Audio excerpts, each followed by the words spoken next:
Alright, let's finish this case, and then we'll, make some headway into the next case. Probably not finish it, but, I'm getting ahead of myself. What is up, fellow geeks? Super Geek Girl here, coming to you live, as always, from Studio SGG in the heart of Studiopolis Zone. Hope you guys are having a lovely Sunday. And welcome once again to our favorite day of the week. It's Gay Lawyer Sunday, and what a perfect way to kick off Pride Month, right? Welcome, welcome, everybody. So glad to have you all here. Hello, Sleepy. Hello, Boots. Hello, Zach. Hello, Trickster. And hello, Myers. Welcome, welcome, guys. So glad that you could join me. Thanks so much for tuning in. I'm trying to rush and get a drink before everything starts.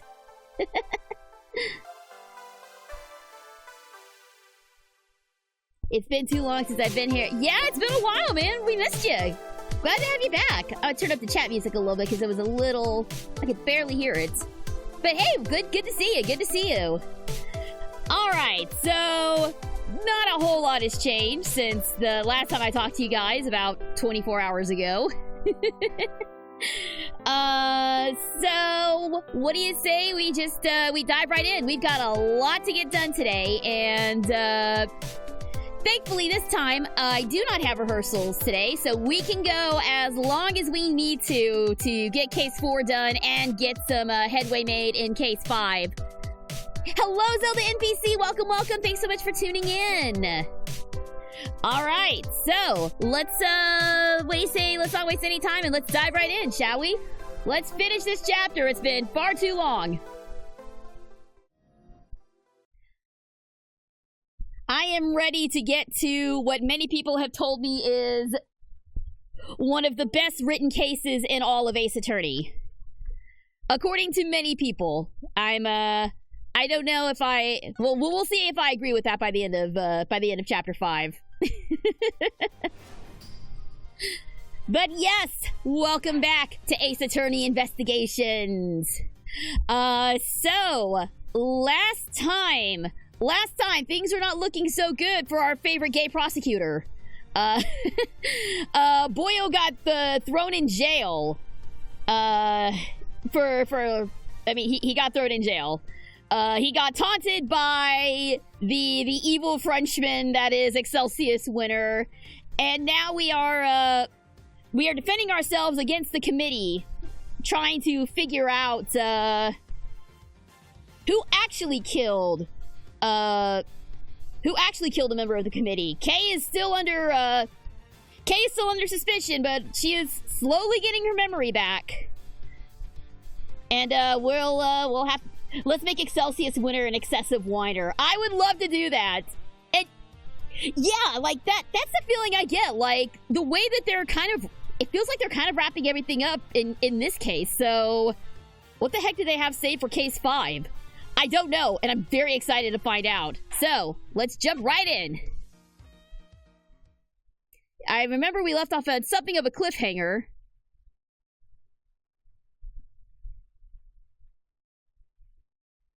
That's right, that's right. We have,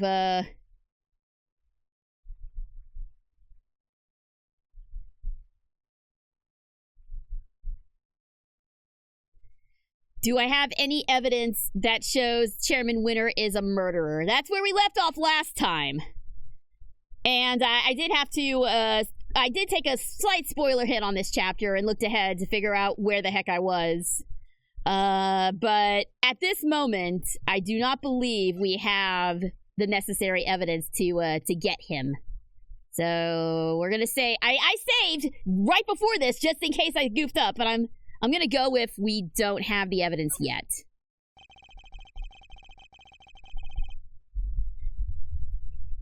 All right, man. Make sure that my mic is in a good position here so I can still see everything. All right. It was Chairman Winter himself who brought up the fact that I suspected him. And he seemed confident right from the get-go that he's untouchable. Which means he knows. He knows I have nothing. Well, Miles, my boy. Time to pay the piper. I've always wanted to say that. Verity, she's all yours. Yeah, the laugh really works, doesn't it? Oh, speaking of accents. Hold it! Wait! I just remembered something! Huh? Did you have amnesia too? Ah, just something came to me! Flash of inspiration, you know how it is! Very well. Say your piece. What are you doing, Verity? Mr. Edgeworth has made it clear that he won't give up until every last lick of hope has been extinguished.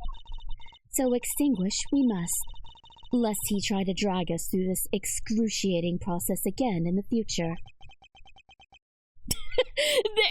they're like, dude will not stop.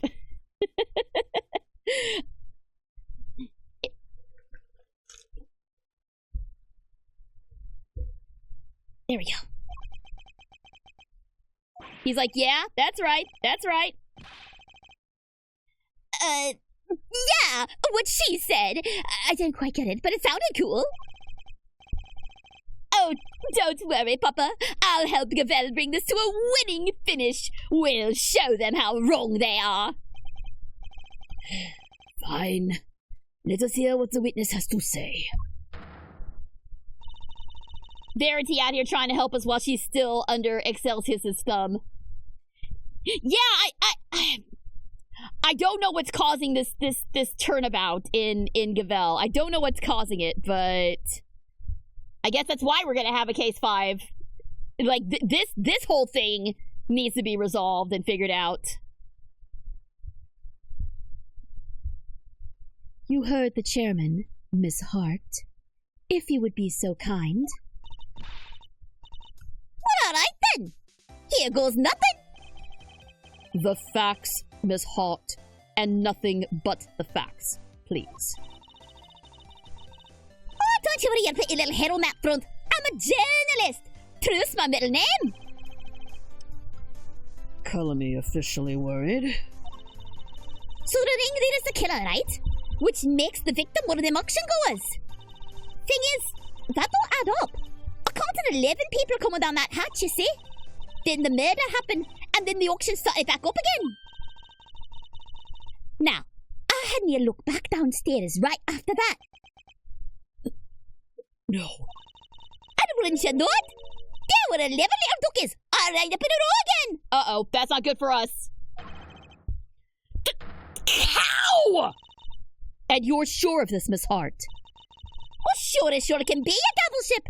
Sold with me on 2 papers. So, 11 before the murder, and 11 again right after means... Oh, wait! That's a thingy! A contradiction, Eustace. Do try to keep up. Miss Hart, did nothing really change at all? I done told you already. They carried on right again like nothing ever happened. Oh, except for... It wasn't nothing much, but, What is it? That little mallet, Dad. You can't have yourself an auction with that one. Kinda like the one Missy over there's got, but different. The auctioneer's hammer? That's the bunny! I done heard that thing banging and clanging I done heard that thing banging and clanging right the way through. Did nothing. Just like that. So the gavel went missing, huh? So the noise of the hammer stopped midway through? Does that have something to do with the murderer? Could it have something to do with the murder? Well, that's interesting. Is it wrong that I kind of think Karane would be a huge Stitch fan? Little Chaos Gremlin loves the Chaos Gremlin. If we're talking about OG Stitch, I I absolutely think so. She would totally be the type to have a Stitch plushie in her room buried somewhere because, like hell, she's gonna admit she actually likes Stitch. But OG Stitch, not that live action bullcrap. I've already made my feelings quite well known on the live action Lilo and Stitch, so we're not gonna rehash that. But if it's OG Stitch, then yes, absolutely she'd have a plushie of it. If what Miss Hart is telling us is true, we have something of a problem. Namely, that if the victim is neither the auctioneer nor one of the attendees, your entire theory cannot stand, Mr. Edgeworth. Chalk one up for justice! Eat that, Edgeworth! You see, Mr. Edgeworth, there really was nothing we could do. No, there must be something we're overlooking. Something we still don't have an explanation for. I just need to think. If I can't, Kay is... All right, kids. Do we finally have all our answers now? If so, then I expect you to make good on... Hold it. What? And Gavel coming up to bat again! Ohana means oh my god! Bruh! I hate that you're right. You're absolutely right, but I hate that you're right. Ohana means Child Protective Services. Yep. Goodbye, childhood. One moment, sir. I worry that it might still be a little early to pass judgment. After all, we have one more matter yet to resolve. And until we do, we cannot claim complete and total victory over Mr. Edgeworth. Is that not so, Mr. Edgeworth? Frankly, I expected you to have raised your voice by now. A loud, hold it, perhaps? Yes, of course. And once again, she has rescued us from the jaws of defeat. Very well. Let's get this over with, shall we? What is this one matter that still remains? Why, the contradiction in the coroner's report, sir. That's...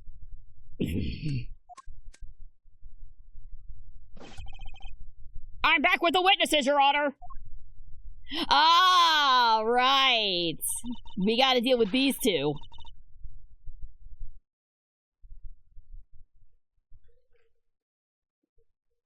You know how in Ace Attorney you need something airtight to prove the prosecution? This time it's the prosecution who needs an ironclad case against us. I mean, I guess we're not actually the prosecution anymore, are we? Sailor Grandma returns! What do you mean, Sailor Grandma? What's all this about? Why'd you call us back down here?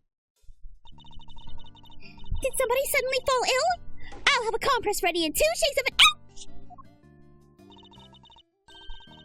This better be good. Did somebody else drop dead? Well, they might soon wish they had. Dr. Hertz, Miss Needler, thank you for coming on such short notice. Let me assure you, this won't take long. Quit trying to... Whoa, I got... she almost turned into Scottish... She almost turned into Scottish Sailor Granny for a second. Quit trying to burn me up and cut to the chase, will you? Of course. We summoned you here to confirm something. What is Judge Cavell up to? Dr. Hertz, this court asks that you provide the unabridged truth regarding the following. Do you stand by your preliminary findings? Can you vouch for their complete and total accuracy? Grandma doesn't make mistakes, ever! That's strange. Huh? What do you mean? In the course of this trial, An error was indeed found in her report. And so I ask again for the truth, Dr. Hertz. Did you alter, tamper with, or in any way falsify your findings? That's awful! How can you even say that? What are you asking me for? Why the heck would I want to do that? To help the true culprit, of course. As if I know anything about all that. I just know I didn't do anything of the sort. Then that seems doubly strange. What other explanation could there be for the discrepancy in your report? Mr. Edgeworth, I wonder if you might have any thoughts on the matter. It's weird to have a judge that can think. I mean, for a while she wasn't. But she is finally starting to develop both a brain and a backbone. So, you know, good for her. Character development. Hello, Gabe. Welcome. Happy June and happy Pride Month. Yes, indeed. Same to you. Well, it's not like you to be coy, I must say. Why does she keep taking charge and helping me? I still don't know what she's trying to do. But I'll happily take what I can get. If everything was recorded accurately and then handed off to Mr. Winner according to protocol, then the report shouldn't contain any mistakes. Wait. For the record, I didn't do anything to the report. I guess we'll see, won't we? Dr. Hertz, perhaps we could begin with your side of the story. Why do we even need to? This is pointless.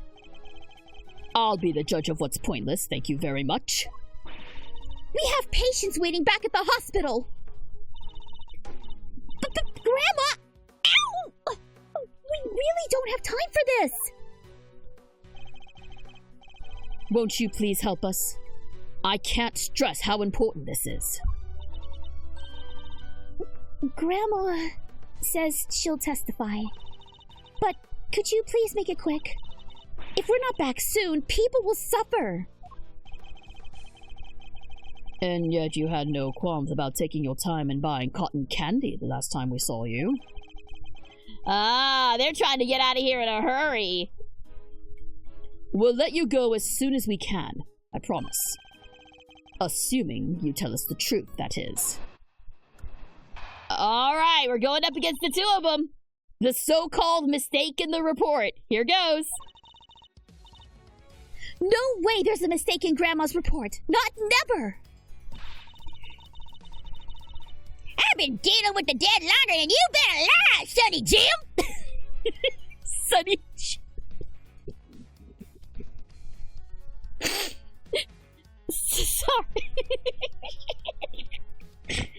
Sorry. The Sonny Jim thing reminds me of one of my favorite bits from QI. I'll get into it later, though. I've been dealing with the dead longer than you've been alive, Sonny Jim. Me writing something wrong's about as likely as... Ow! Yeah, what the heck do you think I'd stand a game by doctor on a file, Don't make a lick of sense. And that's all she had to say. Nothing funky here. Oh, there's definitely some funkiness going on. There is some funk floating around there. Did y'all catch that? Ah, you see? It's just as I thought. There's no chance the good doctors have findings. And you swear by the holy goddess that this testimony is true. Of course! Grandma's never told a lie in her... Your opinions are not necessary, Nurse Needler. Your grandmother is the subject of this inquiry, not you. Not necessary? That's not fair! I'm the only ally poor Grandma has! Go ahead and shout objection left and right, but you best be prepared then, Mr. Ex-Prosecutor. Oh, I'm more than prepared. I'm ready to expose the truth behind the error in the report. Alright, I know immediately what we need to do here. What are your favorite LGBTQ anime couples? I mean, Yeah, Hakari and Karade are an obvious one. I'm going OG, man. I'm going Uranus and Neptune. Haruka and Michiru, like... I personally am straight as an arrow, but my god, I want what they have. Alright. Been dealing with the dead longer than you've been alive. Me writing something wrong is about as likely as that! Press that!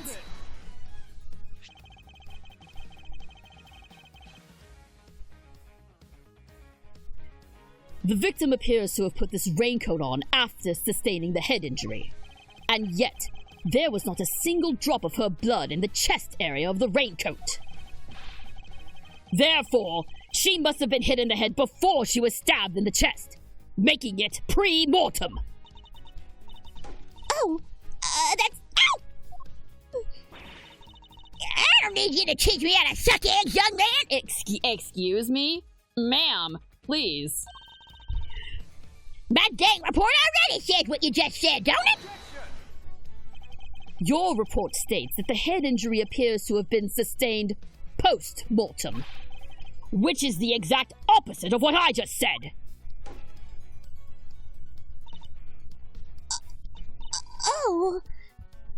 Sure. I diligently dictated that report to Florence here, and she wrote it all down just like I said it. If something happened to it after that, weren't nothing to do with me. You dictated it. If you could, please tell me more. I diligently dictated that report to Florence. Anything after that were nothing to do with me. Oh, really? Head injury sustained post-mortem? Pre-mortem? Nah. Both of y'all shady nurses got something explaining to do. Objection! Also, this should go without saying, but, Right Worth, #1 LGBT couple, even though they're not technically official, they are absolutely official in every way that counts. I just didn't mention it first because I felt like it's pretty obvious. Yep, alright, there we go. And because I knew this was gonna happen! I knew this was gonna happen!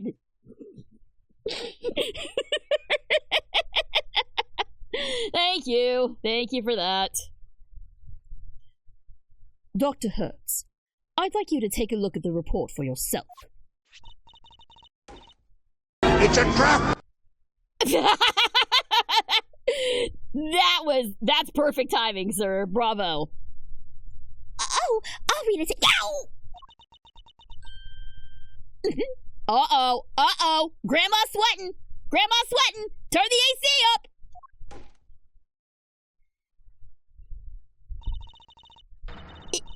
This ain't what I said. This ain't what I said at all. What? What do you mean exactly? Oh! Again with the elder abuse. I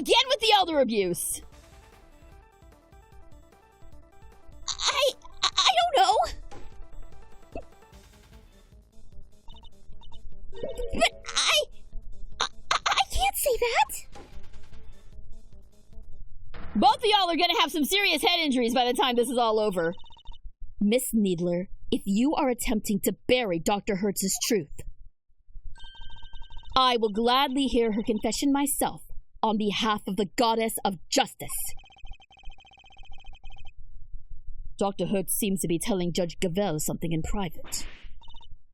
What? I see. Very well. Allow me to relay to everyone what you have just told me. Ain't no doubt about what I said. I dictated my findings to Florence just like I told you I did. The fuddle-headed young thing must have wrote it down wrong or something. Wow, that was a great impression. But was it really necessary? It was a terrible impression. So in summary, there is an error in the report. And it was all because of you, Nurse Needler.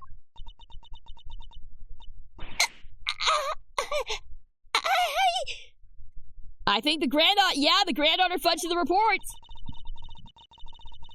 The true facts have now been shown to be that the head injury occurred prior to the chest wound. The question now, Miss Needler, is why did you introduce such an error? Hold it! Just a minute, Verity. You make it sound as if the poor girl did it deliberately. Well, as it seems to me, she just made a little mistake. Pre-mortem, post-mortem, they are practically the same world, don't you think? They're not!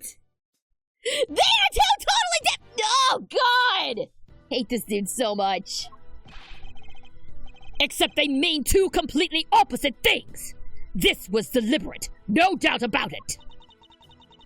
But why would she want to change it? Exactly! Thanks, Ow! You won't get away that easily. Explain yourself, young lady! But Grandma, I...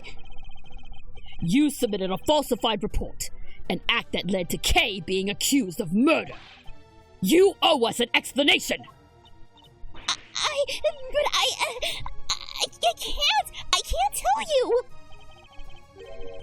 Not don't want to, but can't. This is really rather unpleasant, don't you think? Ganging up on this poor, considerate girl who was only looking after her grandmother. She has nothing to do with anything. She simply made one tiny mistake. So why not leave it there? You'd like that, wouldn't you? Because the only person her testimony would hurt is you. What on earth do you mean, my boy? Seeing as you're now a de facto ex-prosecutor, you're going to need to explain yourself better than that. I'd be happy to. I'll even spell it out for you. Nurse Needler's role in this crime was very important, because she's in cahoots with the murderer!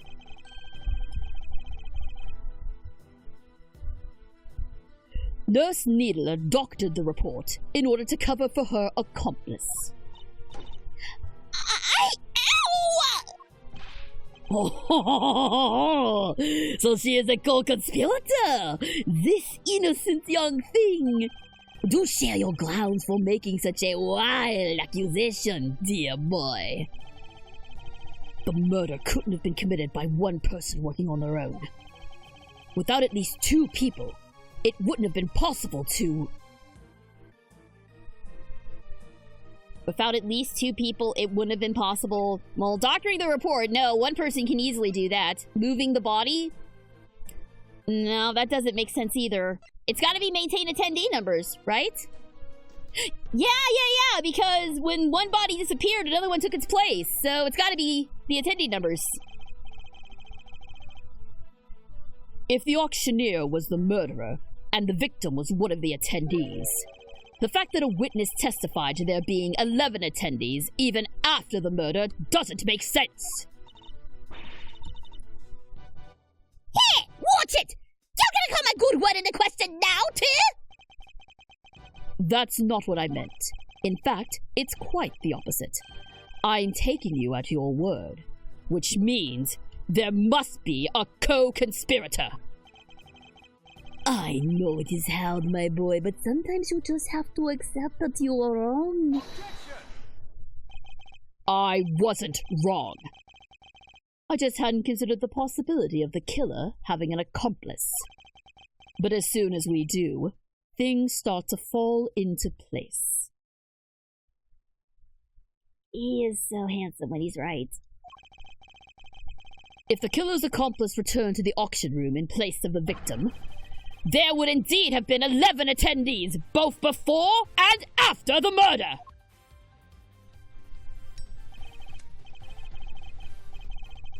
Well, so that is your thinking, is it? It is certainly an intriguing theory. But surely the imposter would have been spotted right away, no? I don't imagine that Nurse Needler looks strikingly different from the victim in both build and stature. With the help of a mask, she could very easily have replaced Miss Ringer without anybody noticing. Well, Nurse Needler, is that what happened? Did you take the victim's place at the auction? I wouldn't do something like... Now tell us! The ringleader! Who were they? I can't tell you! I just can't! I heard Grandma too! Objection! But Grandma!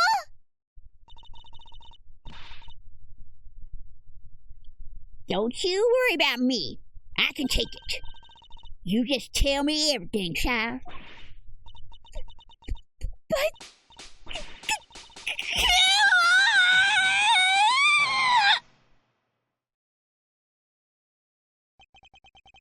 Again with the excessive elder abuse! What the hell? There is no way this woman should be let anywhere near patients! So, I was right. She was shrubbery. No, that was a very impressive hairstyle she had there at the end. So I was right. She was an accomplice. Miss Needler? Why? Well, Miss Needler, can you explain yourself?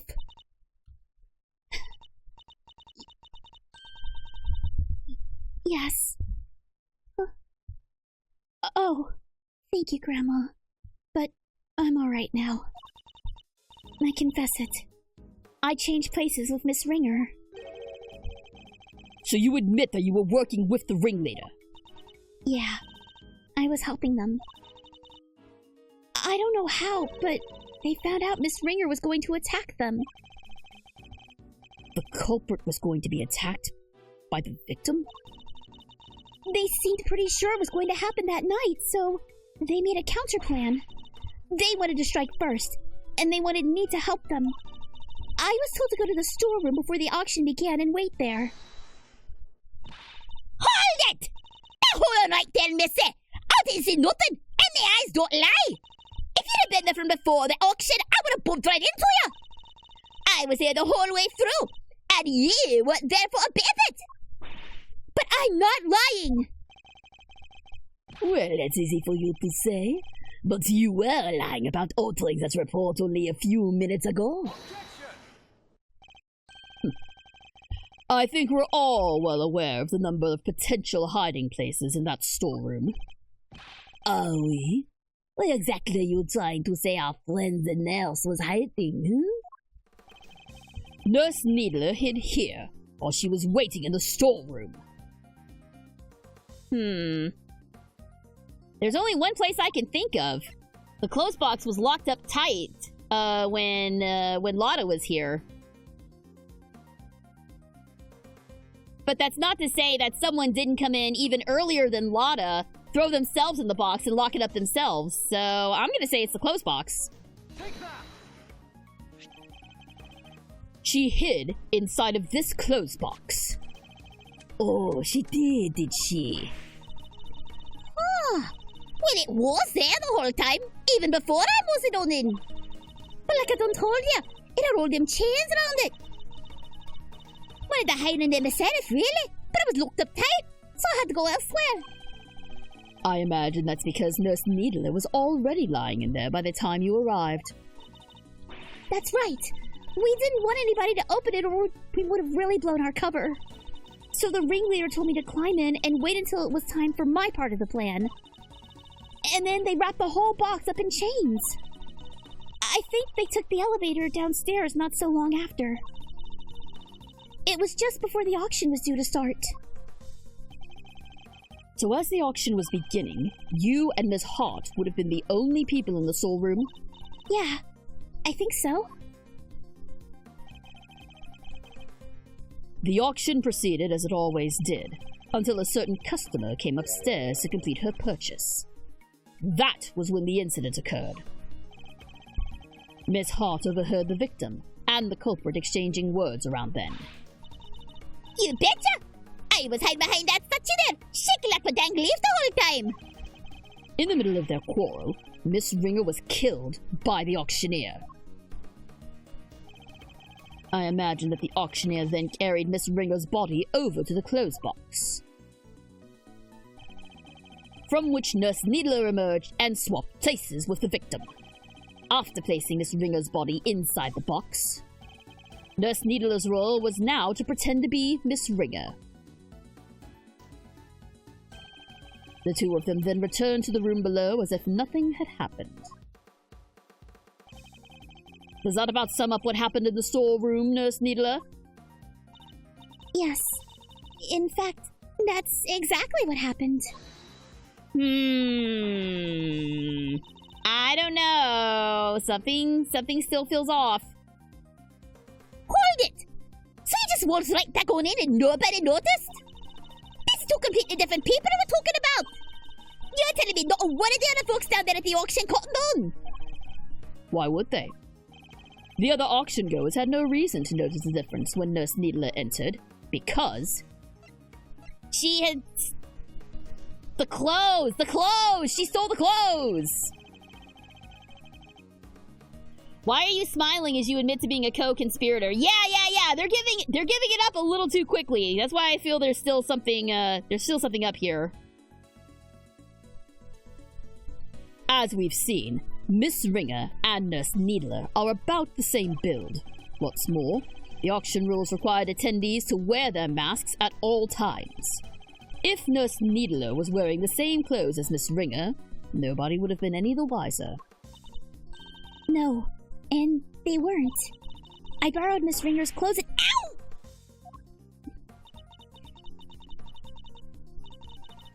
And left the poor child in her smalls? Have you no respect, girl? No, Grandma.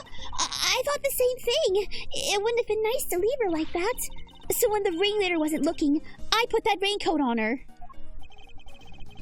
So, that's how Miss Ringer came to be wearing it.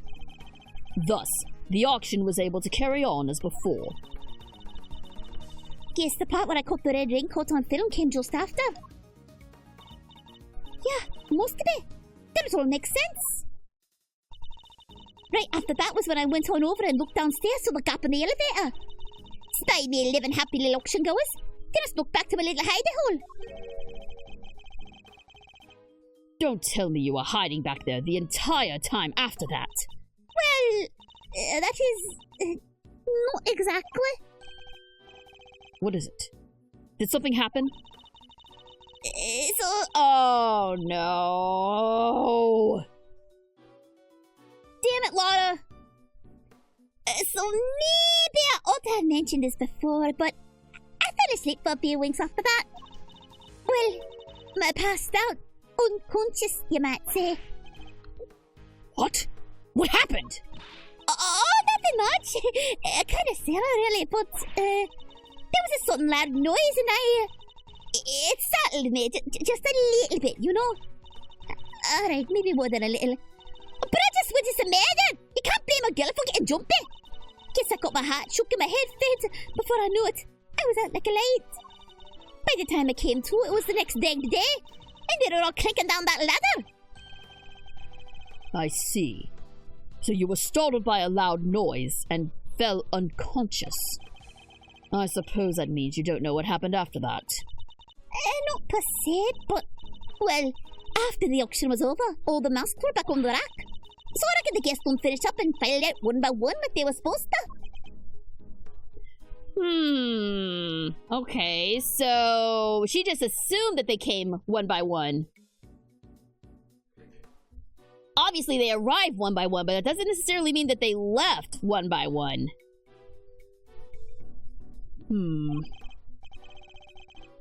Nurse Needler, once the auction had restarted, what exactly were you doing? I was pretending to be Miss Ringer and placing bids, just as the ringleader wanted. I had to win the clothes box that I'd been instructed. It had a dead body inside, after all.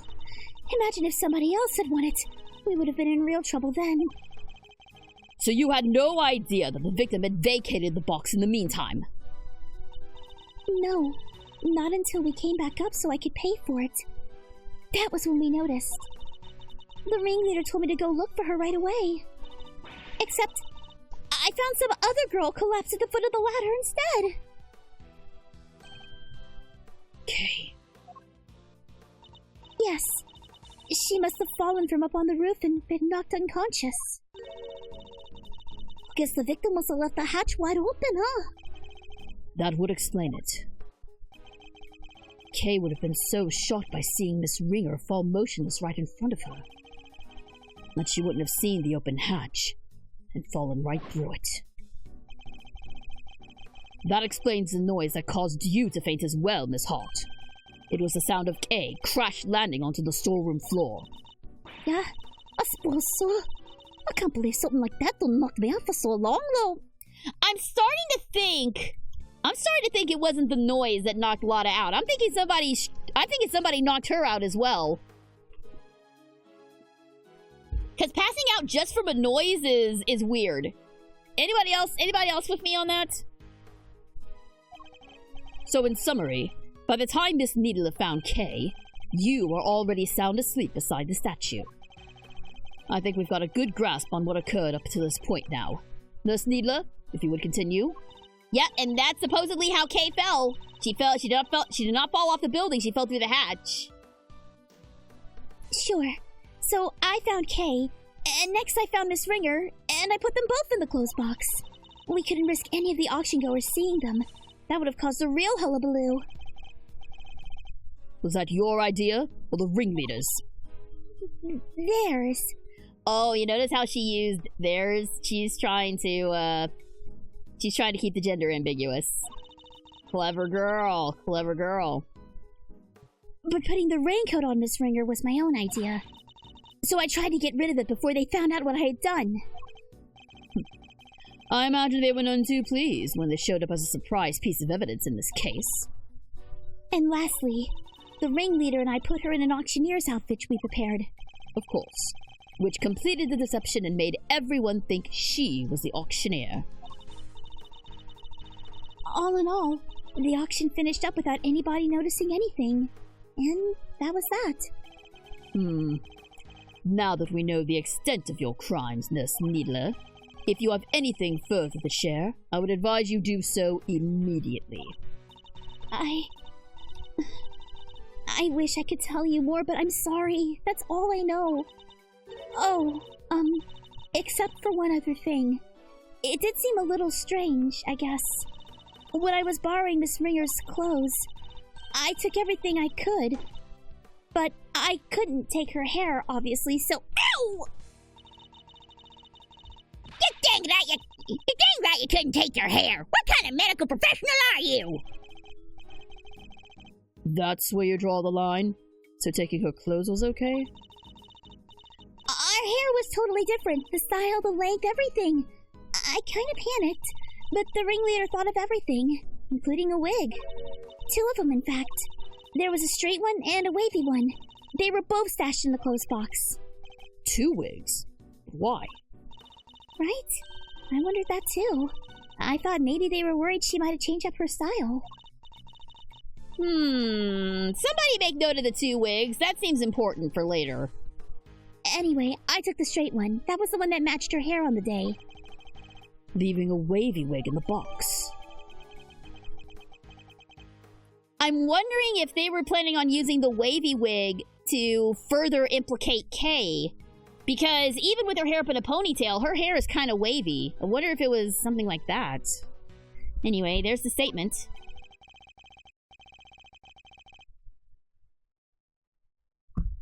And that's everything you know. There's nothing else you're forgetting. No. Huh? No, really, Grandma. That's everything. And I take it that you really have no idea who the ringleader might be. Sorry. I only know that they were in charge of the auction. I didn't see them without their mask on. I was about to say, like, you were the co-conspirator, how could you not see? But if they were wearing the mask the whole time... Ugh. And they were pretty careful to keep their identity a secret from everyone. If I can't get something concrete on them... Well, Miles, are we about done? You've proven the nurse was part of the murder plot, but sadly for you, it doesn't change a whole lot. Because it does nothing to prove that Kay Faraday isn't the ringleader. And justice must prevail. We cannot change the law, even for your sake. Shit. Is this it? Am I not going to be able to save Kay? Objection! Hey! Let's go, honey! Yeah, I was about to say, that does a lot to prove that it wasn't Kay. Like, we basically said that Kay was passed out unconscious while the ringleader was in the goddamn storeroom, so it does a lot. If you just use 2 of your brain cells. But yes, applause for Francisca. Applause for Francisca. She is, applause for our small little angry queen. Francisca, what are you doing here? As I told you before, Miles Edgeworth, where the case leads, I follow. Your dedication is an inspiration to us all. But don't go getting the wrong idea, little brother. I'm only here to deliver the truth regarding the suspect. I'm certainly not here to forgive you for abandoning the way of the prosecutor. I understand that. You should thank your former subordinate for what I'm about to share. In his desperation to help Kay Faraday, he gave me a valuable piece of information. Detective Gumshoe did that? Yeah! And Gumshoe coming in with the assist too! Prepare yourself, Miles Edgeworth, for the final piece of the puzzle. Rosie Ringer's head wound was the first of the injuries she suffered, not the second. Honey, we already know that.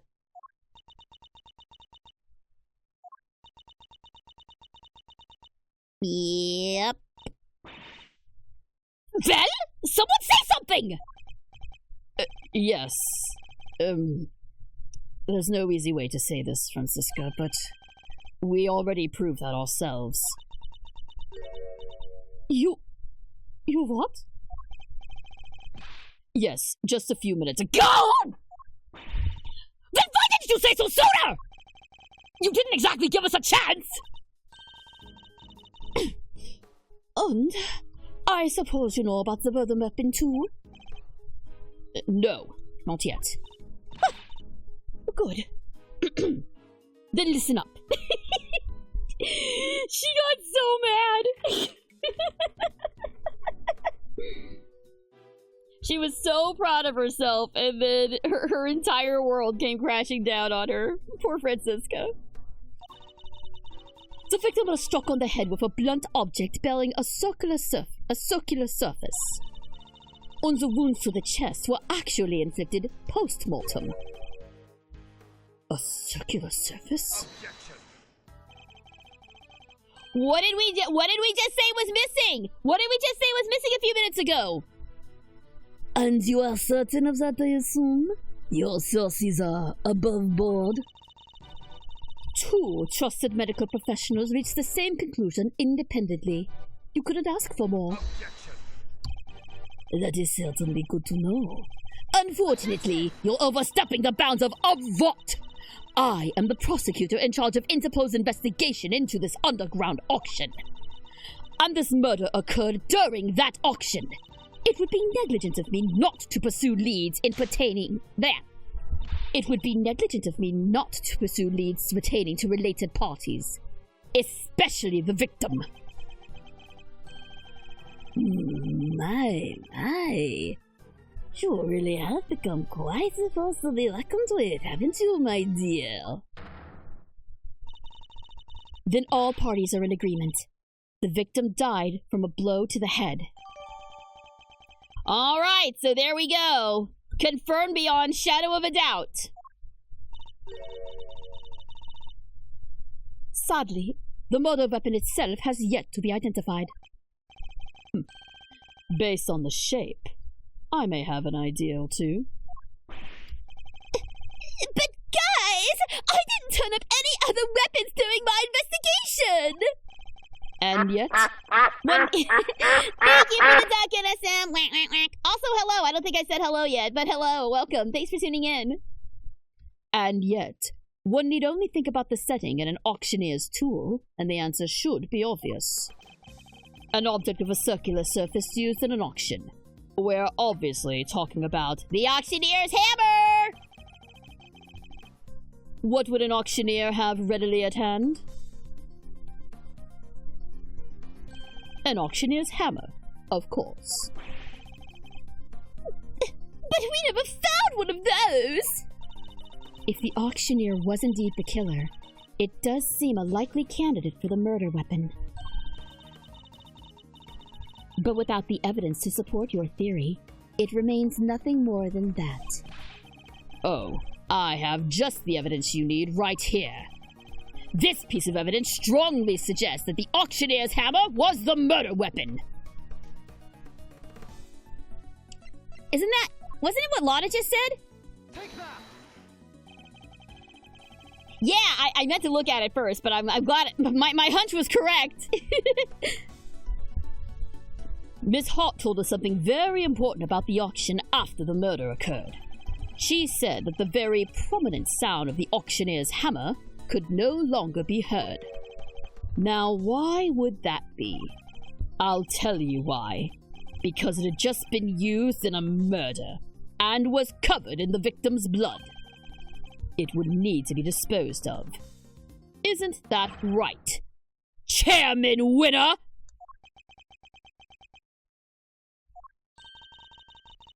I'll have our people look into this right away. You really are like a dog with a bone, aren't you, dear boy? But if you can't dedicate yourself to a cause when you're young, when can you? He seems very confident we'll never find it. Very well. A search for the murder weapon will be conducted. In the meantime, this court is in recess. Okay! I think we're finally getting to the end of this. So, I'm going to finish off my drink.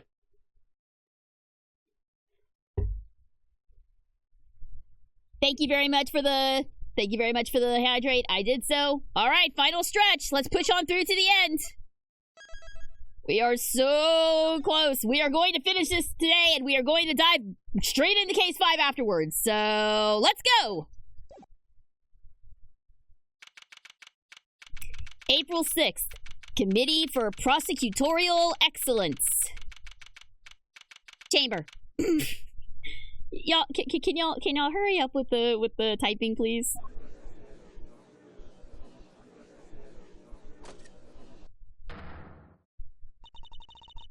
Silence in the courtroom, please.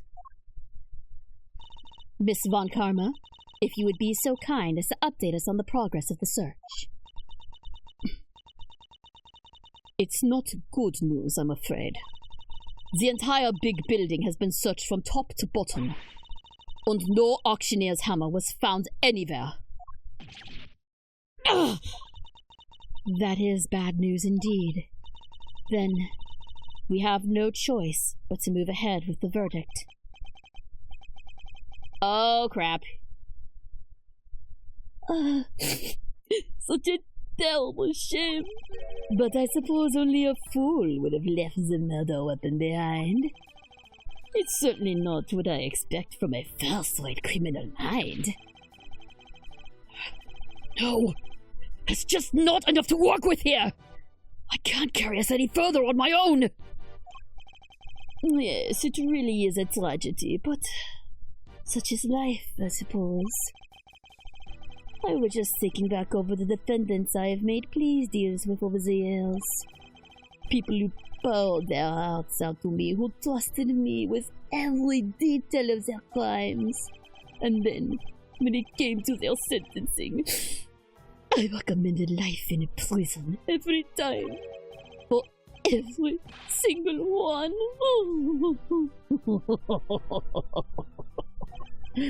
Oh, if only you could see them. The stupid, dumbfounded looks on their faces.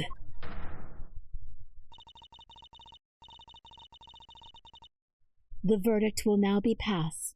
All present will accept the goddess's word as law. Oh boy. Here we go. Bad end?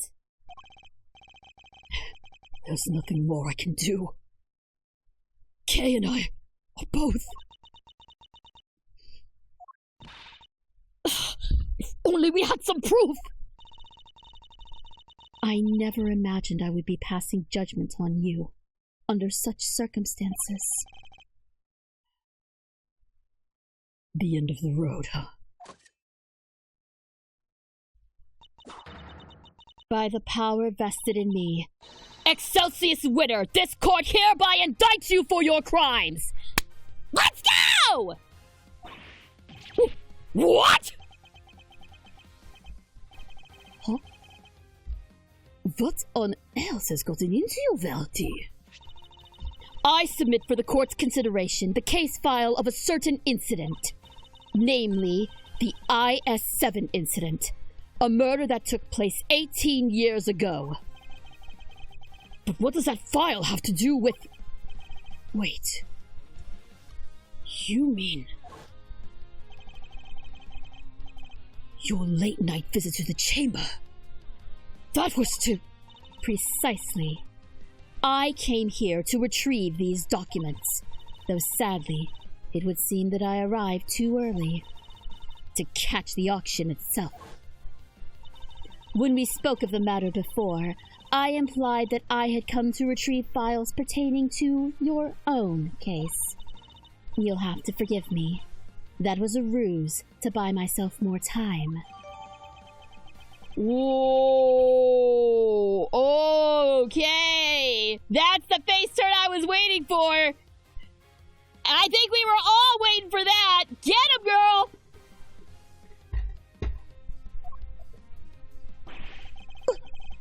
What the heck are you doing, Gabelle? You can't disaccuse Daddy! Without proper grounds, it's defamation! An excellent observation, Eustace. It is? And of course, I have the grounds to make such an accusation.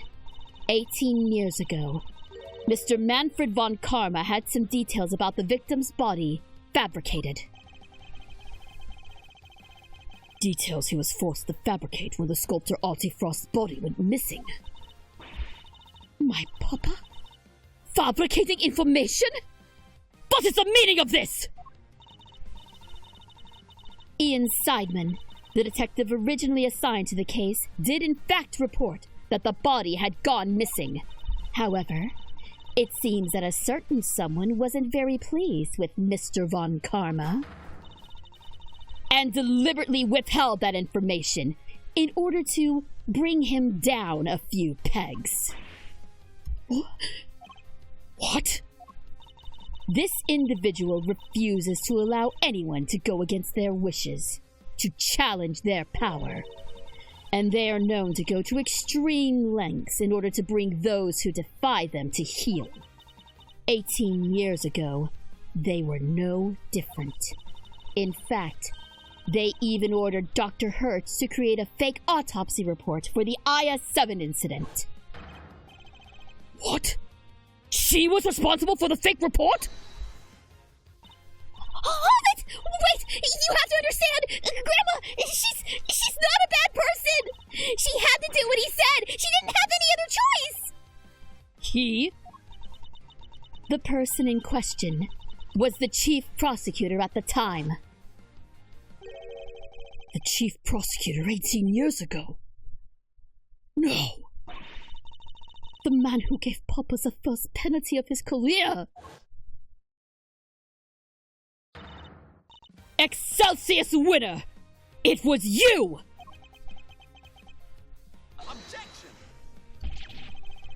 What are you all talking about? about! Daddy would never do something like that! I'm sorry, Eustace, but your opinion on the matter is not needed here. Well, Chairman Winner, do you have anything to say for yourself?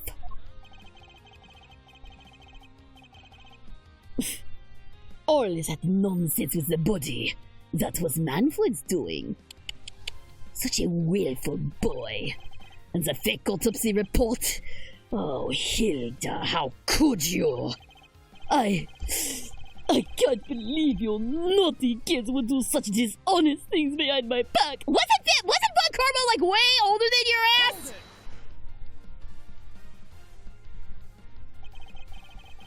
We could just ask her why she did it. She is standing right over there, after all. Hold it! Wait! Grandma can't! She's... Ow! Grandma! I'm sorry! I knew! That's why Right. Exactly. If I didn't, everyone would have found out about what you did. They said he was going to charge you if I didn't help them with their plan. They said he would... And he would... I had to do what the auctioneer said! Busted! So you were coerced into it, were you, Nurse Needler? And just to be clear, the auctioneer was Chairman Winner. I'm sorry, but I honestly don't know. The person forcing me to help them was the auctioneer. And they definitely looked to be about the same build as the chairman, but I never saw their face. There must be something! Any detail, no matter how small, will do! Wait. Their mask didn't cover their whole face. And the part that wasn't covered had a tattoo on it. I remember that much for sure. A tattoo? Well, he's got a big dumb beard. Burn the beard! Burn the beard! Burn that shitty ass beard away! I want to see that tattoo, damn it! A tattoo? Objection. This all sounds very dramatic, but I really don't know what you're talking about. There's no tattoo anywhere on my face. I think I'd know if there was one, wouldn't you? Which means I can't be the ringleader, no matter how much you might want me to be. I only hope you can figure out who this shameless manipulator might be.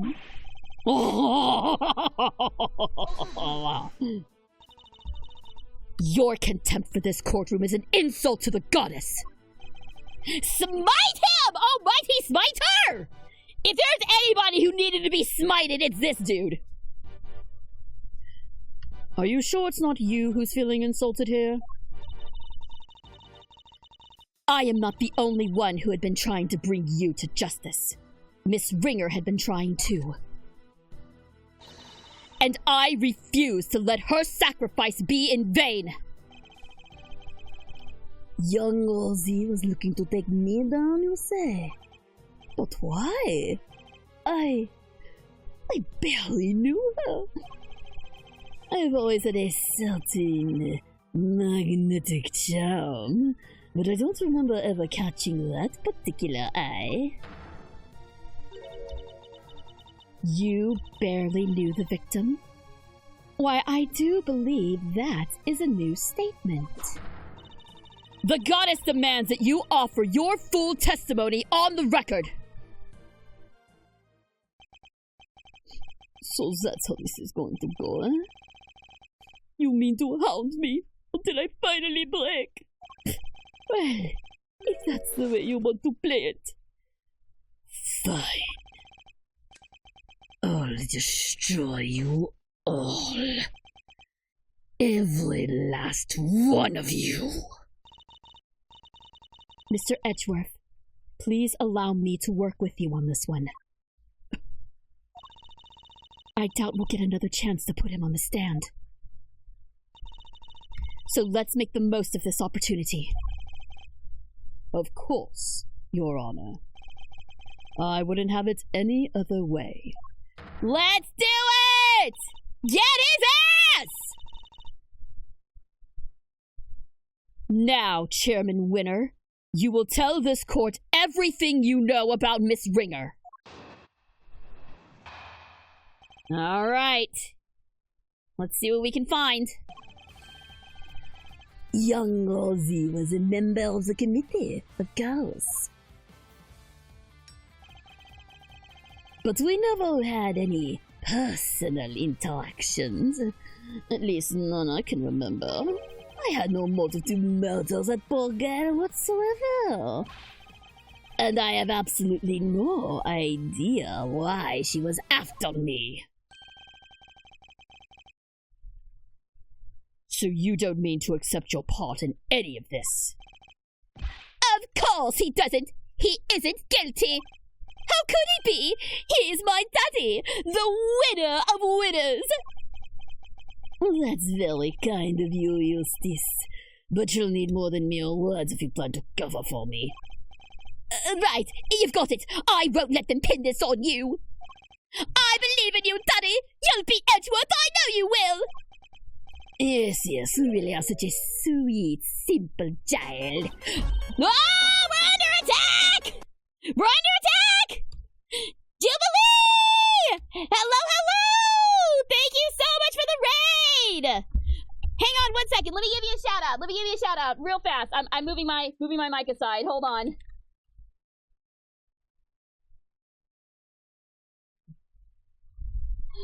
Ba-boom! Thank you, sweetie! I appreciate it! Thank you so much! And hello, Raiders! For those of you who don't know me, I am Super Geek Girl, aka Ariel Graham. I'm a voice actress, mostly with Crunchyroll. You guys might have heard me as Karine Ida in The 100 Girlfriends Who Really, Really, Really, Really, Really Love You, along with Julie in Mushoku Tensei, Samidara Asahina and Lucifer and the Biscuit Hammer, Tia and Overlord, and a bunch of other stuff. And today is Gay Lawyer Sunday! It's our favorite day of the week, where I voice act my way through the Ace Attorney games! So please, feel free to stick around, and thank you so much for tuning in! Thank you! To catch you guys up, we are accusing a corrupt prosecutor chairman of murdering somebody. Thank you very much for the gift sub, NSM! Thank you! Much appreciated! He really loves his dad, huh? But that's no excuse for him to ignore his father's crimes. No matter how much he respects him.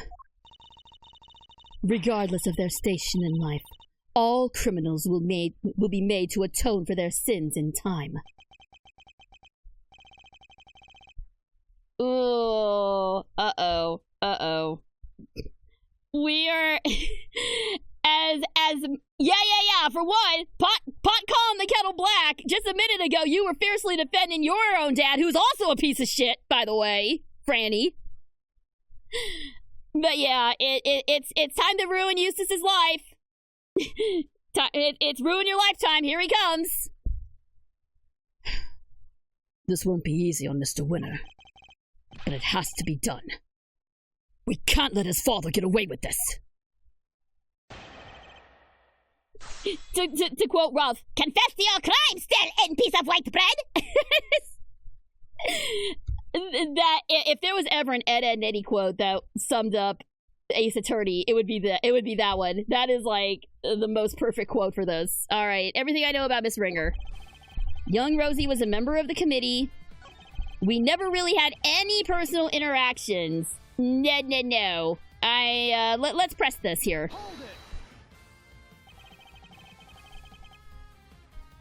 So you're saying you barely knew the victim at all? That is exactly what I am saying, my boy, yes. Why, I never even knew about that burn mark on her hand. I got him! You didn't? I mean, what's the point? You get to know someone, but before you know it, they're gone. It's become such a pain to remember things about others. They're here one day and gone the next. Yes, because they dare to stand up to you, and you make them disappear. If you could please add your remark about the victim's burn to your testimony, Chairman Winner. I didn't even know about the burn mark on her hand. Just keep pressing him. You're sure you didn't know about the burn mark? You really don't let up, do you? I'm not in the habit of memorizing who has a scar on their hand and who doesn't. But this wasn't just any old scar. I'd say it's pretty noticeable, in fact. Perhaps under normal circumstances. But now that I think about it, Miss Ringer did always wear gloves. Truth be told, I wasn't aware of the burn mark until after the incident myself. The victim's hands were always covered by a pair of gloves. Then how did he know? Well, it makes sense, of course. People can be very self-conscious about such things. I can only sympathize, being something of a sensitive soul myself. I hope you're not too sensitive to append that statement to your testimony. I suppose she was always wearing gloves. Perhaps it was to hide the burn. Okay.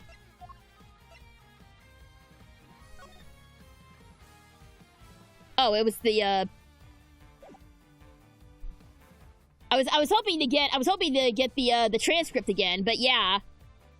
They were talking about the burn on the, they were talking about the burn. So, it's gotta be this, right? Bro, I am so done with you and your evil French ass! Objection!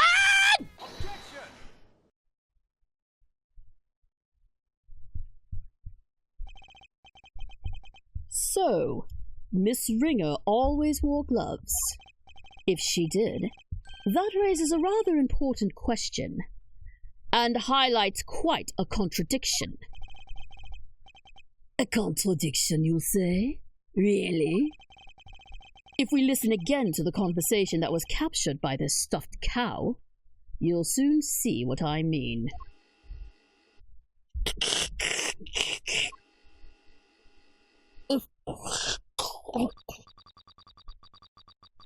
I will refuse another time I notice on you. You can't hide that bird from me. Nothing to say for yourself. I've waited so long for this day.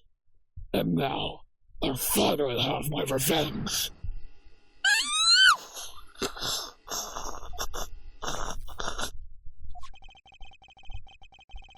We can be reasonably certain that what we just heard is the moment the victim was attacked. I knew it was you the moment I laid eyes on you. You can't hide that burn from me. We assumed that those were the words of the killer. And where's the problem with that? It seems like a perfectly sensible assumption to me. I'm afraid not, Chairman Winner. For you see, if the victim was always wearing gloves, as you just testified, then the burn mark on her hand should not have been visible to her killer. Objection. You speak as if gloves can't easily be removed. She could have taken them off during the auction. Oh, okay, he's kind of got us there. Hold it! Objection! She was still wearing them when I changed places with her. So they must have been on her hands when she was being murdered too. What are you saying, my dear? You do know how much trouble you're in, don't you? Hello, James Morningstar! Welcome! Thank you so much for tuning in! And thank you for the hydrate, I will do so. Doing an evil French voice takes a lot out of a person. Thank you very much. I'm not scared of you anymore. I have Grandma on my side now. And she can do some damage with that stick. You better watch yourself, boy. Now it's time for you to pay the piper, Winner, you dang devil! I see. So you are both looking to disappear too? Oh, that can be arranged. Not this time, Excelsius Winner! The only person disappearing will be you! Hey! You can't talk to my daddy like that! Who cares if the burn was covered up? Why does it even matter? Oh, it matters. Because it turns our understanding of the burn mark on its head. Congratulations again on your role as Tamarack. Thank you! Thank you so much! I am so excited to be part of our life. I'm really looking forward to it, and can I just say, everybody who has congratulated me has been so super sweet. Like, I've only been a part of this community for like a couple days, and y'all are already amazing. So thank you, and I will do my best to make Tamarack the best character I can. And that's really all I can do, so thank you. Thanks for being so cool, guys. What do you mean? What can the fact that the victim's burn mark was covered up possibly tell us? Oh, it tells us that it wasn't the victim. The murderer also had a burn mark. What if that burn mark was the tattoo? What if she thought it was a tattoo, but it was actually a super sick burn mark? And that would make sense because he's playing with that stupid lighter the whole time. Oh, we've got him. We have so got him.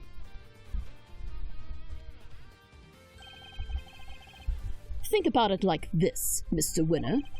The victim was wearing gloves. Therefore, the burn mark on her hand would not have been visible. In which case, whose burn mark was it that was being referenced in the recording? Somebody who, wasn't the victim? Precisely. Which can only mean that the culprit had a prominent burn mark too. Or, to put it another way, I knew it was you the moment I laid eyes on you. You can't hide that burn from me. Those words were spoken not by the murderer, but by the victim. No way! Objection.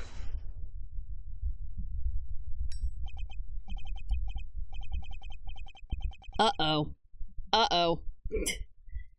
Eustace, my boy, would you mind stepping aside for a sec? Look, Miles, it's nice to see you having fun with your little flights of fancy, but let's get serious. So the murderer had a burn mark now? Really? Where? Your little theory will either take flight or die, depending on your answer here, I'm afraid. He's not messing around. I have to figure out where that burn mark was, and fast. I wonder where it could have been. All of the auction people were wearing disguises, right? Yes, and each disguise was different. Yet in spite of that, the burn mark was visible to the victim somehow. Which means... Well, shall we? Enlighten us, why don't you? Where was the murderer's burn mark? I assume you have some evidence?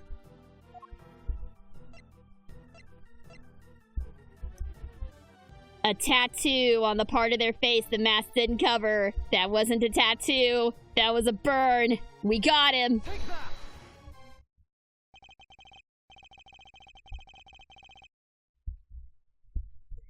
Here is my evidence. The outfit the ringleader was wearing throughout the auction. Or rather, the outfit you were wearing, Chairman Winner. And what exactly is that supposed to tell us, huh? Objection. A suit, white gloves, and a mask. This disguise should have covered almost all of your skin. But according to Nurse Needler's testimony, the auctioneer's mask didn't quite cover your entire face. And not only that, she claims to have seen a tattoo on the part that was exposed. But was it a tattoo? Or did she simply mistake a burn mark for one? A burn mark? On the face? Objection. Sorry to interrupt while you're so clearly enjoying yourself, dear boy. But I regret to inform you that none of the committee members have such a burn. Myself included, of course. But, Daddy, you... I mean... Eustace, do you think you can be quiet, please? You can be foolish on your own time later. Uh-oh. Eustace knows. He knows. He knows his dad is lying. Oh boy. Oh, this is... I know I've been giving him shit this entire game, but I get the feeling I'm gonna feel real bad for Eustace here in just a moment. Well, you may be an annoyance most of the time, Mr. Winner, but on this particular occasion, I am grateful for your presence. A reaction like that from you, his son, is as good an indicator of the truth as I could have hoped for. And it gives me a much-needed confidence boost concerning another theory of mine. Namely, who that one unexplained item belongs to. What's the matter with Mr. Winner? I think he might be in shock. After all, he's usually the last to figure things out. But in this case, he seems to have gotten there all too quickly. He knows that his father is indeed the real murderer. He's sad because he knows the truth? So, it's better not to know the truth at all? Okay, it's what we came here for. It doesn't matter how we get there. The important thing is finding the truth. You yourself told me that once. Right when I needed to hear it the most. And now, it's time for me to repay the favor and show you the truth of your innocence. I want to know I want to know too. The truth of what really happened. So, please, Mr. Edgeworth, will you show me? There we go! And our girl is coming back!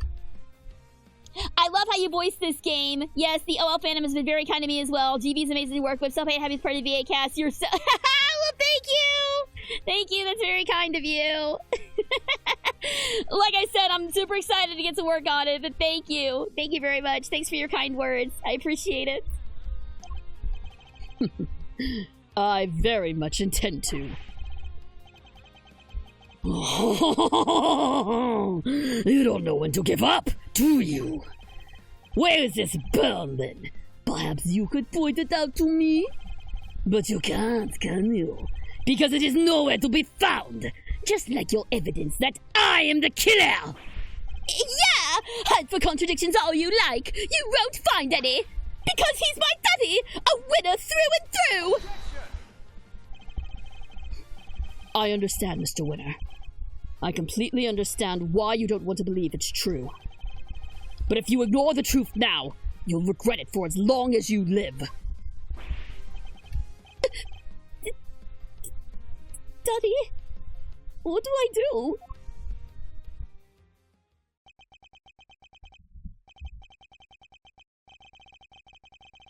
Uh-oh. I just don't understand it. How could I have raised such an utter buffoon? If you really wish to help your father, Eustace, you can try thinking on your own for once in your life, you useless nitwit! But I try all the time, Daddy! All I do is try!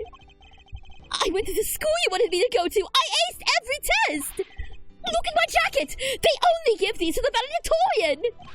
I did everything you told me to! I worked like crazy and graduated top of my class! I tried to be just like you and win as many trophies as I could! Oh no!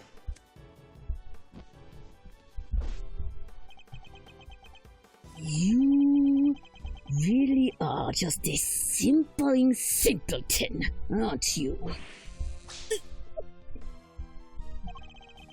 Those tests you aced?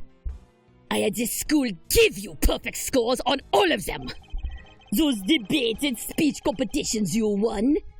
The judges were all friends of mine. If you never even realized that much, There's no hope for you, I'm afraid. None at all. You are no son of mine. Even you must see that.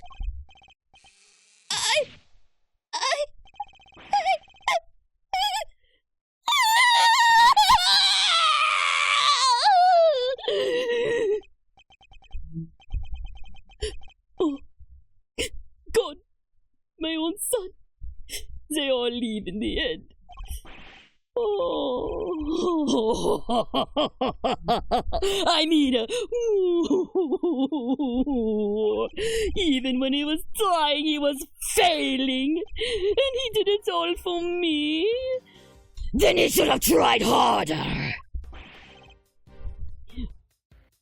Guys, I think we've got a contender for worst dad. I think we've got a new. Here comes a new contender for worst dad. This dude is officially worse than Von Karma. How is it possible that we have both best dad, Papa Edgeworth, and worst dad in existence in the same game? Eustace, you're useless. Also, because I believe in nepotism and wanted my son to be like me, I had his grades changed. Yes, exactly. Yeah, this guy is one of the worst. This guy is... Y'all, everybody who was here for my first playthrough of Ace Attorney, everyone who was here for the first time around, y'all all know my hatred of Von Karma. You all know how much I despise the man for killing Gregory Edgeworth and taking Miles' dream from him. You know how much I despise Manfred Von friggin' Karma. This guy is even worse than Von Karma! I didn't think they could do it, but they actually made a worse villain! Oh, it's gonna be all the more satisfying to take him down. Oh, it's gonna be all the more satisfying to take him down. Whoa! You are a disgrace. You don't deserve to be a father. And you certainly don't deserve to be chairman of this committee! Even I feel sorry for the boy now. And that's saying something. Poor Mr. Winner. Explain yourself, Chairman Winner. Just what do you think your son is to treat him in such a way? An utterly useless pawn. Sounds about right. But you want to talk, Verity. You tried to worm your way into my trust by using Eustace too. I cannot deny it. However, I have never thought of him as a mere pawn. He may not be a naturally gifted prosecutor, but he tries. In some ways, he tries harder than anybody. That is what I have witnessed during my time with him. Yet you would call him useless? How could you?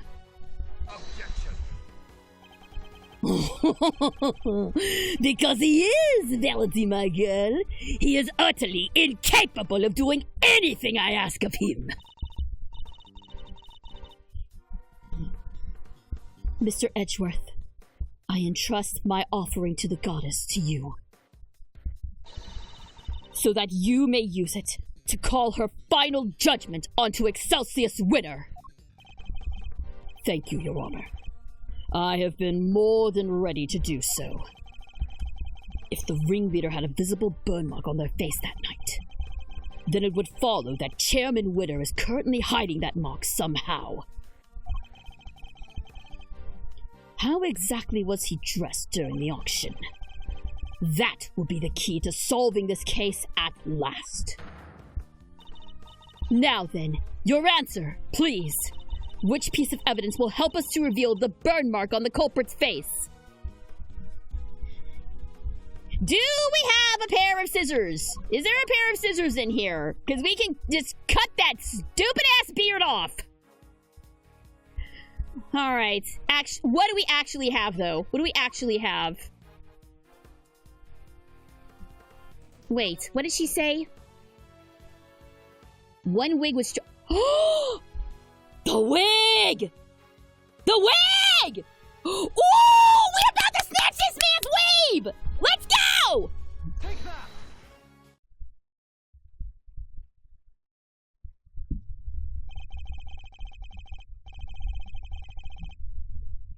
Recall Nurse Needler's testimony, if you will. There was one thing we never quite resolved. I was wrong. It's not the ugly-ass beard. It's the ugly-ass toupee he's got! The beard is still ugly, though. I stand by that. That beard is atrocious. The second wig. The one that wasn't used. I seem to remember it being wavy. What are you two talking about? Nurse Needler apparently found some very interesting items when she went to swap places with the victim. And what do they have to do with the bird mark? What she found were 2 wigs. One was intended to make her look more like the victim. But what was the other one for? I don't suppose it was meant to be a spare. It doesn't take a huge leap of imagination to see the truth. Compare Chairman Winner's current appearance to that of the ringleader as it was described to us. Stop it! Stop staring at me! One very prominent difference presents itself. His face. Or rather, what's around it.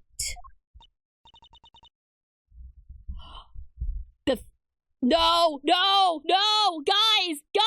The wig is the beard! The wig is the beard! Is it actually? Wait, no, is it actually a toupee or is it actually the... wait. If he's crying, maybe he's actually allergic to the face. Okay, weaves will still be snatched, but not in the way I thought they were. We are still out here snatching weaves, okay? Let's be 100% clear on that. You mean... It wasn't a wig after all? I actually want to play these games now. That's perfectly fine. It's been so fun. See you again. All right, take care, James. Thanks so much for tuning in. Indeed. Not a wig intended to go on the top of the head in any case. It was a fake beard all along! Wasn't it, Excelsius Winner? Burn it! This? Why, this is on my own, dear boy. Very unkind of you to suggest otherwise. Objection! We saw how your son reacted when he realized the truth, and how he desperately tried to cover for you, even in light of his realization. Yet you still feared he might expose you. So rather than take that risk, you bullied him until he couldn't take it anymore. Because he knew that your beard hides a prominent burn mark.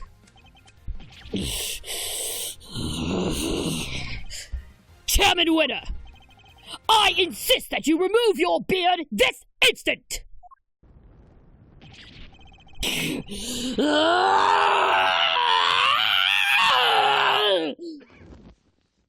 Oh shit. That is quite a burn mark. It's actually a skull. Are you kidding me? What kind of burn mark is a stupid skull? It didn't help.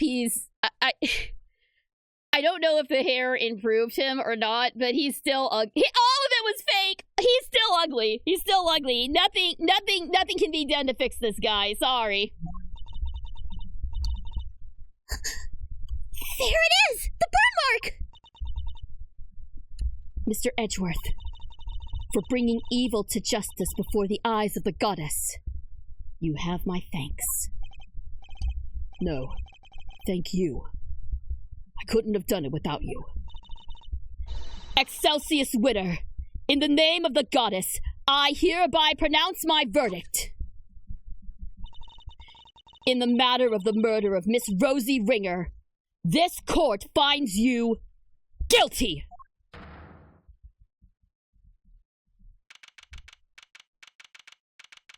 Whew. Good riddance to bad rubbish Frenchmen. Good riddance. He does kind of look like a low-level Batman villain now, doesn't he? He does kind of... Is this the villain origin story? Is this the origin story? Actually, what am I saying, origin story? This dude was a villain long before we came along. April 6th, 9:44 a.m., Committee for Prosecutorial Excellence Chamber.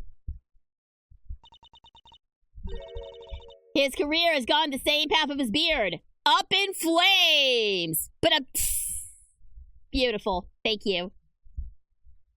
Mr. Edgeworth, I can't thank you enough. You never gave up on me, even when I gave up on myself.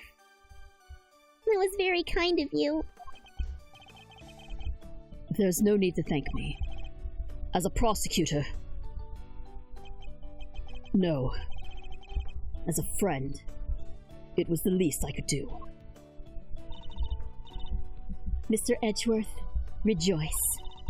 I've learned that Chairman Winner has been safely delivered to the detention center. The search for the missing auction hammer continues. However, That's... Okay, I get the feeling that that auction hammer is going to definitely come up again. we are talking about Chairman Winner here, so it's highly likely that it has already been destroyed. In addition, there is one other matter that I must inform you of. The chairman made a rather strange statement. According to him, the letters were not part of his plan. What? How could that be? He claims that he and Miss Needler found this letter on Miss Ringer's person, and that they then found a second letter on Kay's unconscious body. From their contents, the letters seem to be ones of correspondence. So he leapt to the conclusion that they must have been working with each other. And that's quite the conclusion to jump to. As he read the letters, that's when he came up with the idea to frame Miss Faraday for Miss Ringer's murder. So he decided to place the victims in a very conspicuous place. Namely, in her left chest pocket. Sounds to me like he's just trying to make excuses for himself. Yes, I certainly thought the same. Perhaps it was some sort of last-ditch ploy on his part. But it matters not. He will answer to the goddess now. And under her scrutiny, such strategies cannot hope to succeed. He will not escape justice. And with that, one of the duties with which I have been entrusted with is complete at last. Judge Cavell, before you go, can you tell us what you know about how Chairman Winner came to murder Miss Ringer? There's more, isn't there? Yes, and I suppose you have earned the right to the whole truth. Okay, here comes the exposition. Miss Ringer once had a lover, a press photographer. He was investigating the underground auctions as a freelance journalist. But before he could uncover the truth behind the auctions, he was disappeared.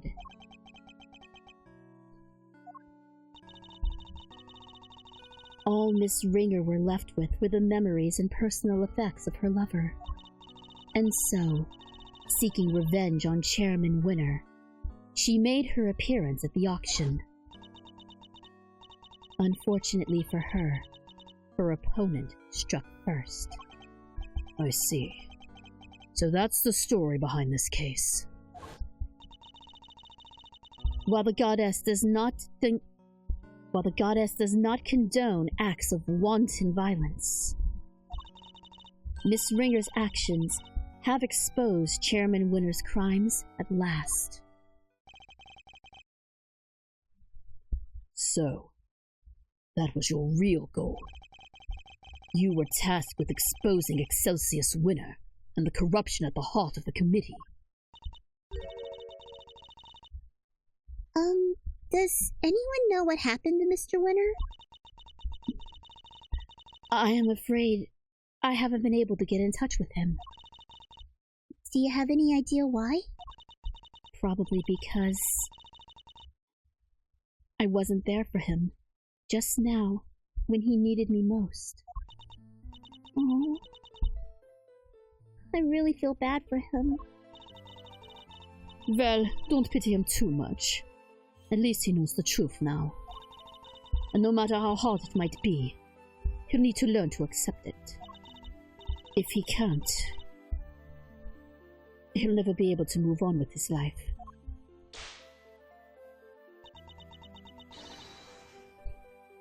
Trust me.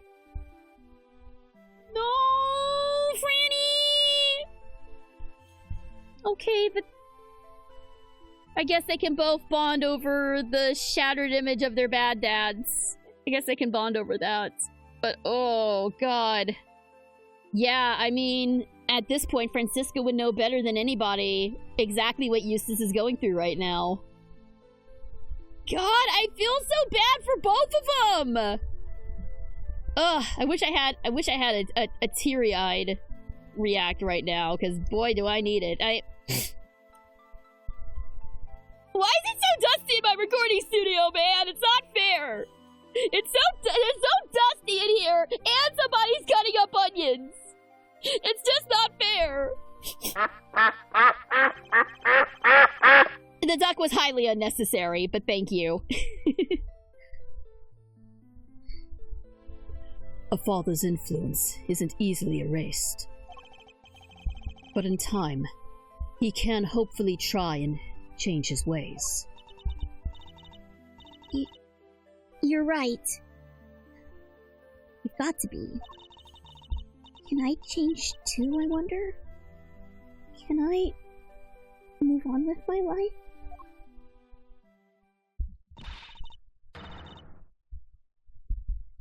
Okay, yeah, he's a tool, sure, but dude just got humiliated. Okay, how would you feel if you got told that every single achievement that you ever had was actually orchestrated by someone who hates your guts? How would you feel in that moment, dude? Because I know how I would feel, and I 100% am behind him. I feel bad for Eustace. God, the seesaw of emotions this game puts me through, man. I go from hating characters to loving them, to back to hating them, to back to loving them, to Yeah, no, we've been waiting for him to get humiliated, but not like this. Not like this. This was too much. This was overkill. This was overkill. Are you okay, Kay? How's that head feeling? I'm fine. Thank you. I'm so sorry, Kay. You were my patient. I had a responsibility to you, and instead, I let them accuse you of— Ow! Danny's right. We ain't just in the business of fixing bodies, missy. The mind's where it all begins. You're right, Grandma. Speaking of which, how's your memory? It's like, with a little more time, maybe I'll be able to remember some more? Please forgive me, but I had better be on my way. I am to preside over the trial of Fifi Lagarde in a bit. The Bronco Knight case, huh? Who's the defense attorney? Are you hoping it's your boyfriend? Are you hoping it's your boyfriend? It was supposed to be Miss Ringer, but as she is no longer with us, we are still in the process of finding her replacement. Miss Ringer was scheduled to represent Warden Lagarde? And of course, until we find Eustace, There is nobody to act for the prosecution, either. In any case, I must take my leave. Wait, please! What about Mr. Edgeworth's badge? What's going to happen to it now? With its chairman under arrest, the committee's activities have been suspended for the time being. So to answer your question, it's complicated. It's all up to the goddess now. But... Don't worry about it, Kay. It's a consequence of my own making. And I assume you do not mean to change your mind? Of course not. I chose the path of the truth, and I chose it willingly. With Chairman Winner out of the picture, justice is in the hands of the righteous once more. If you did wish to follow the path of the prosecutor again, Mr. Edgeworth, I would be more than happy to facilitate such a decision.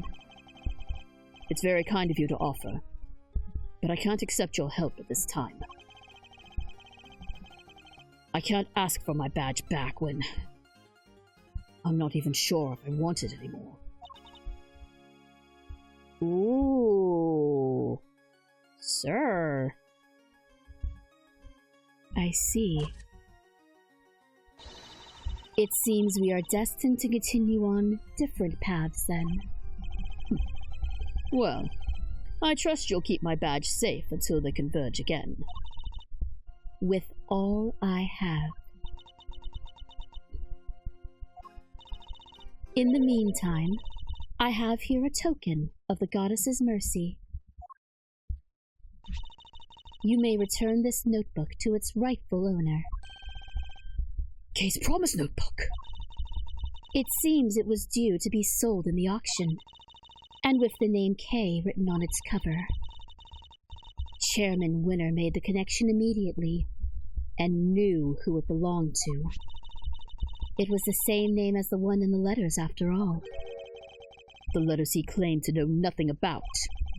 I suppose he insisted he didn't prepare them? Yes. He also had something else to say. Apparently, he thought that Miss Faraday was after her notebook, and that Miss Ringer was after his life, and that their respective goals are what led them to cooperate and infiltrate the auction together. Unfortunately for him, he misread the situation completely. It was all just happenstance. If Kay had known a defense attorney who was also a member of the committee, there's no way she wouldn't have told me. It just isn't like her. Your belief in her is touching. Does she still have her doubts? While the notebook did become part of Chairman Winner's cover-up scheme, it is also a treasured possession of Miss Faraday's, which is why I would like for her to have it back, as I am sure would the goddess.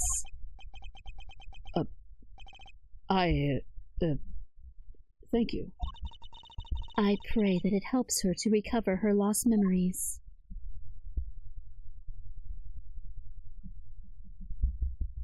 The murder wasn't just to stop her from finding her fiancé's murder. Maybe she was killed as part of a cover-up to interfere with Fifi's case?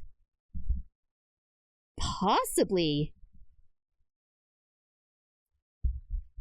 I mean, they always do find a way to tie everything together in the last case.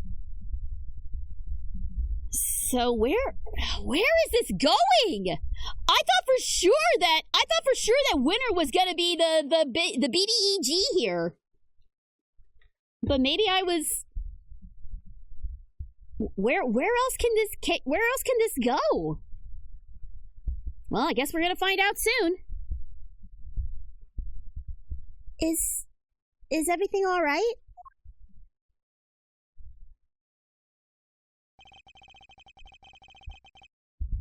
Judge Gavelle wanted me to return something important to you. Aww. Isn't that...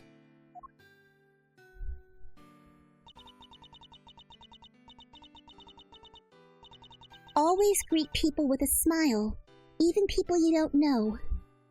Never cry in front of strangers. Daddy! I wrote them all down, Daddy! Yeah! I'm gonna keep all my promises and be a real hero when I grow up! Just like you! Oh, wait! I forgot to write one down! The most important promise of all! Promise number 5. Always try your hardest to learn about things you don't understand! I remembered it just how you said it! And now, I'll never forget it!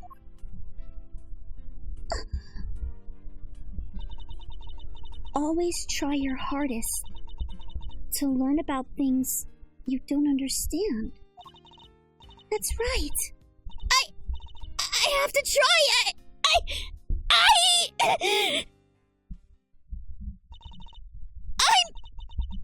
I'm Kate Faraday. Yeah! That's our girl! That's our girl! I am Kay Faraday, second Yatagarasu, an assistant to Mr. Edgeworth. Kay! Is that really you? Can't say I'm not a little bit embarrassed, but yeah, I'm back! And I couldn't have done it without you, Mr. Edgeworth.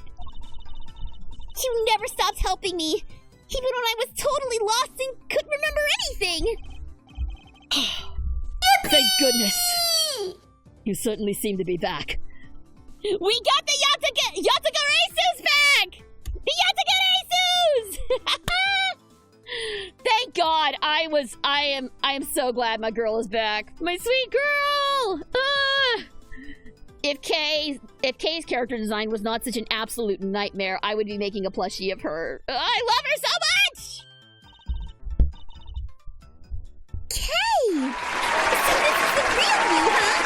Welcome back! It's so good to know your daughter. I can sleep easy now. Now that you found it, don't you dare go losing that memory of yours you did, young lady. You hear? Miss Needler! Dr. Hertz! Thanks a lot for looking after me. And if you really are better, how about you get out of them dang hospital duds? Oh yeah! I washed all your clothes for you. Here!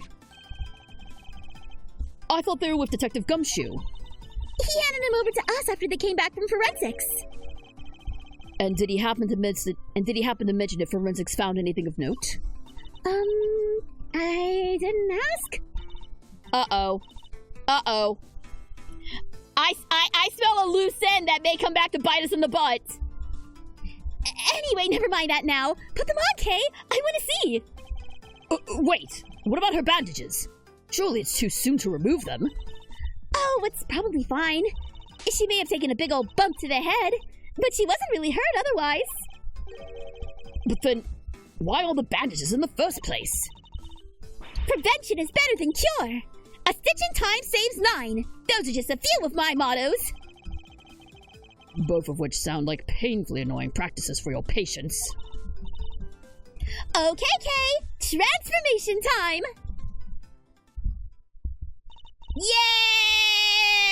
Yeah! Much better! Oh, now that's the girl we know and love. That's our Kay. That's our sweet girl. Yeah, now this is what I'm talking about. Fits like a stolen glove. That smile suits you better too. As it always did. Thanks to you too, Miss Von Karma. I'm so glad you showed up when you did. I simply came when Scruffy asked me to. I'm sure he'll be very happy to see that you're back to your old self too. Speaking of Gummy, where is he? Who knows? Perhaps the well of his devotion ran dry, but a certain someone threw away his badge. Detective Gumshoe. Anyway, I have to be going, and I'll be taking those two with me. Wait, what's gonna happen to them? Acting as an accomplice in a murder and forging an autopsy report 18 years ago, their crimes can't be allowed to go unpunished. But the fact that Excelsius Vinner coerced them into cooperating will, of course, be taken into account. Hey, don't you worry about us, Kay. As long as Grandma and me are together, we'll be all right. Take care, Kay Faraday, until we meet again. Again, I wish we could get more interaction with Kay and Francisca. I feel like those two absolutely need to team up and make Miles' life a living hell. They absolutely need to team up and just pester the shit out of him. I want to see it! Give me more Kay and Francisca! Platonic, I should say. But give me more Kay and Francisca! So, Kay, I know you only just got your memory back, but I need to ask you some questions. Give the girl a break! Come on! Whatever. She's down for it. Sure, ask away. What happened the day you lost your memory? What were you doing? Let's see. Somebody asked me to meet him at Gourd Lake. Gourd Lake, huh? So wait, how did you get from Gourd Lake to the big building? I'm jumping ahead. But I didn't know who it was. So there I was, just looking up at the moon, when somebody in a red raincoat started walking towards me. They must have drugged me somehow, because that's when I fell unconscious. What? I'm not sure I follow. Kay was at Gourd Lake, looking up at the moon? Anyway, when I came to, I was on the roof of this building. I was in a daze and stumbling around up there when I saw the person in the red raincoat again. But they were lying on the ground. I was so surprised I stumbled backwards and then I was falling and everything went dark. When I came to the second time, I couldn't remember anything. The person in the red raincoat. Who in the world were they? I'm sure they were walking in midair. Thinking about it's making my head hurt. Just breathe, Kay. You only just got your memory back. You're still confused. I imagine the root cause of your confusion is... Okay, so if she was at Gourd Lake, maybe she was confusing the two locations. I imagine things are all mixed up in your mind because you were at Gourd Lake one minute, and then at the top of the big building the next. And because you saw the moon in both locations, your mind blended your memories of the two together. Huh? But those are two totally different places. I know I was pretty out of it, but I don't think I could have gotten them confused that easily. I believe these things on the roof made you more likely to become confused. Well, she was hanging out by a cherry tree, so maybe she saw the tree in both locations? There are two key similarities between the scene down by Gourd Lake and here on top of the big building. Cherry blossoms and food stands. Wait, you're right! Those similarities are what caused your memories of both places to overlap. The person in the red raincoat wasn't walking in midair. They were walking towards you from across the park. But in your blurry memories, that same sight played out over the viewing platform instead. No way! Who steals a great thief's memories, huh? That's just cheating! Even still, this doesn't answer the question of who attacked Kay in the park. Was it the person in the red raincoat she saw? Uh-oh. Do you hear that? It sounds like it's coming from up in the storeroom. Come on, let's go take a look. Oh, Auntie! I smell another scoop in the oven! You're still here? Oh yeah, I guess Emma pieced out too. Where did Emma go? All right, April 6th, 9:53 a.m., 51st floor storeroom.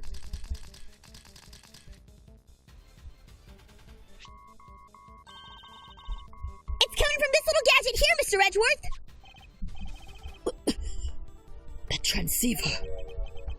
I feel like I've seen it somewhere before. The killer! The killer! Farewell, my turnabout! It's all coming back to me! Oh no! You want to talk about PTSD? This freaking case right here! It's still going! I'm no good with technology.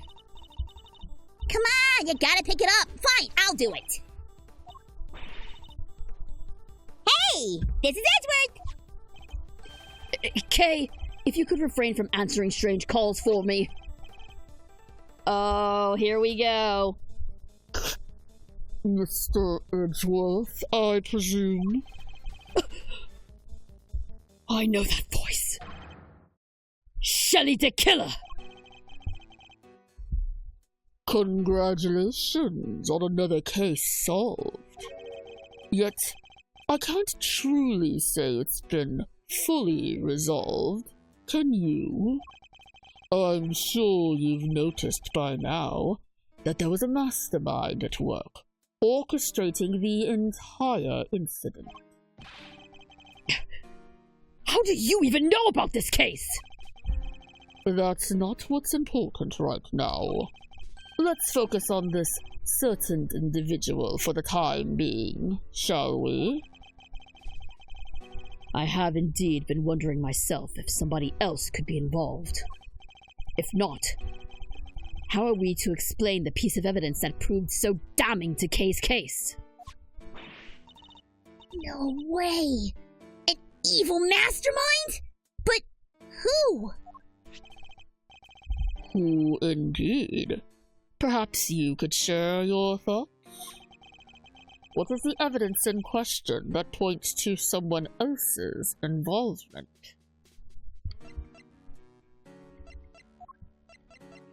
It's gotta be the letter, right? Take that!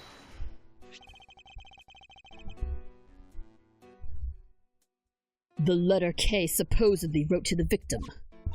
Yeah, I don't remember ever writing that. So, who did? Who would prepare such a thing? I know I'm not the only one who would like to know. And how do we know it wasn't you? Now, why would I do a thing like that, I believe the truth can only fully come to light in a court of law. But since you've had your badge revoked, that is no longer an option. So how will it all end?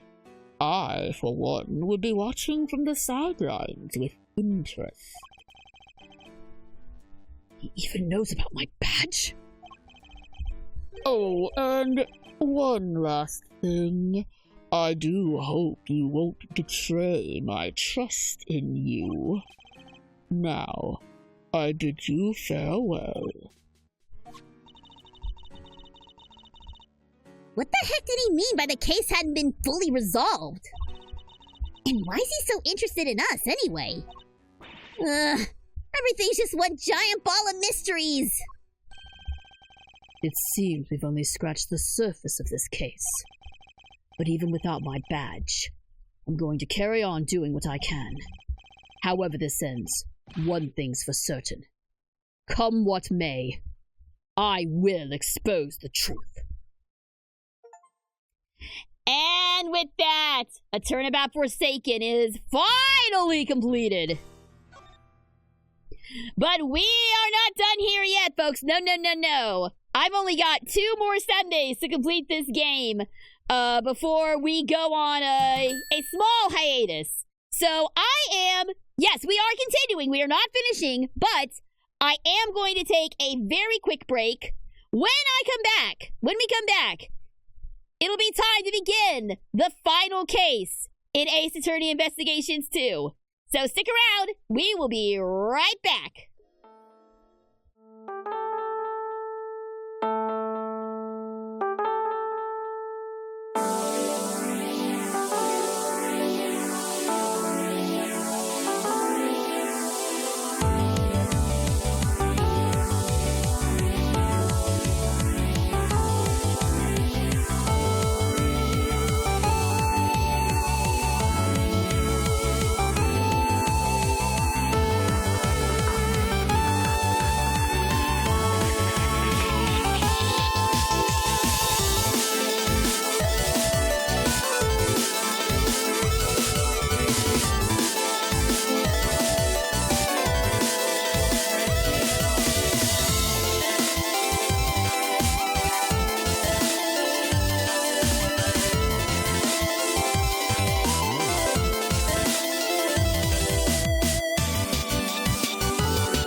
All right, and welcome back, everybody.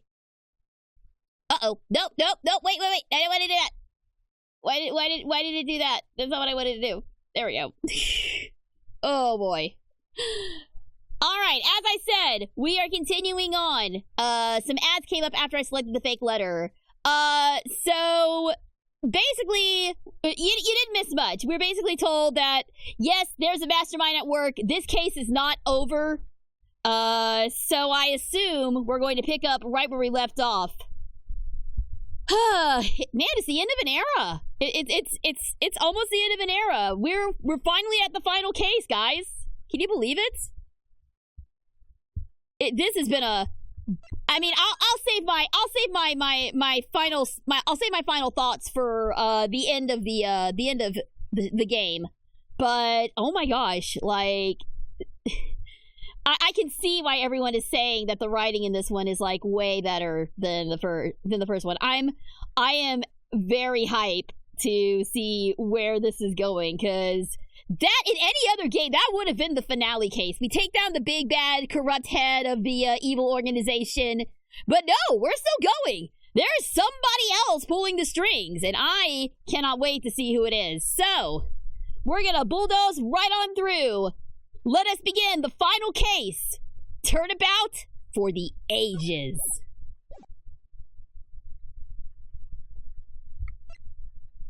Oh, and I guess this one is going to focus on Eustace. All right, we're soldiering on.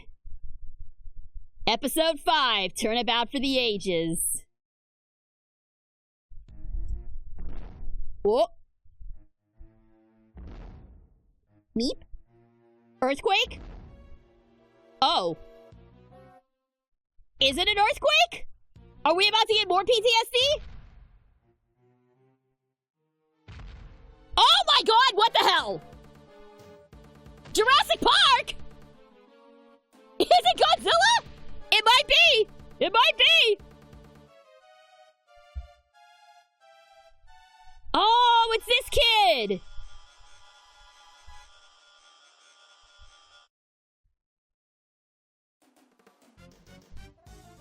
Yeah, no, that is just straight up legally distinct Godzilla.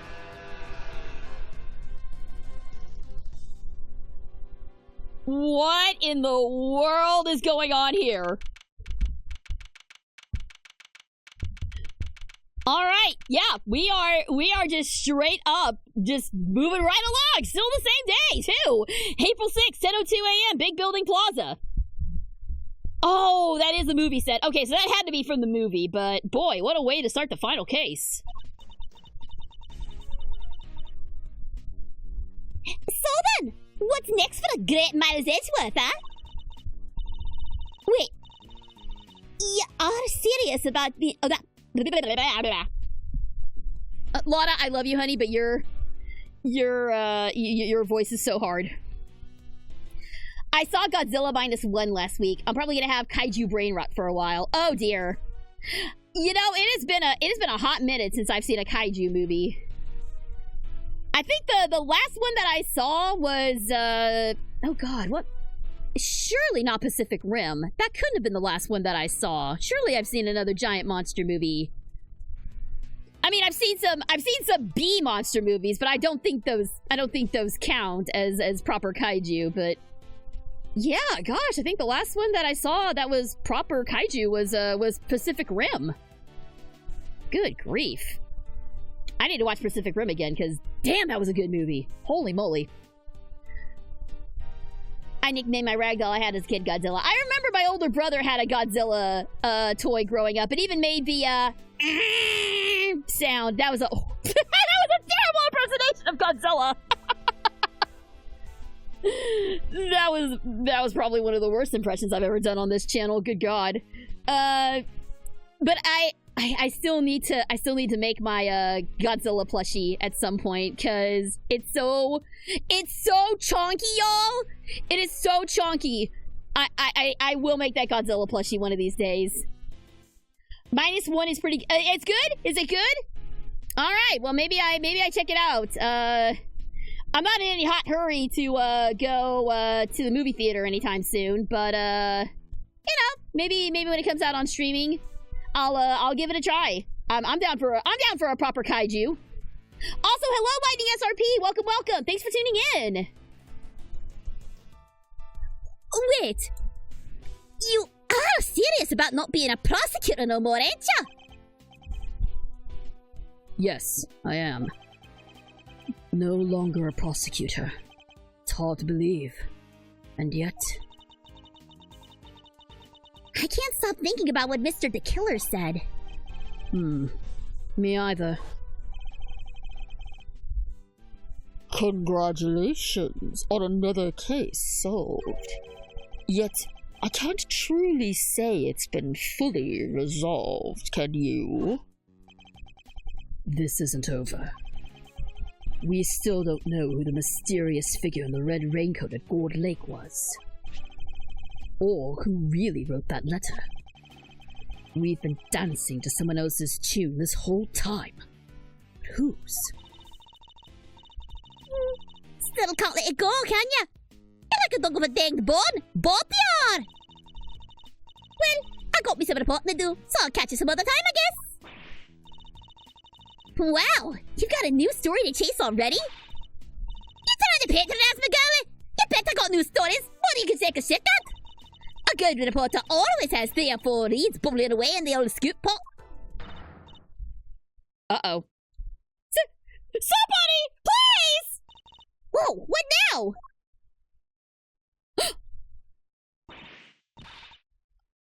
It's Penny! Uh-oh. What's going on? What's going on? What's happening? Please, you have to help me! Do I know her? What's the matter? Has something happened? There's a body!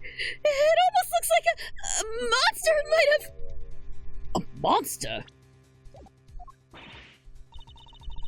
Well, I'll be. Anybody else smell the sweet, sweet smell of scoop soup? This way! Hurry! Okay, and away we go! What's happened now? What indeed? I suppose there's only one way to find out. And off we go! April 6th, 10:05 a.m. Big building, empty lot. I feel bad for Penny. Miles totally forgot her. I never forgot her. I always thought she was cute. Maybe because she kind of looks... I might be partial to her because she kind of looks somewhat like me. So maybe that's why I'm partial to her. Except I don't have cute freckles like she does. I wish I did, but I don't have cute freckles. My skin is unblemished and, about as white as a correction pen. We'll put it that way. Huh? These look like... Yup! Footprints! This right here's photo gold! Footprints? But how big would a creature have to be to leave prints like that? Mr. Edgeworth, look! Oh! Whoa! Is that the president, dude? What the hell is going on here? Also, what's up, Faye? Welcome back. Glad to see you too, Shilong Lang. But more importantly, oh my god, the president's dead! Shilong Lang? What's he doing here? Wait! The guy on the floor! That's... No.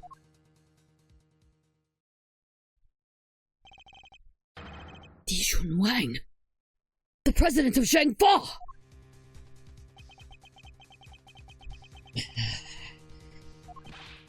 Agent Lang! Mr. Prosecutor. How did you get here so quick? What is going on here? Huh? You don't think that's exactly what I'm trying to figure out myself? We can't blame him for being on edge, I suppose. The leader of his country is dead. Speaking of which... The body is lying inside of one of the footprints. What on earth happened to him? The president is dead. Johnny Joestar did it. You know what? This is... Oh my god. Okay, y'all. Y'all. I got the best husband in the world. I got the best husband in the world. Unprompted. Unprompted, the man has brought me tea and a variety of snacks. Everyone put a W in the chat for my husband because he's the greatest. Thank you, honey. I love you. It's so sweet. I have cheese now. 1 second. I've got cheese and grapes and Triscuits and... Oh my god. There's even nerds. There's nerds chewies. Yo! He's a keeper. Come on. He's the best. Oh my god. There's even chewy nerds. These are my favorites. Alright. There's clusters. Yes! They're so good. They're so good. They're probably not great for eating on stream because, you know, crunchy, crunch in the microphone is probably not going to be nice. Oh my god. Oh, and of course the dog is... The minute I say that, the dog is here. Alright, Jenna, here, you get a piece of cheese and then leave me alone. Go away. There we go. Oh, alright. Hopefully my snacking noises won't be picked up on the microphone. Here we go. I was about to say that, yeah, this Yes, you're leaving now. Bye.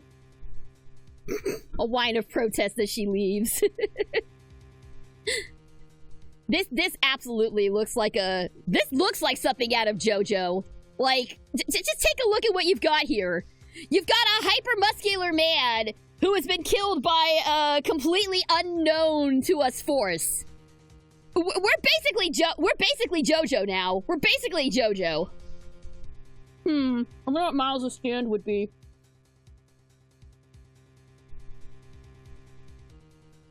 The body is lying inside of one of the footprints. What on earth happened to him? What is it with dogs and cheese? I had some earlier today and my doggo was right there. They know! They know when there's cheese present. It's a cheese tax. It's something dogs intrinsically know when there's cheese around. Whenever cheese is to be found, the toll must be paid. The cheese tax. The cheese tax. This is good cheese, actually. I think we had discussed something chess themed for Edgeworth Stand. I don't know any chess songs, though, off the top of my head. I'll have to figure it out.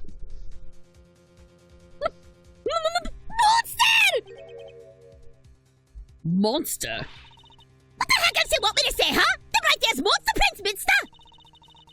That big battle Torosaurus jumped right through here! I ain't never been shot or nothing! Tarosaurus. Okay, that's what we're calling this. What?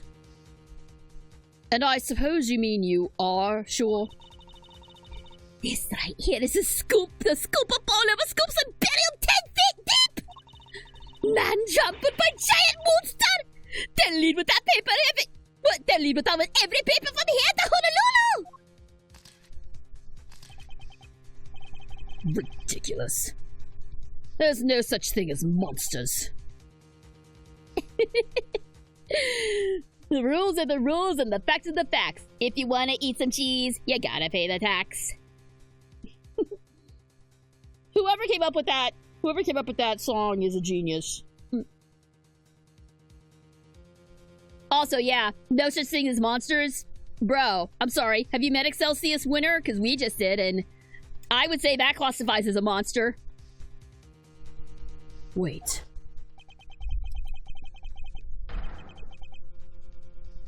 Okay, hold on. What? Oh god, it's been so long. I don't remember the voice we had for Wang. Do you guys remember the voice we had for Dijun Wang? What was it? I don't remember. I think it was just like, I want to say it was like my Necromaru voice. Because he was all big and buff.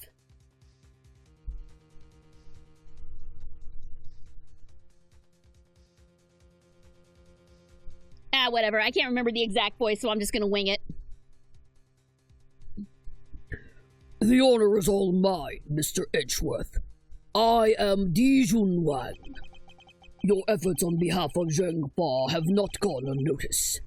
You have averted something of a crisis. You're the assassin we've been looking for? In a sense, yes. A certain someone did indeed hire me to carry out a contract. And that contract did indeed specify that I was to assassinate President Wang. Did he finally manage to... You! Did you discover the body? Yes. That is... What are you doing, Agent Lang? Lang Ji says, begin at the beginning, with the first person to arrive at the scene.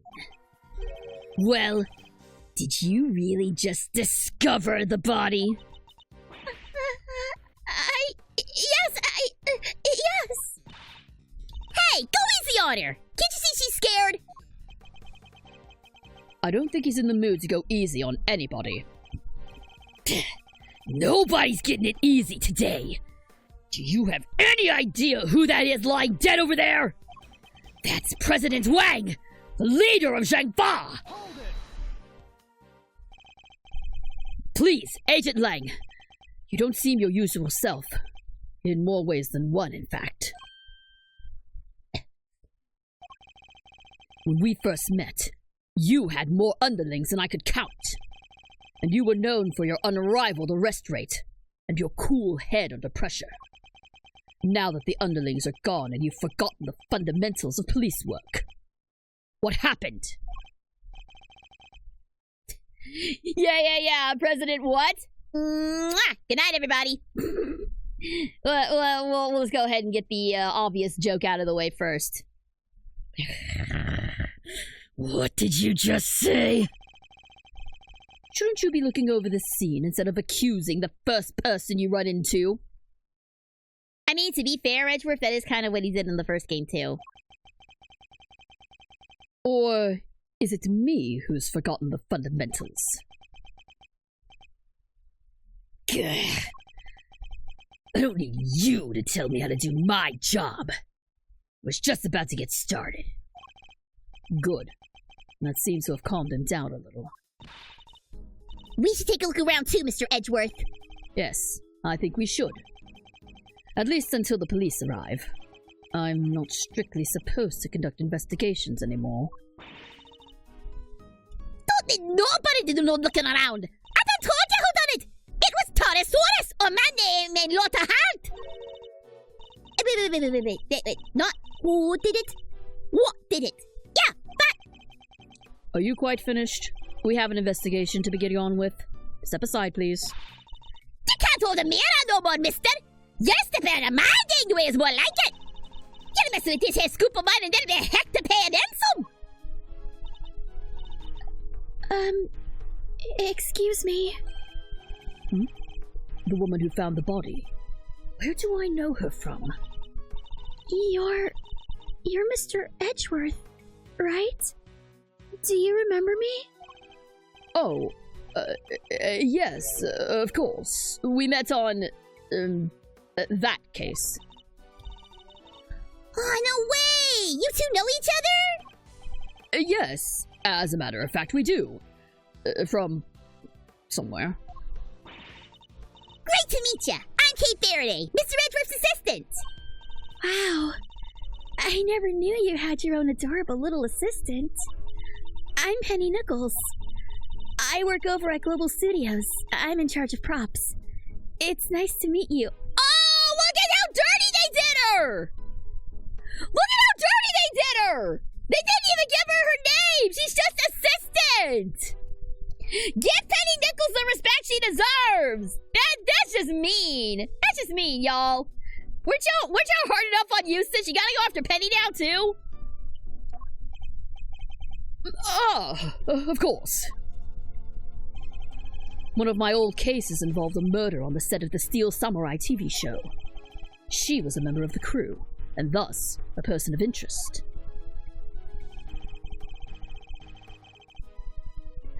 Our paths must have crossed several times while it was all going on, and yet I'd completely forgotten her. It's good to see you again. So if you're here, I guess that means... That's right. We're here on location, filming for Global Studios.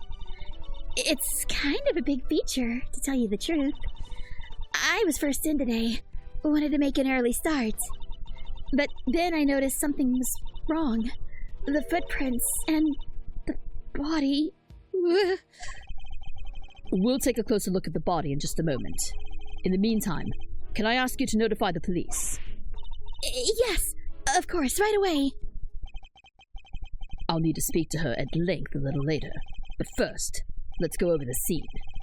There's plenty to look at besides the body. I'll need to examine everything in detail. All right, begin investigation. Big building start.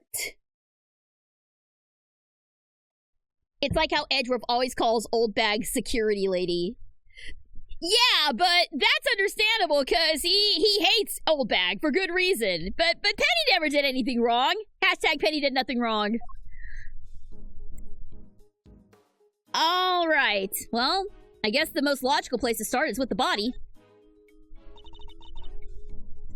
It really is him, huh? It certainly appears to be. The same man we met only a few days ago. So this time, the president really did get assassinated. If that is what happened, the assassin certainly chose an attention-grabbing method. I must scour the scene and inspect anything that catches my attention. I mean, there's a lot to examine here. No obvious wounds, but he's definitely not breathing. So, it really was a monster. Trampled by a giant creature?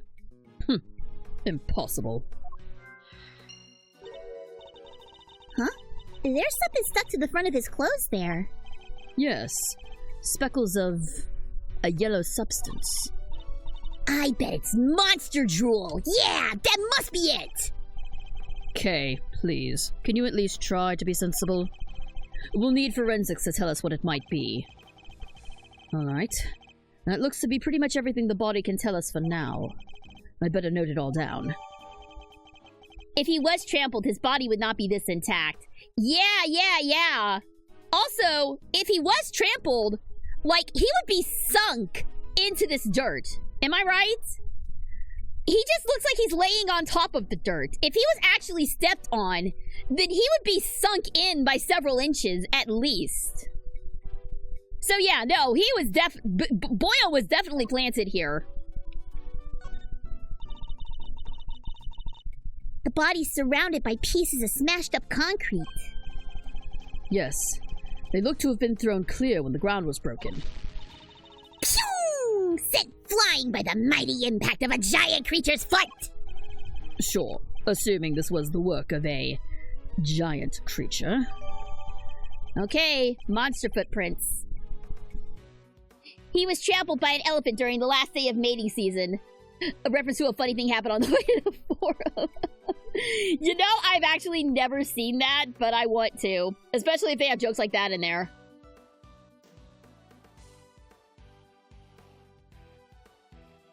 His body's not a bloody pulp. He hasn't sunk into the ground. Definitely not a kaiju. Or if it is the daintiest kaiju we've ever seen. It just barely presses his foot on. It's just like, just enough pressure to snap your rib cage. There we go. Just look at the shape. I know a hoof when I see one. There's only one thing that can possibly be. The footprint of an enormous, terrifying beast. And it's not just the one. There's 3. But you know that's impossible, don't you? You know that monsters aren't real. Oh, sure. I probably know that, somewhere deep down. But it's way more fun to believe they are. Our job is to pursue the truth, Kay. Not to believe what feels most fun in the moment. I don't know. Kay would absolutely play Monster Hunter.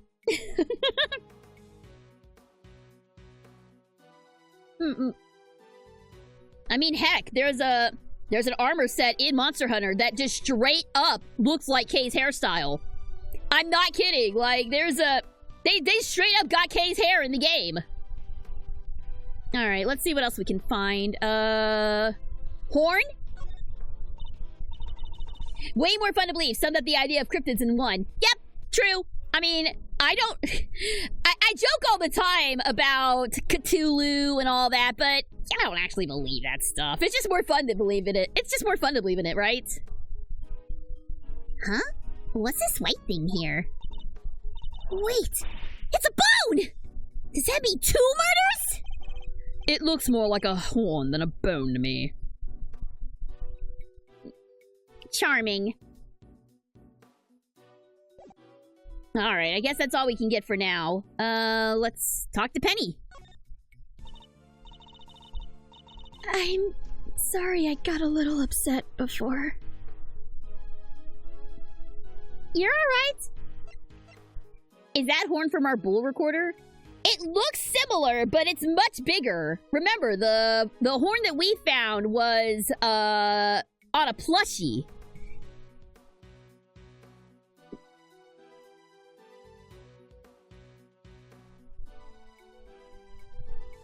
Alright, let's see. We'll start from the top.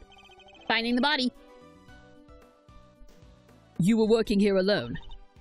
That's right. I came before everybody else so I could get everything ready. But as soon as I walked through the gate, I saw the footprints. Monster prints first thing in the morning! That must have been a real shock! It was. They weren't there when I left yesterday evening, I'm sure of it. So the footprints must have appeared late last night. At first glance, I thought maybe they were part of the set, but then I got closer, and I saw that somebody was lying in the middle of one of them. You didn't notice until you were right up close? Yeah, my eyesight just seems to be getting worse and worse lately. I think I need new glasses. Relatable. I didn't notice it was a body until I was right by it, which is why I got so shocked and ran away. That must be when we bumped into her. So you're shooting a movie. It wouldn't happen to be a Steel Samurai movie, would it? Nope.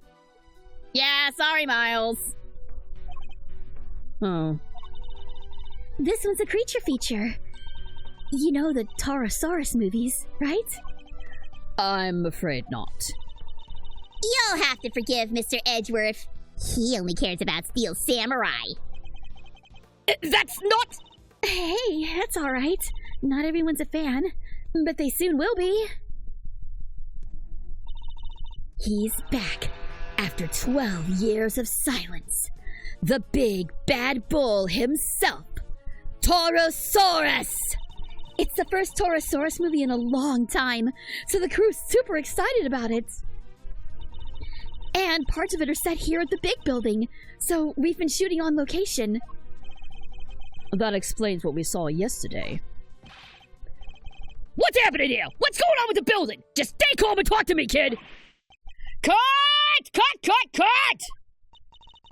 I'm so sorry! We're shooting a movie!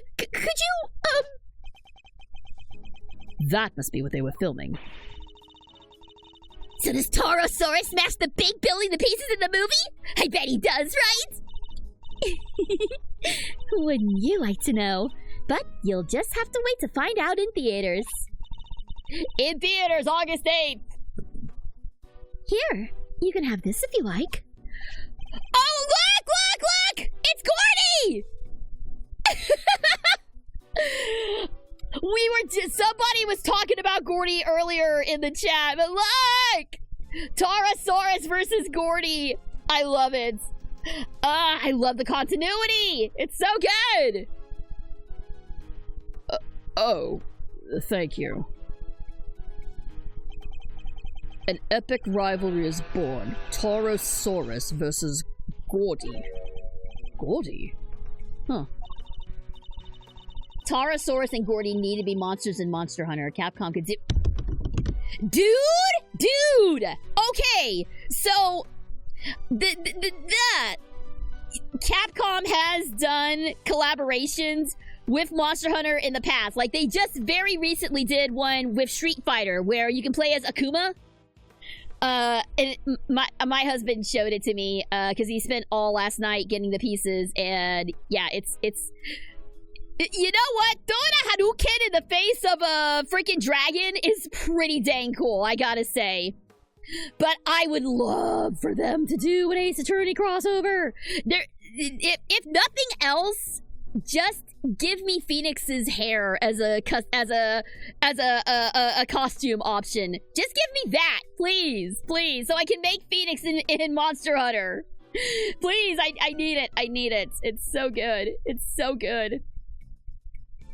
That's right. It's not just Tarasaurus on his own this time around. He has an arch nemesis.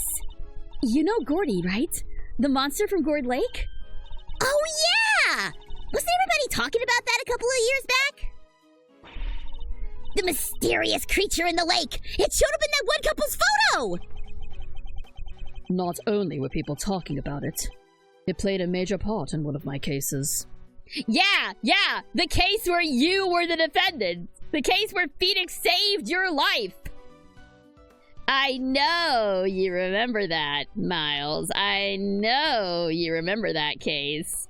It's where you fell in love with Phoenix all over again. Or maybe for the first time. Either way. Alright, fine. I can't help it when they give me such good morsels! It would be rude of me not to indulge, okay? This is me appreciating the writing! Thank you. Thanks for the cat spray. Not a name I'm too wild about hearing again. Yeah, he wouldn't be. Would it? The director is fascinated by the stories, which is how Gordy wound up in the movie.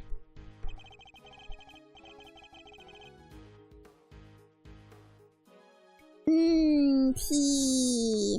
Yummy. Ooh, that's good tea, actually. What did he... I don't know what the flavor of that tea is, but it's very good. No! Hey, you know what?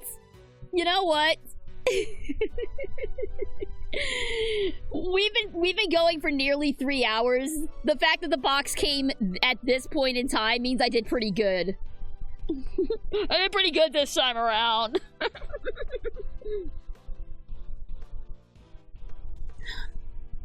Okay, but why is the president there, though? Yeah, no, we're... Shh. Don't worry about that. We're gonna get to that. I'm gonna enjoy snacks in my box. I told you I had snacks in my box. A little behind the times, but better late than never, I suppose.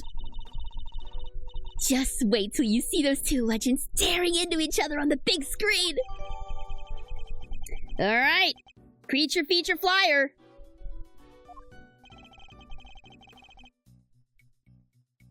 This reminds me of something I've seen already. Does it? We'll have to take another look. All right, let's check the front gate.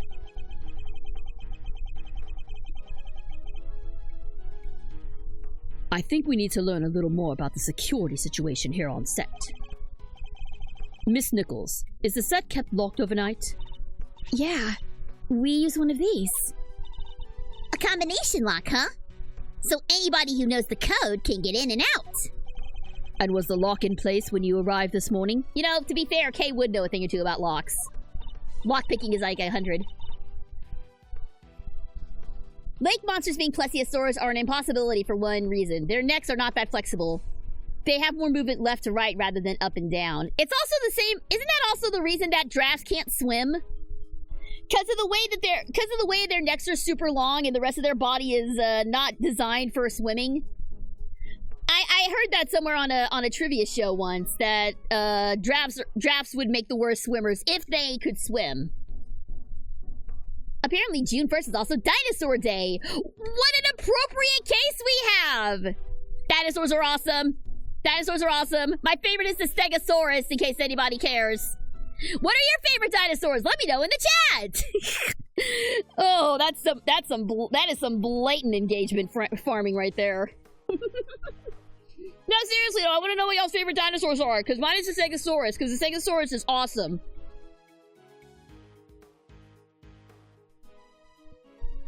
Yep, everything was locked up tight when I got here. Who knows the combination? Oh, the producer, the director, the crew, the actors. Basically, everybody who's working on the movie. That seems to be a bad idea. Okay, but you don't want everybody who works on the movie to have access to the lot at all times, right? The crew and the producer and the director, definitely. But the actors? You're gonna give everybody that power? I don't know. So any member of the cast or crew could have opened the lock and entered. Okay, well, hold on. We got Triceratops. We got T-Rex. Get fagamized. I like the Archaeopteryx. A bird, not a dinosaur. I guess Allosaur would be the closest. Allosaurs are cool, and I like Archaeopteryxes as well. Hey! Hello, Spacey! Welcome, welcome! Thank you so much for tuning in. Please excuse my appearance. I decided to wax poetic about Rightworth, and my chat decided to throw me in the box of shame because apparently I talk about Rightworth too much. But welcome! Thanks so much for tuning in. Please enjoy. Yeah!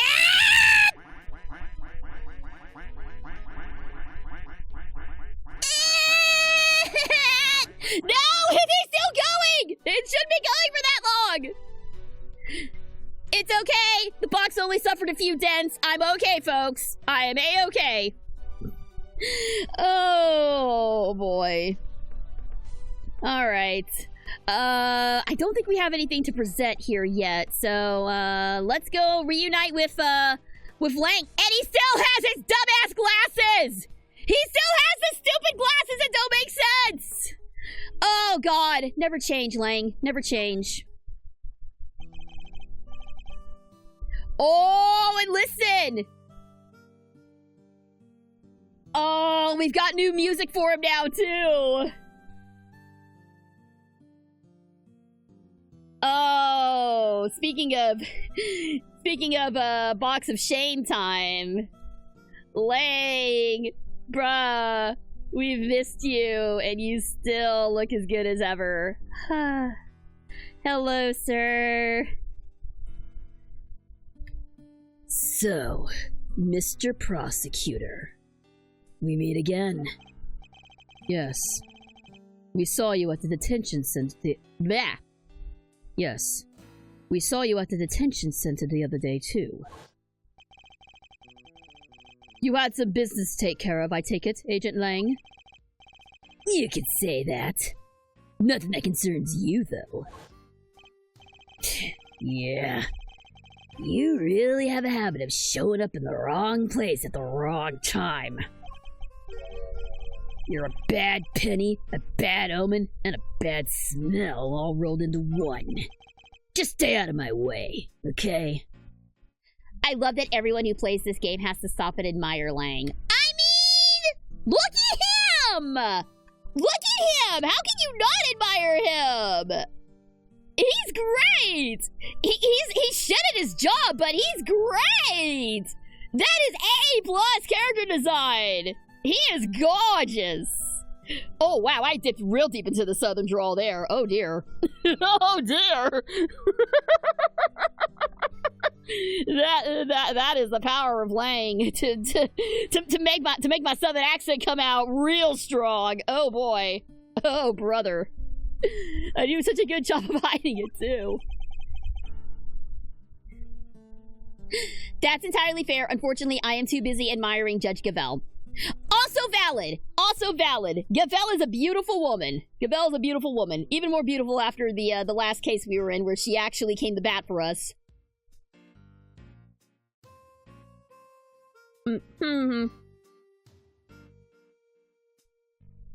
That is one thing I love about this game. This series. it simultaneously gives us the most gorgeous characters in existence, and at the same time is also capable of some truly horrendous character designs. The freaking pervy doctor, for one, is the one that still haunts my nightmares from whichever game that was. I think that was 2. That was Justice for All. But yeah, I love it. I just don't like clown. Oh god! Why did you remind me of Mo?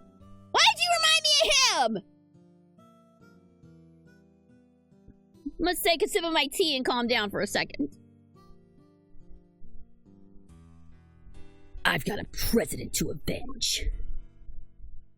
Alright, so yeah, why are you here, man? You haven't really gotten into that.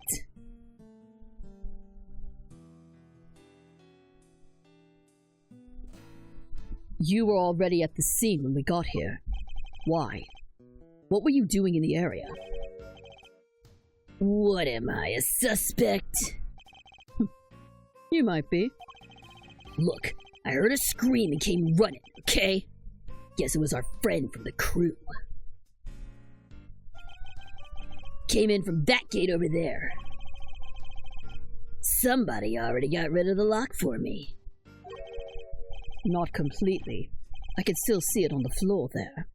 Perhaps I should take a closer look. When I got here, I saw Movie Girl running out of the other gate. In other words, he arrived right around the same time that we did. So you had business here at the big building. Something like that. A date with destiny, let's call it. He was similarly enigmatic when we saw him at the detention center. Let me guess. You're a huge Creature Feature fan, so you came to see him filming the Taurosaurus movie. Creature Feature? What do you think I am?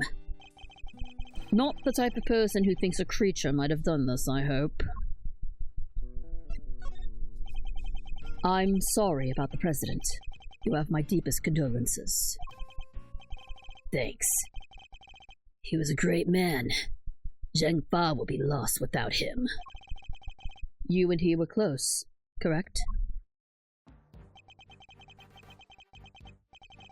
It all started when he hired my father. That was our big break.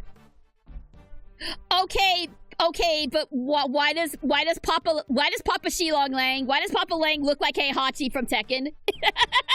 It's just Heihachi! That's just a Tekken dude! I mean, I get it. I get why he looks like that, but come on, that is just Heihachi. Come on. Our family kept him safe. That was our most important duty, and our most sacred. He gave my father medal after medal. They had to come up with new ones just for him. In the end, there were no medals left to give. So he made us the keepers of his last will and testament. Wow! Baller! Those medals, that duty, they're our greatest pride. Our family jewels. I never thought we'd be unsealing that will so soon. Wow. It sounds like your family and the president were super close. But wait, when that whole thing happened back at the lake, you weren't with the president then, right? Look, a lot happened, okay? This is all 12 years ago or more. My father and the president being friends, our families being the one who kept him safe. He just changed one day. It was like he became a different person. Now, he doesn't trust the police one bit. I wonder what happened 12 years ago. But regardless of what happened, I still respected him. Zheng Fa may not be a big country, but he held that place together. Damn it! What was his security detail thinking? I imagine you've already contacted the embassy. Course I have. And the government. And my family. They'll be going crazy right now thinking about what needs to happen with that will. And things will be getting crazy here soon, too. Those bodyguards will be all over the place. If you're not a fan of trouble, I'd leave before they get here. Look, Mr. Prosecutor. These days, I'm a one-man outfit. A lone wolf. They won't be letting me lead this investigation. But I've still got fangs. And I can still bite back. I bet you can. I'll find whoever did this. And I won't let you or anybody else get in my way. Oh, don't worry. Don't worry. We will not be getting in your way, sir. I will be more than happy to sit back and let you do all the work. Wait! I just realized what that sounded like.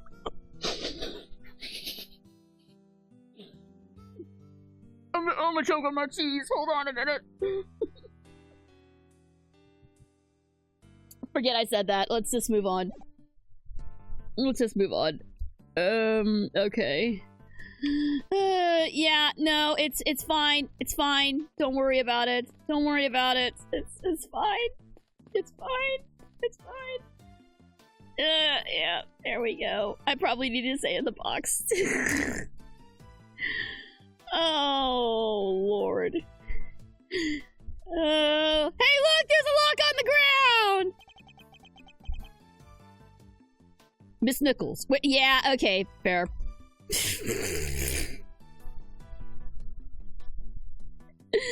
Ow! You know what? I completely deserve that. I completely deserve that. I'll stay in the box for a little longer then. Miss Nichols, where does this exit lead? That? Oh, onto the ground of the big building. Yet another case with direct ties to that same building. The building with the hidden 51st floor used to store the lots for illicit auctions. I guess it wouldn't be much of a surprise if it turned out to be hiding yet more secrets. Alright, so big building is gonna play a part in this. Again. Look at the chain and padlock. Hey, look at that! Somebody cut the chain! They did? I'm sure it was still intact when I left yesterday. I'd say it's possible that this is where our killer entered from.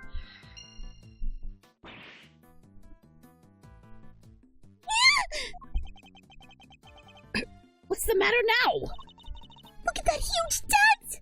How did that get there? You're right. That is a big dent. It would have taken a sizable object to make it. And a heavy one, too. That wasn't like that yesterday either. It wasn't? I guess that means the dent must have been made last night at some point. Okay. We're definitely getting a lot of clues here. Actually, I am gonna lose the box. Much better. The fact that they named it the big building absolutely kills me. It's so dumb, but I love it. Yeah, right? There are so many dumb names. The dumb names in Ace Attorney, as someone who has a weakness / affinity for puns, I love all of the dumbass names in this game. It's so good. Alright, so... let's, down from here? Hey! These are those plastic sheets you put down when you have a picnic! They're plastic sheets, that much is true. But I don't think that's what they're used for. Want me to explain, Mr. Edgeworth? Those are waterproof sheets. We use them to protect the camera when it's up on the crane. If it starts raining while we're shooting, we can just cover up and keep going. I see. So they must be pretty big, right? Oh yeah. They have to be able to cover the whole rig. Wouldn't be much point in using them otherwise. The weather was pretty patchy yesterday, so we wound up using them quite a bit. I could see how weak you were to those hot dog puns in the last. Yeah!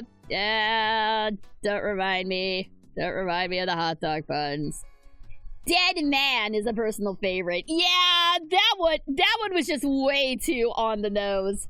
I don't know, Ian Seidman was pretty good. Inspector Goodman was funny too, because he was a good man. Actually, there's another show that I watched with Inspector Goodman, so...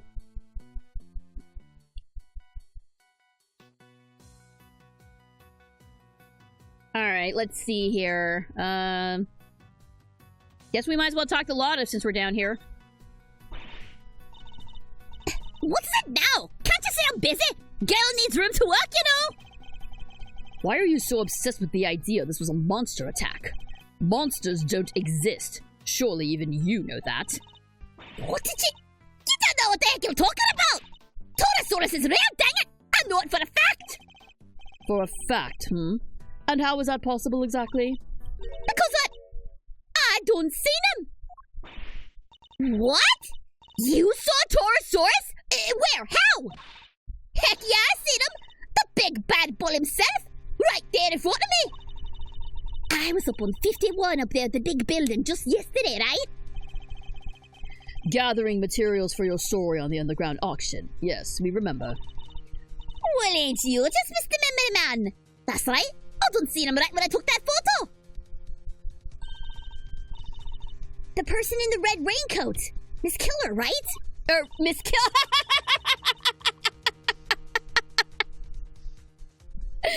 Miss Ringer, not Miss Killer. That's perfect. This case is peak Ace Attorney Whiplash. We go from presidential assassination to monsters are real in 30 seconds. Yes, the tonal whiplash of this whole series. This series has given me the realest of feels that I have had playing a game in years, and also the biggest, like, absolute head slapping, you cannot possibly be this stupid moments, usually within the same case. God, I love Ace Attorney so much. It's not even fair. You see that blind right there? Next to little Miss Raincoat? Well, guess who was on the other side of it at that very moment? That's right! Torosaurus! There's nothing there. But I can't rightly capture every dang thing! I was just a little too far away, that's all! But I seen it alright! Oh boy, did I!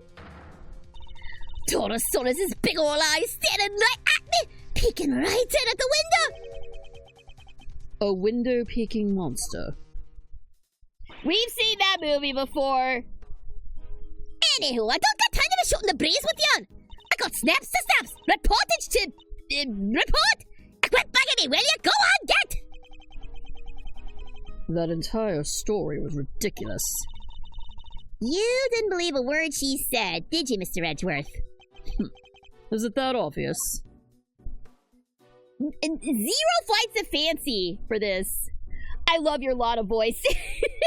You know what? Way early on, when I was playing the very first Ace Attorney, I let the chat choose the voice, just based purely on aesthetics.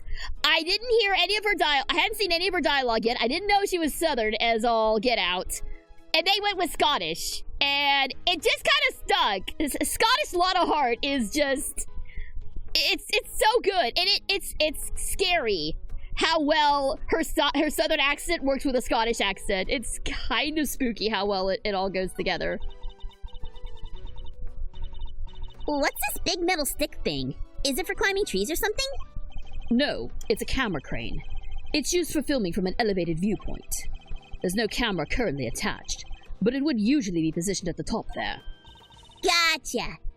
Sounds perfect for casing a place before a burglary. Mind if I go ask somebody about borrowing it? And how do you propose to transport it if the answer is yes? Easy. You take the bottom part, I'll take the top. So I'm helping now? And if we go one little step at a time, we'll be back at your place before we know it. And we're walking it back to my house? How does she know where you live, by the way? You were able to use the southern accent for Tabby Lloyd, who is basically Lotta 2.0. Yeah, I got to do the southern one after all, so it all works out. Alright, let's see here. What else do we got?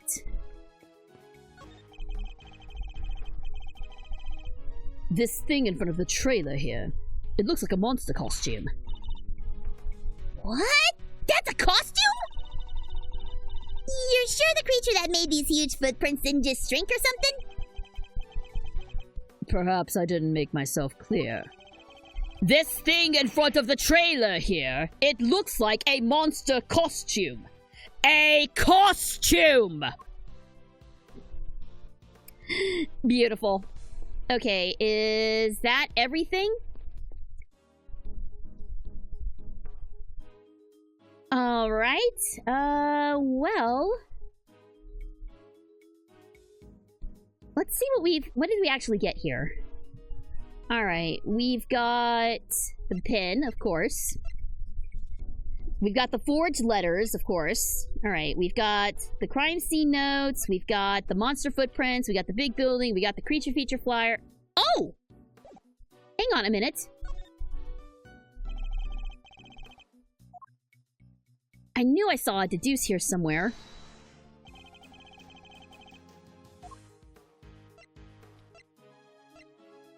These were the same horns from Taurosaurus.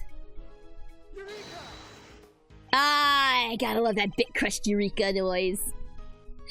This kind of reminds me of a Detective Conan case where a guy was murdered on the set of a monster movie. Different methods, same vibes. You know what this is reminding me of? This is actually reminding me of one of my favorite episodes of Midsummer Murders. Where they're filming a movie version of the Scarlet Pimpernel, and there's a big guillotine on set, and multiple people are murdered with the guillotine. That's supposed to be just a prop, but actually works very accurately and very well. That's probably one of my favorite That's probably one of my favorite episodes of Midsummer Murders. Definitely top 10. I don't remember what season it is, though, but the name of the episode is They Seek Him Here. Really good one. This game has some of the best settings for cases, honestly. Yeah, again, just so much good stuff. Like, especially with investigations, all the callbacks to the previous game are so good. Yeah, lovely. And trust me, the effects are quite effective in that episode too. Yeesh. That episode also did give me one of my favorite lines that I have ever heard a character say in a murder mystery. Oh yeah, don't mind me. I'm just the one who found the egg in a basket. As they were talking to the guy who discovered the body. Really good. This could be one of the Taurosaurus's horns, couldn't it? You're right! It totally could! Maybe it's part of a prop from the movie? If it is, it must be from something pretty big, judging by the size. So what's it doing on the ground here? We should ask one of the crew. Maybe they'll know. Alright, well, let's go talk to the only crew member here. Gotta be Penny. This horn, do you recognize it? Huh? Oh, that's part of one of Taurosaurus's horns. It's from a model we use for promotional stuff. Where did you find it? On the ground near the side entrance. That's weird. We keep a replica of Taurosaurus's head up on the roof of the trailer over there. And it's quite large, I assume? Oh yeah. Well, not as big as the real thing, obviously, but it's still pretty big. It's just up there. See it? I bet you that's what... Oh! Maya! Maya spotted! Maya spotted! There's a Maya sighting!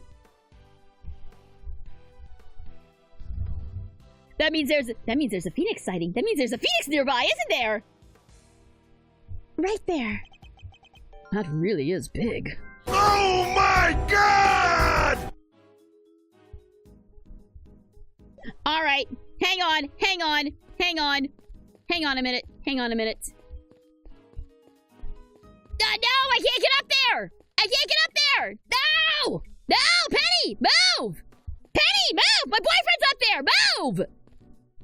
I mean, Andrew's boyfriend is up there, move! Damn it! I would have seen Maya! Examine the gate again. Sorry, I didn't mean to jump scare y'all with the Maya excitement. Sorry about that. So the grounds of the big building lie beyond this gate. To look at it from here, you'd think it was just an ordinary building, huh?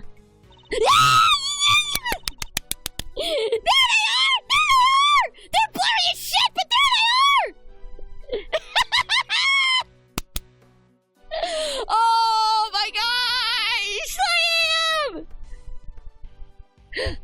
I'm so glad. I completely lost my mind when I saw them in the boat in the first one, and I'm so glad they're back here! I don't know where Pearl's at though, but hey! There's my boyo! There's our boy! Hi, Phoenix! We miss you, buddy! Oh my god, they totally... Look at the line! They totally know! And there's no one really special around to speak of either. Well, no one from our current vantage point at any rate. Ah! You see what I mean? They are canon! They are absolutely canon, and Capcom is just too much cowards to say it! Oh, come on! You can't do this to me again! I gotta wait until Apollo Justice Trilogy to see them both together again, and it's gonna... I will literally explode when they get back together in the Apollo Justice Trilogy. That man has been spotted! That man sighting confirmed! It's so good, though. Bye, Phoenix. Bye, baby. We love you. Anyway, we don't have time to ponder such things. We need to investigate this entire lot. Hey, look, right over there for examining the side gate twice. Myers, thank you so much. Thank you. Why isn't it cooperating? Come on, why isn't my... There we go. Myers, thank you so much. Thank you so much for that little tidbit. You made my night, dude. Thank you so much. All right, so let's get back to the investigation. We for sure have some logic to piece together by now. All right, what do we got?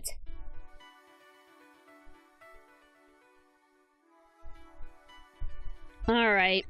Was he stomped on? 3 footprints. Those probably go together. Side gate, chain cut. Dented fence. Broken horn, combination lock. All right. So both of the gates were open, so I think these two go together. Boom!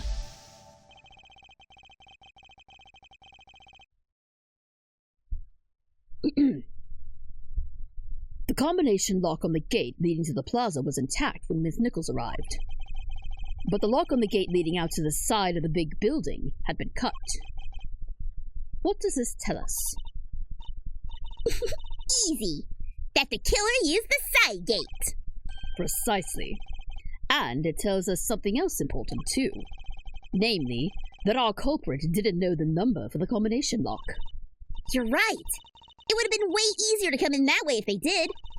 But instead, they chose the classic thief's route, the lesser-known side entrance.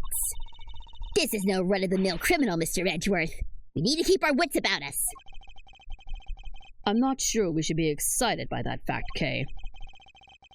Anyway, we know that everyone working on the movie knew the combination. which makes it likely that our culprit wasn't a member of the cast or crew. Okay, so there we go. It was somebody... an outside party. Alright. I wonder if the broken horn is what caused the dented fence. Boom!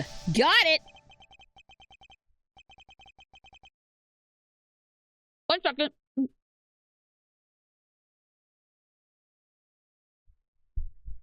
Both the dent in the fence and the broken horn weren't there yesterday, according to our witness. Which leads me to wonder... Wait, you think that giant Taurosaurus head could have... I do. I think it well could have rolled off of the trailer roof and landed in the lot below. It seems more than possible. And it also means... So... he wasn't stomped on. He was crushed by the head. Interesting. There's no sign of a murder weapon anywhere. Oh yeah, there isn't.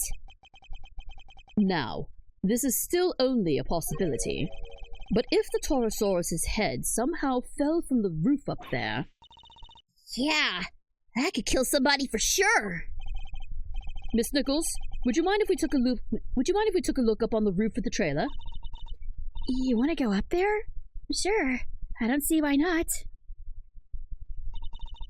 Knock yourselves out! Oh, but don't do that. Literally, the steps can be kind of slippy. Oh, and Lang's done too. Alright, I'm done here. I found out what I need to know for now. And what might that be, I wonder? Oh, it's the kid! It's that kiddo again! We've seen you a few times now. They have the same walk cycle. Did you see that?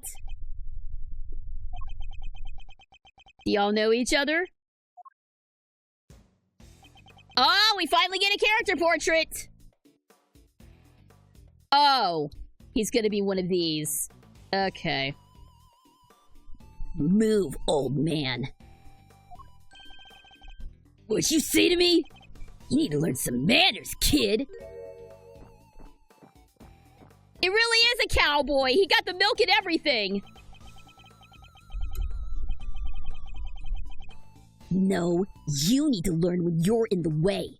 Quit whining and get out of here. What the? I am so sorry about him. Sean, apologize to the nice man.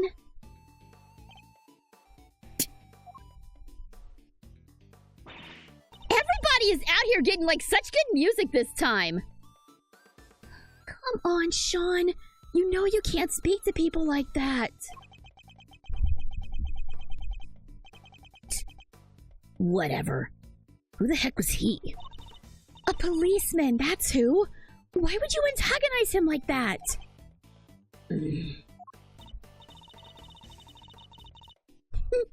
I thought there was going to be trouble for a second there. I don't think I've ever seen anybody stand up to Agent Lang like that. Oh, let me introduce you all. Everybody, this is Sean Fenn. He's the star of the movie we're making. The star? This little boy? Hi there, I'm Kate Faraday. It's great to meet ya. Sean, this is Miles Edgeworth. He's a prosecutor. A prosecutor? That's right. And a pretty famous one at that. If he's a prosecutor, where's his badge? He certainly doesn't pull any punches. Oh! You might not want to get too close, Sean. He's probably already seen the dead body. She's right. It's no sight for a child. But he's involved in all this nonetheless. I'll need to speak with him. Alright, I guess talk to the little pug kid. I bet this is gonna go over well.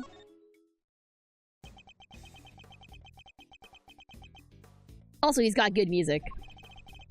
It was Sean, wasn't it? Do you mind if I ask you some questions? Are you really a prosecutor?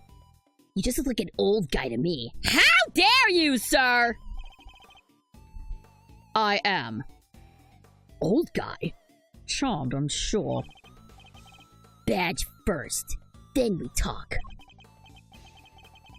I don't have my badge right now. Then how do you expect people to believe you're a prosecutor? Whew, he's not the friendliest, huh? You want me to try talking to him? Why not?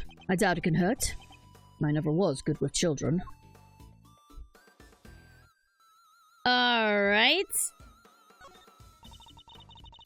So, you're an actor, right, Sean? Yeah, so what? That's amazing! You're so cool! It's not that big of a deal. Kay's approach seems to be having an effect. So, those horns of yours. Yeah? What about them? Oh, those? The makeup department made them. The character he plays has a special psychic link with Torosaurus. And the horns allow him to communicate with his giant friend. Isn't that right, Sean? Just shut up, will you? They don't need to know all that stuff! Sorry. Well, the power dynamic here seems pretty obvious. Still, that's kind of amazing, huh? The lead character in a movie? While you're still in elementary school? That's crazy!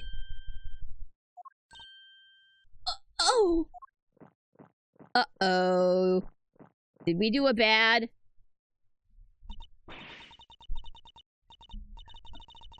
Yeah, we did a bad. Since when do lawyers have badges? In Japan, they do. In fact, the defense attorney's badges are exactly the same badge that that Phoenix has in game. They are actually based off of sunflowers. So yeah, in Japan, the attorneys actually do wear badges. I don't know if the prosecutor badge looks like it does in Ace Attorney verse, but in Japan, the defense attorney badge does in fact look the same.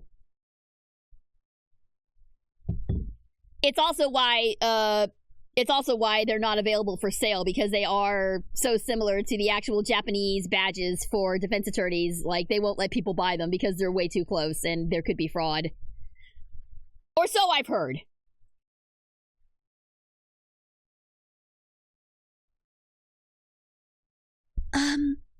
Sean's actually 13. He just looks a little younger. What? But look at him! He's so little and cute in the backpack. I just thought... The backpack's part of his costume. He's playing a role, remember? Yeah, I guess he is, huh? But, he is kind of small, you gotta admit. We try not to talk about that too much in front of him. I said stop telling people stuff they don't need to know! I'm sorry! So it's all part of the role. Except for the carton of milk, maybe? Yes. That also explains the milk. You drink milk to become big and strong. It's a very popular thing in anime for small characters to be drinking a bunch of milk, because milk makes you grow bigger, supposedly. Alright, let's talk about the president. The dead guy. That's the president, right? Yeah. You knew him? A little. I met him once. He's meeting with presidents now? Guy was a real piece of work. Hey, you can't say that. It's not nice. What was so bad about him anyway? Huh? Don't want to talk about it? Fine, I guess. President Wang was working with us on the movie. Working with you? How exactly? He had a part. Just a cameo, nothing big. So we came to look around the set one time. That would have been when Sean met him. Why put the president in your movie? We heard he was a huge fan of the original Taurosaurus, so the studio offered him a little role. They figured it would be good PR. Last thing I need is amateurs on my set. I told you before, Sean, you can't talk about people like that. And I told you to shut your mouth! I guess he's none too thrilled about the idea of performing alongside non-professionals.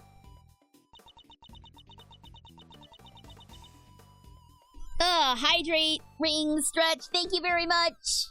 Thanks for all the redeems, thanks for the reminders. I have been going for quite a while, but thank you so much. Oh, here. What's this? Oh, wait! From yesterday. A photograph? Yeah, I just got him printed. You can keep it if you want. Wow!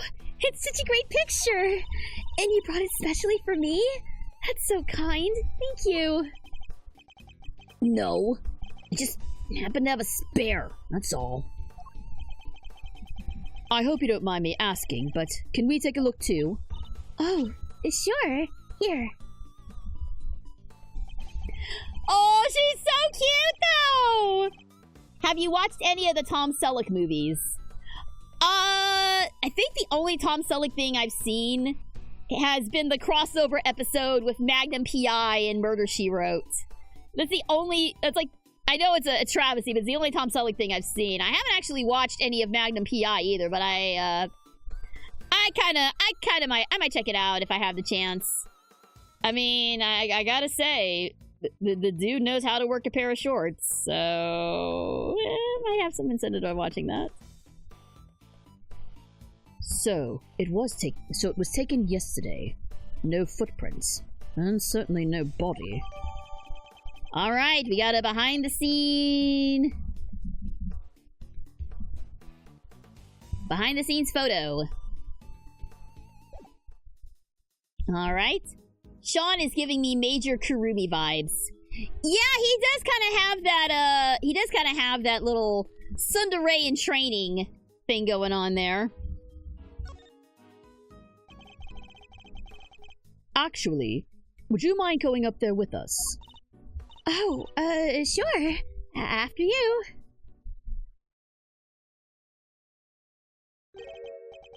So this is the mighty Taurosaurus. Huh? He looks different than before. Here, he's way cooler on the flyer. What's with the weird nose ring on this model? Oh, I forgot. You two aren't Taurosaurus fans. This is the original Taurosaurus design from 12 years back. Huh? So, what's the one on the flyer? That's the all-new Taurosaurus. They gave him a makeover especially for the movie. He looks so much more contemporary now, don't you think? A makeover? He's totally different! This one's... it's just... A cow. Well, he is just a cow. Or at least he was originally based on a cow. He's,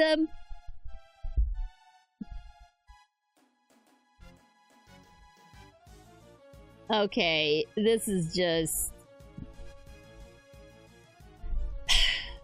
He's a monstrosity.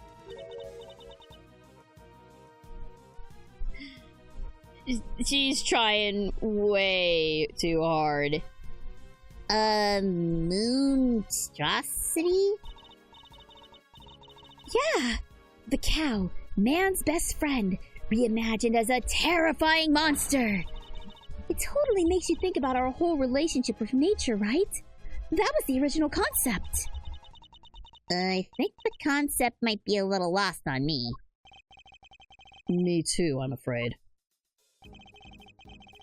That joke was... Yes, you're correct. It was utterly horrendous. All right, let's look at the head. The model was made for promotional events and stuff like that, so people would remember the old Torosaurus and realize this was a reboot. Yeah, he does look different. People might not get it otherwise. And just as we thought, his horn is broken. So the model really is what killed the president. I think it's a distinct possibility, but there's one thing I don't quite understand. What's that? Miss Nichols, the model looks very heavy. How do you move it around? Oh, it comes apart. If you know the trick, it's not so hard. But I guess if you didn't, you might struggle to figure it out. If you happen not to be a member of the cast or crew, for example. Once it's in pieces, could one person move it? Oh yeah, even I could. Maybe not very fast, but I could. Alright. I'm sure I remember that face from somewhere. Hey, Mr. Edgeworth. I know this cow. Funny, I was just thinking the exact same thing. It's the plushie! It wasn't a cow at all! We know it from the president's plane, of course. And from the auction. So, President Wang's plushie was a soft toy version of the original Torosaurus! Can this really be just a coincidence? Alright, so it was in fact the Torosaurus plushie. Interesting. Alright. What else? These look like cans of paint thinner. I guess they were being used by the prop department. Look at the ground around them, Mr. Edgeworth. It's all burnt. Indeed. As is the blue sheet underneath. And the nearby newspaper. And the outside of the cans. Wait. Do you think the Torosaurus head can breathe fire? Nah, this old guy doesn't look like the fire-breathing type. That's not even possible, let alone likely. Still, the fire was started somehow. But nothing we can use yet. There's a heater here. You think it's to keep the crew warm or something? I would imagine so. It's spring now, but the evenings can still be pretty chilly. It really gets in your bones. Ah, come on, Mr. Edgeworth. You can't start talking like an old fogey. You already look like one. You have to talk young and bright and happy. You may not have noticed, Kay, but that's not exactly my style. Not Kay out here calling a 20-year-old man an old man. Because he's still in his 20s at this point, right? I wish they would make Torosaurus plushies. I'd buy one. Like, dude, you know I make plushies, right? And something like Torosaurus, I could easily make something like that. I mean, not to... I don't mean easily, but I could probably make something like this. I have a couple of animal patterns that I could easily modify to make into a Torosaurus. Yes, I do. In fact, on my Discord server, I have a whole channel dedicated to the plushies that I make. I've also got a plushie store. Let me see if this works still. There we go. You can check out my Etsy shop. I have a bunch of custom plushies on there. Commissions are somewhat closed right now because I am in the process of rehearsals for a play. But they will be open again sometime soon. So go check it out if you got the time. I do custom orders. Also, to be fair, Miles does act like an old man. Yes, okay, fair. He's not actually an old man, but I love that he acts like one. It's part of his charm. It's part of why I love him so. Alright, let's see what else we got. Yeah. I think I could probably throw that little baby over my shoulder and carry it out of here. You're not thinking of stealing it, are you, Kay? No.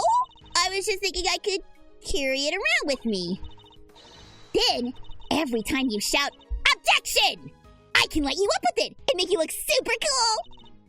Yeah, I can picture it now. You look amazing. Well, do I get the job? When do I start? Hopefully, never. He already looks cool when he shouts objection. You don't need to make him look cooler. Alright. The actual thing of interest, I think. It's a wooden table, sadly collapsed. Parts of it are badly scorched. That's weird. The head should be on that table. But the legs are broken. Guess Taurosaurus isn't going back on there now. The scorch marks look particularly bad where the leg snapped off. I think there might have been a fire up here. Do you think that's what happened to the legs? Yes. And when the... No, excuse me. And when the fire had burned through the legs, the table would have collapsed. And the head would have fallen down onto the ground below. You're right! The fire caused the head to fall!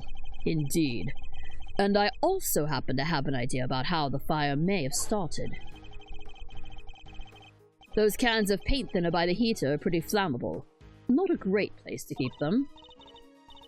Oh, you're right! I'm sorry. I'll make sure somebody moves them. But the stove didn't get used yesterday. Not while I was here, anyway. Which marks the question of what could have started the fire all the more interesting. Investigation completed! I love how Maya has a reason to hang around with Phoenix, but Kay just started following Miles around one day and just never left. Yes, I love that. He just... No, you know what it is? You know, like when, when a cat follows you around and you just end up adopting it because the universe assigned that cat to you? That's how it is with weird girls in the Ace Attorney universe. A weird girl starts following you around one day and you just adopt her and she becomes your assistant. It's the weird girl distribution system. It works the same way as the cat distribution system, except with weird girls. Alright. I think that just about wraps up our preliminary investigations. So, he was killed by... Yes. By a falling Taurosaurus head. At least, that seems the most likely explanation for now. It came right down on top of him, huh? What the heck was that? Oh, he does have some boyos! Oh, there's the music! There's the music! That's the music I remember from my boy. Well, they took their time, but here they are. Police, bodyguards, whole gang.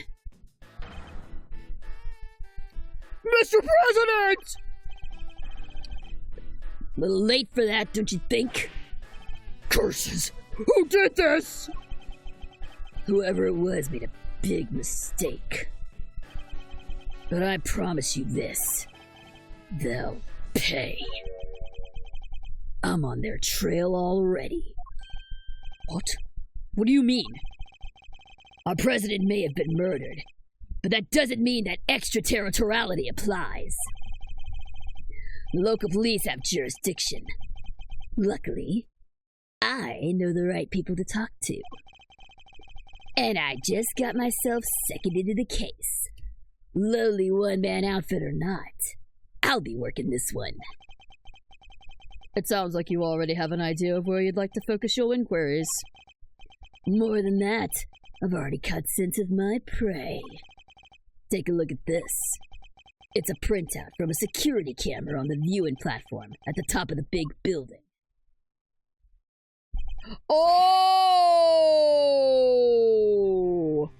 Uh-oh. So we're gonna have to come to Gaffel's defense, huh? Oh, that's... It's pointed at the elevator that leads onto the roof, so it records everybody who goes there. And in this particular case, it recorded the president and his murderer, clear as day. What was Judge Gaffel doing there? He's saying he suspects her of the murder? Mr. Edgeworth, I entrust my offering to the goddess to you, so that you may use it to call her final judgment onto Excelsius Winner. But murder goes against everything she believes in. Okay. Let's see where this goes. Agent Lang, perhaps you could explain your thinking on the matter a little further. I missed that. I missed that comeback. I heard a little rumor while I was over at the big building. It was about you, Edgeworth. You're not a prosecutor anymore, are you? Which means you don't have any jurisdiction here. But you want to cross-examine me while I explain my thinking? Why would I agree to that? Curses. Hey, don't be like that! You were the one who was just talking about being a lonely one-man outfit! You know what? Maybe it should be you explaining your thinking to me. How come even though you're not a prosecutor, you're still sticking your nose into this case? It's a valid question. Why am I still here? Perhaps I can clarify that with a question of my own, Agent Lang. Why are you so desperate to catch the person who murdered President Wang? Because above all else, you're an investigator, correct? I think he made it pretty clear that this is a personal endeavor, Miles. I'm desperate to catch a certain somebody myself. A person who orchestrated a murder at the big building yesterday. A person who put Kay's freedom in jeopardy. Who put her in grave danger. That person is out there somewhere right now, lurking in the shadows, laughing. And until I uncover the truth and make that person pay, it doesn't matter if I'm a prosecutor anymore. I'll keep fighting. Find the truth, and don't give up until you do. That is a rule I live by.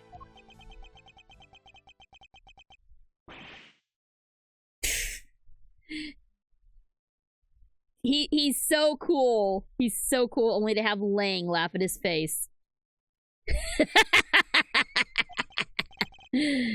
You may have the look of a smart guy, but you're a fool just like the rest of us. A fool? How dare you? That was just what I needed to hear. Fine, you're in. I've lost my minions, and you've lost your fancy title. But it seems neither of us is prepared to give up on this investigation. Now, seeing as how we're both so stubborn, how about we go head to head and thrash out the details? I'd be honored. But be warned, I won't be going easy on you. I have an assassin to catch. And not even you are gonna get in the way of that. Of course. I would expect no less. Let me show you the truth I tore from this case with my bare fangs!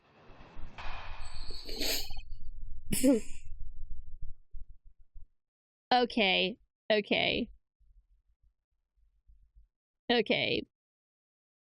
I know I am a diehard Rightworth shipper, and I will be until the day I die. But these two absolutely went at it at some point. They absolutely had to. Why I suspect Gavel. Here we go. All right. So this judge friend of yours meets the president up on the roof. And then she pushed him, and he landed right here. This all happened the night before last. The people had all been cleared from the viewing platform, so it was just the two of them up there. And that pretty much sums it up. No doubt about it. She killed the president. Make sure to press all of Lang's statements. All right, I'll do it. They were there completely alone. No bodyguards. None. I checked. His security detail had no idea he even went up there. He must have gone in secret.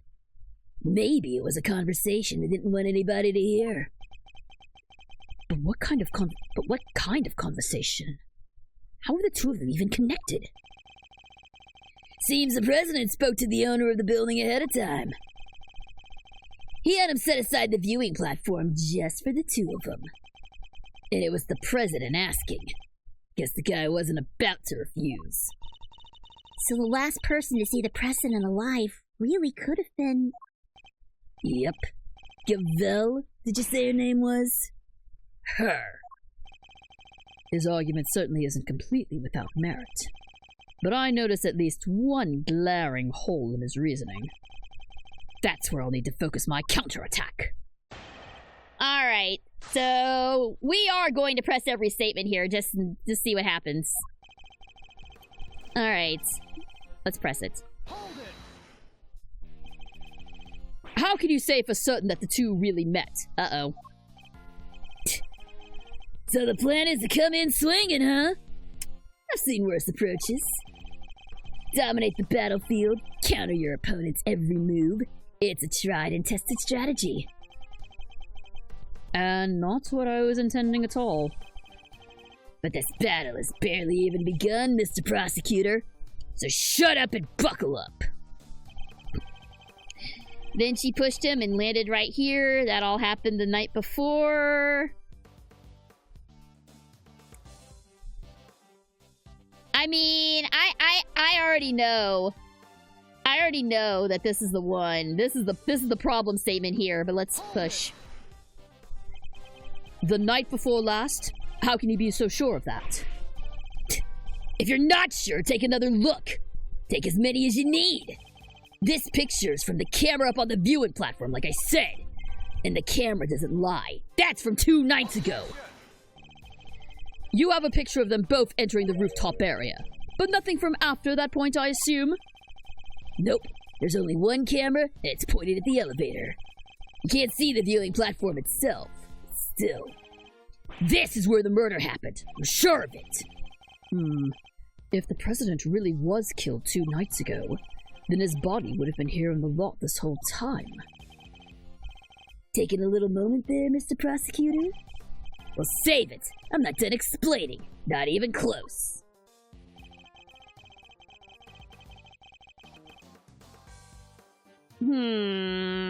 Okay. People all been cleared from the viewing platform, so it was just the two of them up there. Yeah, that the pressing did confirm for me that my suspicion on his testimony was correct, but let's keep going. It is entirely possible someone else was up there, surely. Yeah, what about the cotton candy stand? The owner of the building received a request from the president himself to clear the area. He knew there'd be serious trouble if he messed up, so he went to work as quick as he could. They cleared everybody out, and I mean everybody, including your stupid cotton candy seller. Stupid? That's mean. Still, it wasn't enough. If it had been, the president wouldn't be lying there now. That pretty much sums it up, no doubt about it. She killed the president. No doubt about it. Are you certain of that? Of course I am! The place, the time, everything points to the woman in the picture. The place and time. Interesting. Agent Lang seems to believe that the president wound up in a certain place in a certain time. And yet... Yes. I think I'm starting to see the problem here. There's at least one major point he's overlooking. Alright. I think it's the next one. I'm so sorry. No, that's alright. That's alright. I know that there's some dialogue that I've missed out on, because I haven't been pressing every statement. So if you know secrets that I don't, please feel free to share, just as long as they're not spoilers. But anyway, as far as the problem, we've got a photo from the night before that shows that he wasn't here. It was not, in fact, 2 nights. This was more recent. Lang, baby, I'm sorry. Oops. I'm sorry, Lang, but you know what comes next. Objection!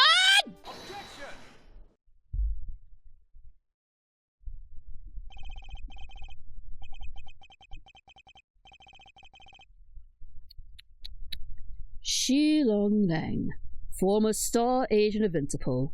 How the mighty have fallen. What? Take a look at this picture. It's a behind-the-scenes shot of some of the cast and crew. Look at those smiles! Well, maybe not shines, but you know what I mean. And it was taken only yesterday. What? If Judge Gavel really did kill President Wang the night before last, the body would have been clearly visible in the background of this picture. What? Perhaps you should have taken a little more time to speak with those involved. After all, thorough witness interviews form the basis of any good investigation, as you should know. I don't think I've ever seen you so happy, Mr. Edgeworth. You really do love backing your opponents into a corner, huh? Yeah, I think he does love that. Fine, you got me. Must say, it's been a while. I almost missed it. Perhaps if you tried to stay a little calmer while conducting your investigations in the future. Don't push your luck, Edgeworth. Langji says, the righteous anger of a wolf lasts 100 years. I won't be calming down anytime soon. Not until we've caught the president's killer. I want the same thing. We all do. Nonetheless, the body appeared last night. You have to accept that now. And there's one other thing you'll need to accept. The president didn't die from a fall. That's right! He was crushed by the falling head of a giant monster! The incident occurred here on the movie set, not at the top of the big building. Says you, but that's just your theory. I'm not about to give up my own because of it. But it literally can't have happened the night before last. We just proved that with this picture. Did you? What if your friend Gavel pushed the president off the big building the night before last, and then came down here to the movie set and hid the body somewhere? Here? But where? There's all kinds of stuff down here. Costumes, equipment. You could hide it anywhere. And then come back a day later, last night in other words, and take it out again. We just need to check the lot for trace evidence. We'll soon find where she put it. There won't be any need for that. What? This piece of evidence proves that Judge Gavel can't have hidden the body. Would it be the lock? The lock was undisturbed. I'm gonna go with the lock. Both entrances to this lot were locked, and we already know that the chain on the side gate was cut only last night. Judge Gavel had no way of getting in here to hide the body the night before last! But the murder has to have happened 2 nights ago! Why are you so set on believing that? Because, if you remember, that picture was a printout from a video, and there was more.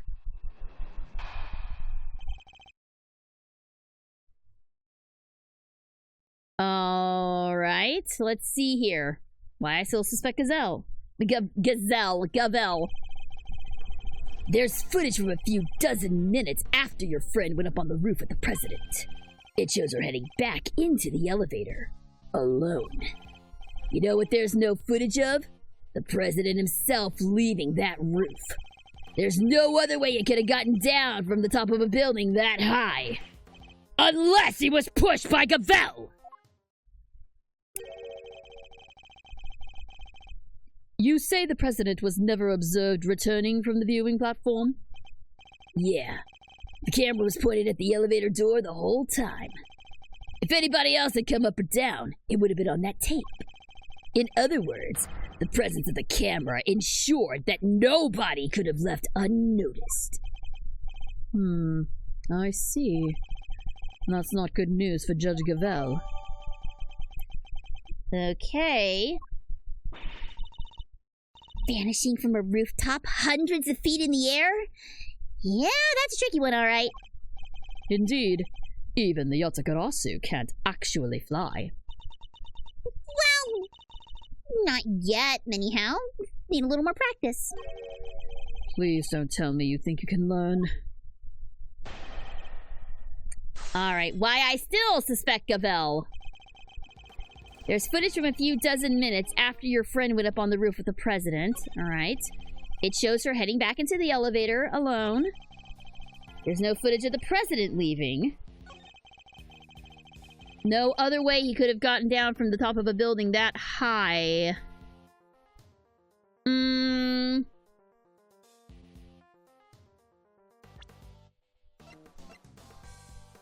Oh, Lang.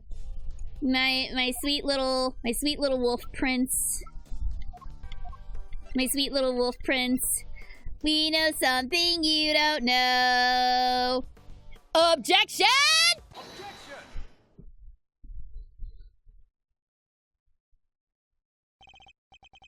I think I skipped the pressing. I'm sorry!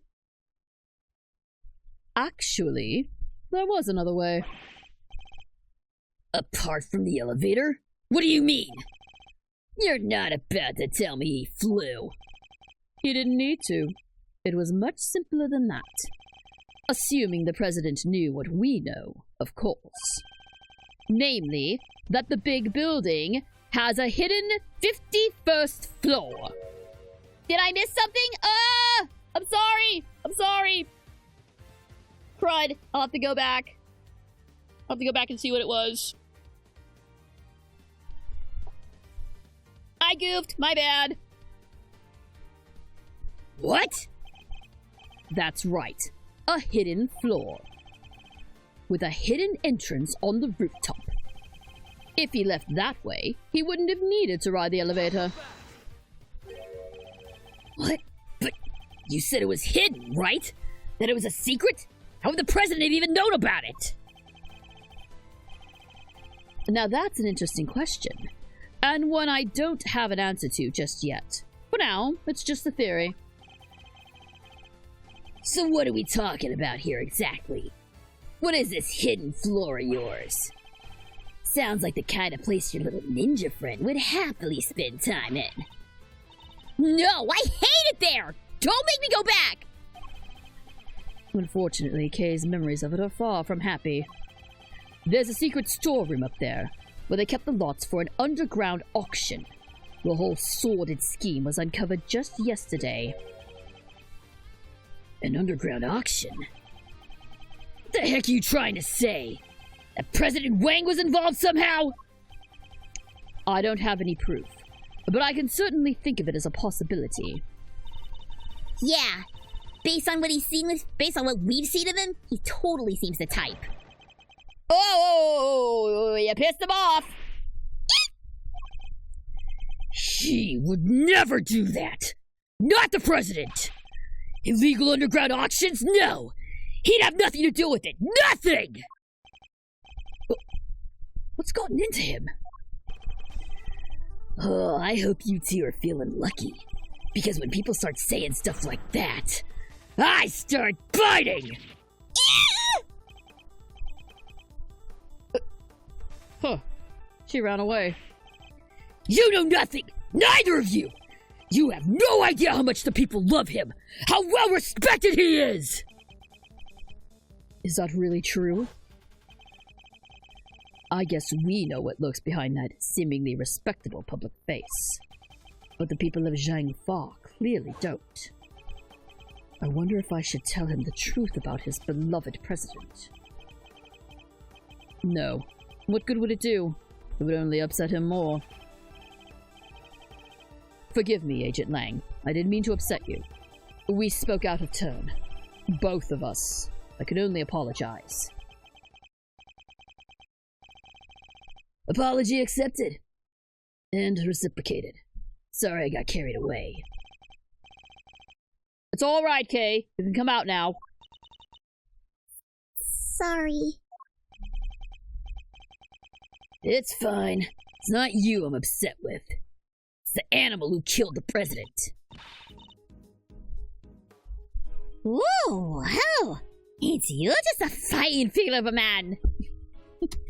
Me and Lotta, we on the same wavelength here. All patriotic and stuff. Gotta tip your hat to that sort of thing. You really don't, though. What are you talking about? Well, I got good news for you, Mr. Patriot. Real good news. What? Ain't no way in heck you found the president moseyed on downstairs via 51. Really? I was hunkered down in that store in the whole dang time. Eyes peeled like, oranges. Of course. She would have already snuck in by that point.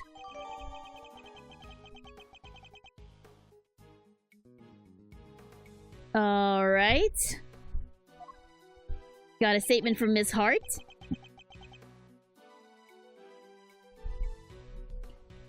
Thanks. That's very useful to know. Well, Mr. Prosecutor. What? Guess my theory still stands, which means I'm not budging an inch.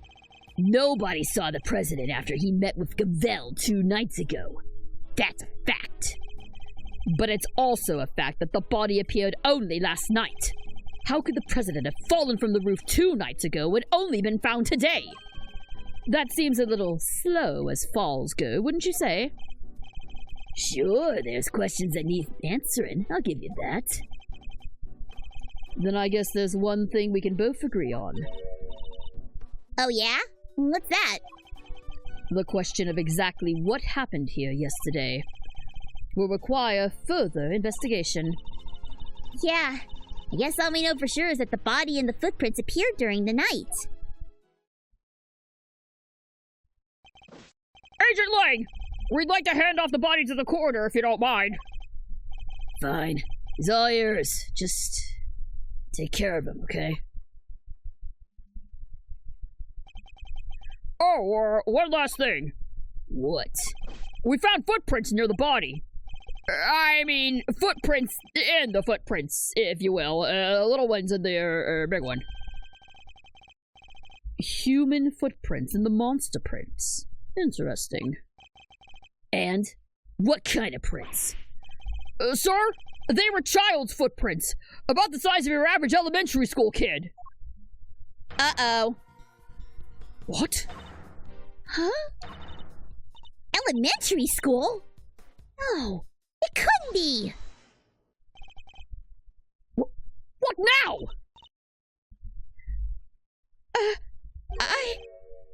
Miss Nichols? Oh, I didn't mean to bat in. Sorry. Was there something you wanted to say? What's she so scared of? There's something I have to tell you. You'll probably think it was pretty awful of me, but... I'm sure it's nothing you need to be quite so nervous about. Well, what is it? Last night, I came here. What? You mean you came back to the set? Why? Well, I just wanted to... I was worried about him, so I came back to check. Check on Sean, I mean. Sean? The boy? Makes sense. Yes, you see, he stayed behind on his own last night to rehearse. Wow, he really takes his job seriously, huh? Well, this movie is his first leading role, and he's trying so hard to make it perfect. So she might have seen what happened last night. Around what time was this? Let's see. It was already after 10, I think. It looked like it might be about to rain, so I got a little worried and came down. And when I got here, well... You saw something, didn't you? Yes. Sean was there on his own, running his lines. And towering above him, there was this long, like, really, really long neck. A neck? Yes! With skin like an enormous worm! It was like a dinosaur! Gordy. Oh, what? You mean, it must be... Gordy! Good old Gordy! You don't gave me the slip last time, you slimy little lizard, but I got you now! What? Now Gordy's involved too? Did we ever figure out why the president was here? So the president actually had a bit role in the movie, and he came by to check on the set. That's why he was there, I think. Oh, tea's gone cold. Oh dear. Blech. Yeah, I think he might be. I was as surprised as you are. Although, I guess Sean was practicing being a kid who can communicate with monsters. Hot dang, you right? He could have been communicating for them little Don dickies of his. Right, but it seemed he was more kind of looking up and talking right at him. It was like they were friends. It's pretty weird, right? Dang tootin', it's weird! Weirder than a mustache on a mule! How could he cheat on his best monster pal like that? I fear movies and reality might be getting a little mixed up here. And you're absolutely certain that's what you saw? Oh, yes, but only for a moment. I was so shocked I just turned and ran. Oh, how about that, Mr. Prosecutor? Another mysterious beast to contend with. Don't tell me you believe this nonsense, Agent Lang. The monster angle's neither here nor there. But I think we have a pretty good idea now who we need to speak to next. Young Mr. Fenn. If he really was here last night, then there's a good chance he saw something. My thoughts exactly. The prosecution calls Sean Fenn to the stand!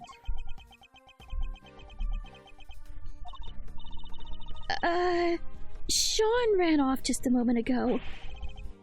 What? We need to get after him! April 6th, 10:54 a.m. Big Building Plaza. Alright.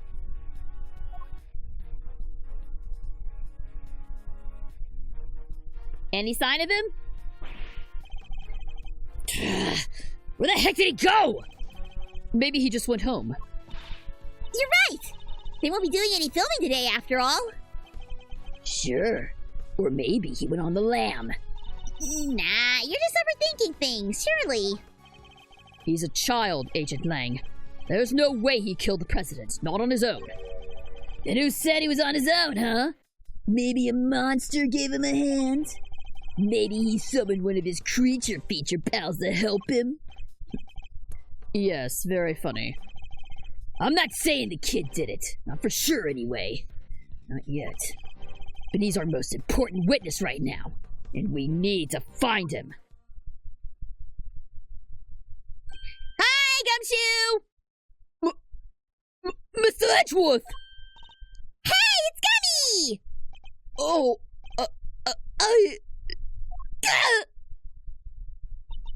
He ran away! What was that about? That just goes to show you your police force can't be trusted. Are you saying you intend to continue investigating the president's murder alone? Yeah, so what? Well, last time we met you had about 800 other agents helping you. Sure, but I told you, I'm a lone wolf now. Got a problem with that? I don't need lackeys, and I don't need friends. All I need are these things right here. Keeps things nice and simple. No lackeys, no friends. Anyway, got you both around.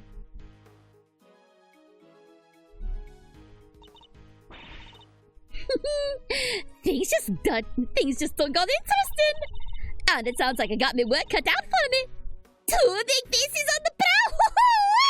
It's raining scoops. If I don't catch at least one, I'd have shut up unworthy of the name. Oh wow, that was a heck of a run cycle. Wow, this all got kind of complicated, huh? It did. The Taurosaurus footprints were bad enough. Now Goldie. This might as well be a movie. Well then, we better get our monster hunting shoes on. Monster Hunter reference for the win! I suppose we had... Huh?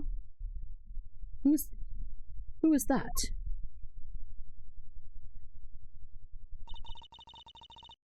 Hey, that's one of Agent Lang's old team. We've come across a few of them on previous cases, but this one's on its own. Excuse me. Oh, Mr. Edgeworth. Long time no see. How come you're not with Agent Lang? Shifu? He's not technically my boss anymore. Really? What happened? You remember that case from a month or so back? The Yatagarasu case. How could we forget? He made kind of a big mistake there. Came about as close to aiding and abetting a serious criminal as you can. Hang on. This is worded weirdly. Came about as close to aiding and abetting a serious criminal as you can come, and still keep your job. Indeed. I guess that was pretty close. Oh, he's talking about Callisto. Oh. Well, being Shifu, he took full responsibility, so they disbanded our team. Wow, that's harsh. But it explains why he's now a lone wolf, as he puts it. So, what are you doing here? Well, to tell you the truth, I was worried about him. I think he's been chasing ghosts. Ghosts from 12 years ago, to be precise. 12 years ago? What does that mean?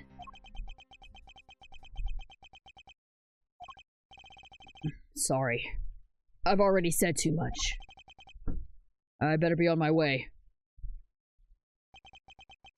These ghosts of Agent Lang's. Do they have something to do with the case we're currently investigating? Well, looks like everybody left except us. What do we do now? Good question. Miss Hart went off monster hunting, and I guess Agent Lang is busy trying to track down young Sean.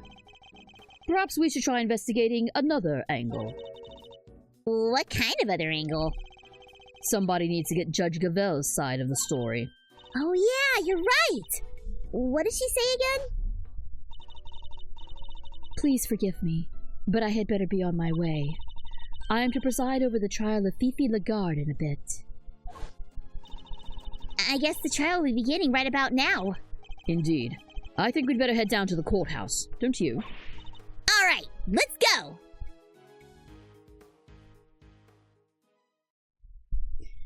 To be continued. Okay. Whew.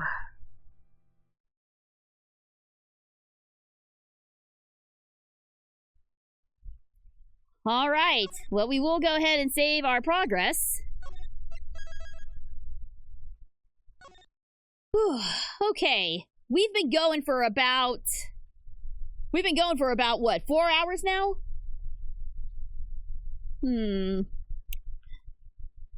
Alright, I don't know how long this last case is. So I'm gonna leave it up to you guys. Do we want to go for one more bit of the story, or do we want to cut it here? I do have rehearsals tomorrow. And some stuff I need to VA-wise. But I haven't been doing a lot of voices that have been really hard on me, so I can keep going if y'all really want me to. I guess the real question is, how am I feeling right now? I'd say keep going. This next part is amazing. The last case is always super long. Okay, you know what? We're gonna do one more. We're gonna do one more story bit, and then that'll be it for tonight.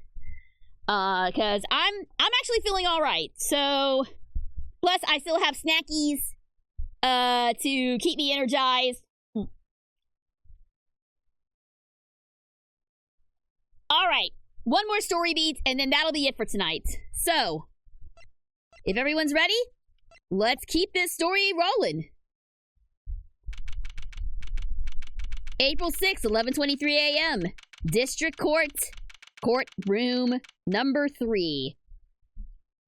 Oh, I think I see who they got. It's Fender and Francisca. Now this is an interesting setup.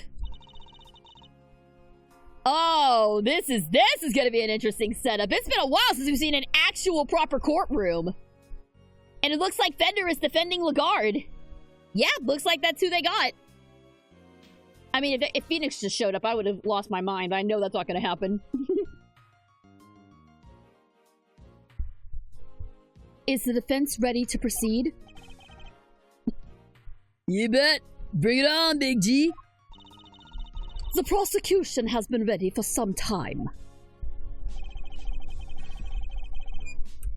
Here we go.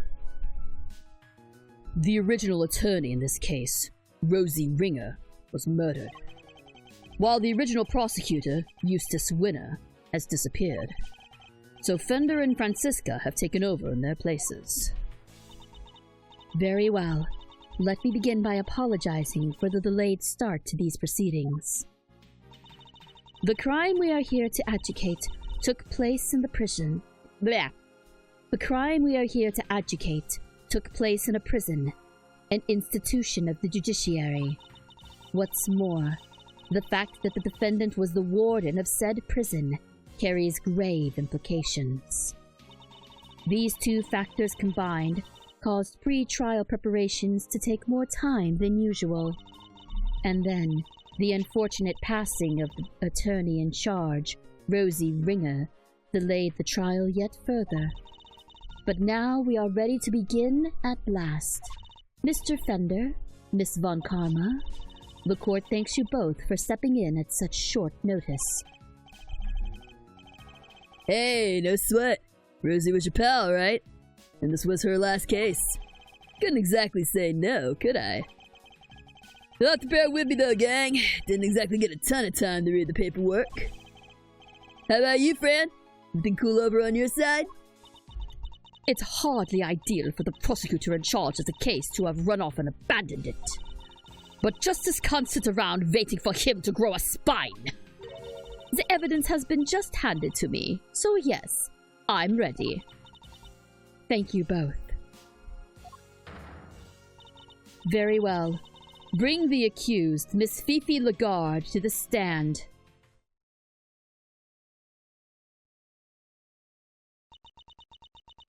And Fifi's voice is one that I remember well. I invite the prosecution to make its opening statement. All right. The accused was... All right, here we go. Hold it! Let me stop you right there, darling. What is it, Miss Lagarde? Oh, I was just wondering if you could tell me something. That something being why on earth I'm here. Perhaps the opening statements will clarify that for you. But will they, dear? Really? Fine. Carry on, if you must. I fully intend to, if you can stay quiet for one moment. The murder in question happened at the prison where Miss Lagarde works as the warden.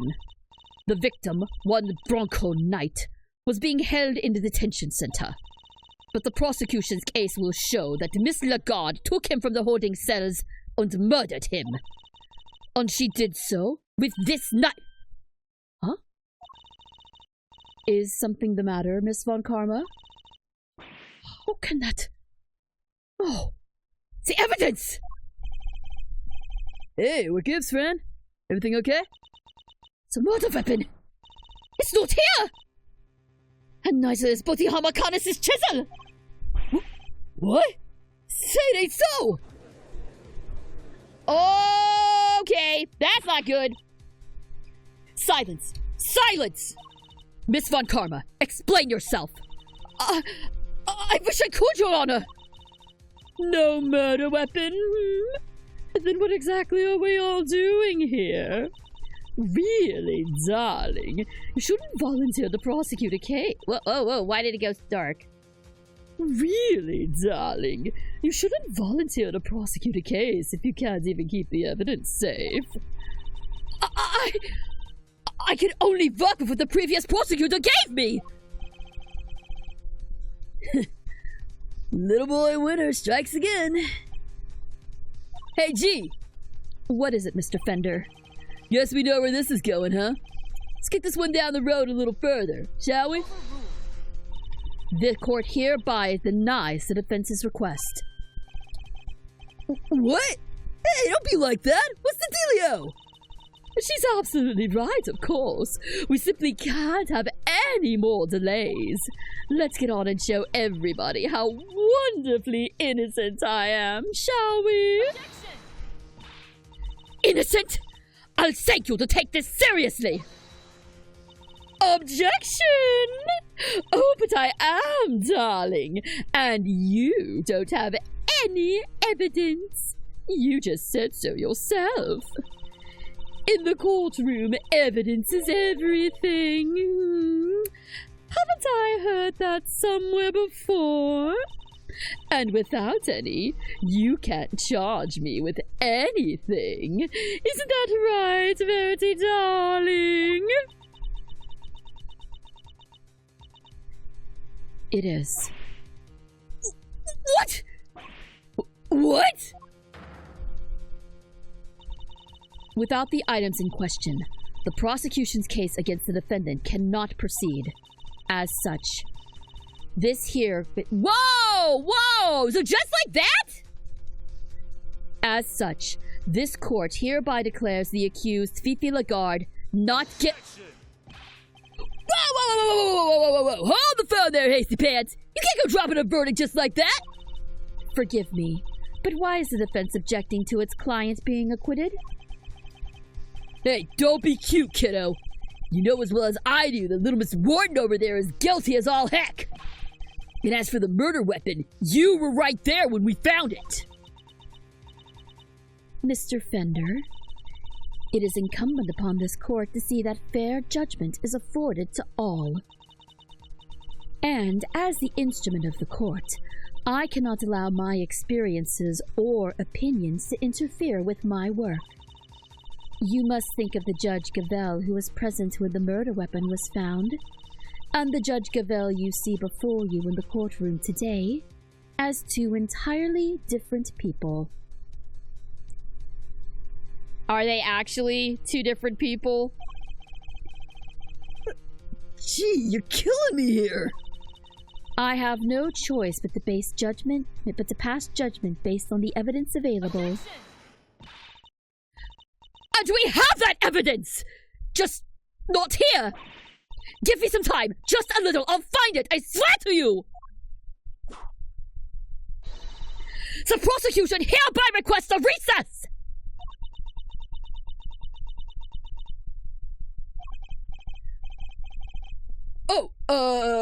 Yeah. The defense does that too. Come on, Your Honor, don't do us like this.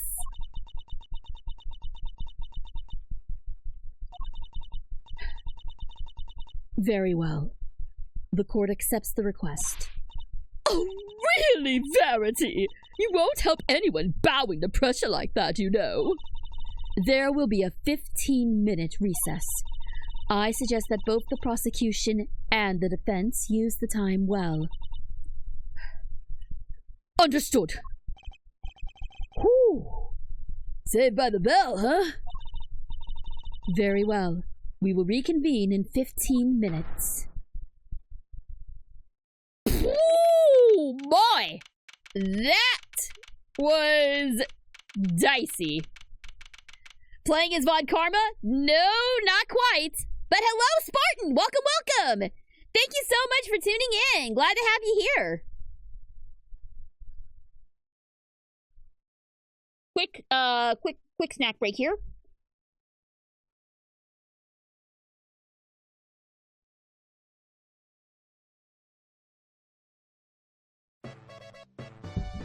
Thank you very much for the follow, Spartan. Thank you, thank you. Thanks so much. Thanks for supporting the channel. She's not wrong about impartiality, but she knows there was evidence. Yeah, You're too slow! I still don't know. I still don't know that I still don't know how the laws in Ace Attorney Land works. I am 5 games deep into this franchise, and I still don't know how this works. All right, April 6th, 11:38 a.m., District Courtroom, 3rd floor, blah, blah, blah. I have been talking for too long. 3rd floor lobby. But we totally did find that knife, didn't we, Mr. Edgeworth? Yes, of course we did. Huh? What's the matter, detective? It's the metal detector, sir! It's, reacted to the alligator! What? How? Thank you very much for the follow, Spacey. Thank you, thank you. Thanks for following. Thanks for supporting the channel. Miles Edgeworth being a defense attorney. I love it. I love it. We got a small taste of it in Trials and Tribulations.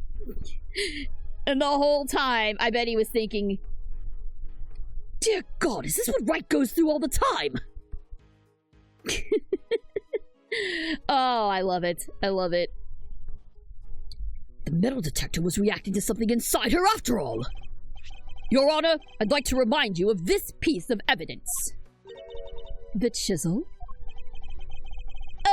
Didn't we just figure out that isn't the murder weapon? You might recall that Mr. Canis hid this chisel in his dog's mouth. Would you believe that the real murder weapon was hidden in much the same way? That's right! The murder weapon is hidden inside the alligator in that pond over there! Gay lawyer. You mean like a lawyer that's happy? You sweet summer child. That is assuredly not what I meant. Aren't you adorable? So did somebody steal it or what? Who's calling? Oh, what the? Oh yeah, they would totally be here, wouldn't they? Mr. Barry, Miss Barry, Mr. Saint, are you here to watch a trial? Yeah! We heard it was going to be a real fun show! Do you know where we need to go? It's the trial for the case I was nearly convicted for. It should be starting any minute now. We were late because of practice, but it's somewhere around here, right? Simeon, there's kind of a problem. They lost some evidence. The knife and the chisel. So they called a recess and kicked us all out of the courtroom. What? Oh no, they can't! They're not going to arrest you again, are they? Don't say that! No! Sheesh, I forgot how easy it was to upset you. Huh? Uh-oh. I think that, someone's getting their butt whipped right now. How dare you embarrass me like that! Speaking of easy to upset...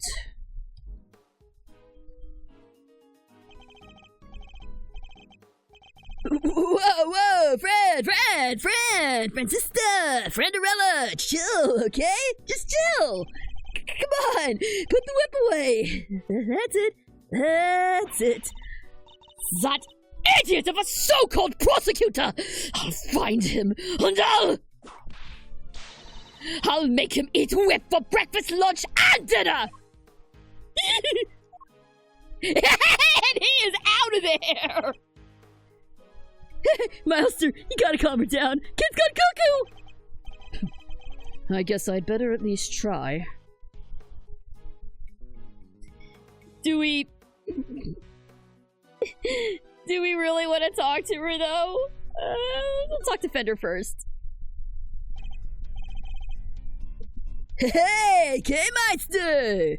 So you got the old memory back, huh? Sure did. I'm me again. Whew, you had me worried 6 ways to Sunday. Not that other K wasn't a blast, too. Anyway, hey, welcome back, kiddo! Bring it in! No. We need to be thinking about this trial right now, okay? Yeah, I guess things did go pretty pear-shaped in there, huh? I don't think Miles Edgeworth is gay, just saying. You know, and that's totally fine if you don't believe that. I'm really just making fun of the fact that, like, a lot of people think he is, and I am one of them. But hey, if that's not your jam, if that's not your headcanon, then that's totally fine as well. All right, let's talk about the trial. We need to dig up this missing evidence. Lickety split. But we can't count on them putting the trial on hold much longer. Yeah, it's a supper, all right. If only some kind of soul would offer to go find it for us. That's an expectant look if I ever saw one. Can't help but notice you still haven't asked for your prosecutor's badge back, bucko. Finally decided to come walk the path of the righteousness with me and your old man, huh? The committee has my badge, that much is true. But I haven't given it up just yet. I'm still not ready to walk in my father's footsteps. No? Well, it's not like there's a deadline. You do you for as long as you need. The old family office will be waiting to welcome you with open arms when you're done. Thank you, Fender. Oh, I guess that's it for now. Alright, brace for impact. Brace for impact. To be fair, there's also a running joke in Ace Attorney. He's not interested in women and doesn't understand why they're interested in him. Yes! That my entire argument of Miles Edgeworth is gay hinges on that and his clear love for Phoenix Wright, even though it's not canon. That line, though, I guess if you wanted to look at it as it also indicating that he's either ace or arrow, I can see that also being a valid argument as well, that he's either asexual or aromantic. It could be that as well. I've seen both arguments float around, and I just like thinking that he's. I really like Wrightworth, okay? I really like Wrightworth. Miles may be ace, but the official media account feeds the fire. Yes, exactly. The official account knows what they're doing. Yeah, there you go! Miles is an ace attorney! There you go!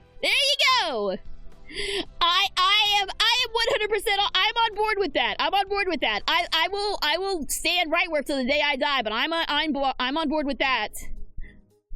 Also, no straight man wears a suit like this. Amen to that. All right, shall we brace for impact and talk to Francisca? Oh, it's you. Good morning, Mr. Ex-Prosecutor. Francisca? You shouldn't be here, you know. You're not in the right line of work anymore.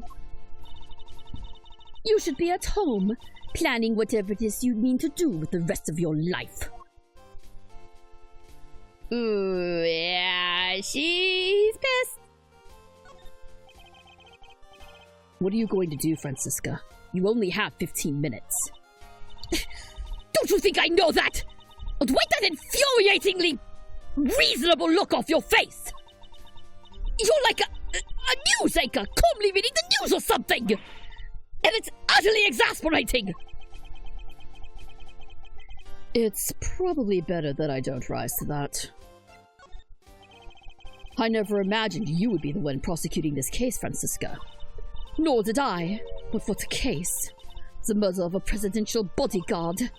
And by the warden of a prison, no less. The murder weapon was properly entered into evidence and everything.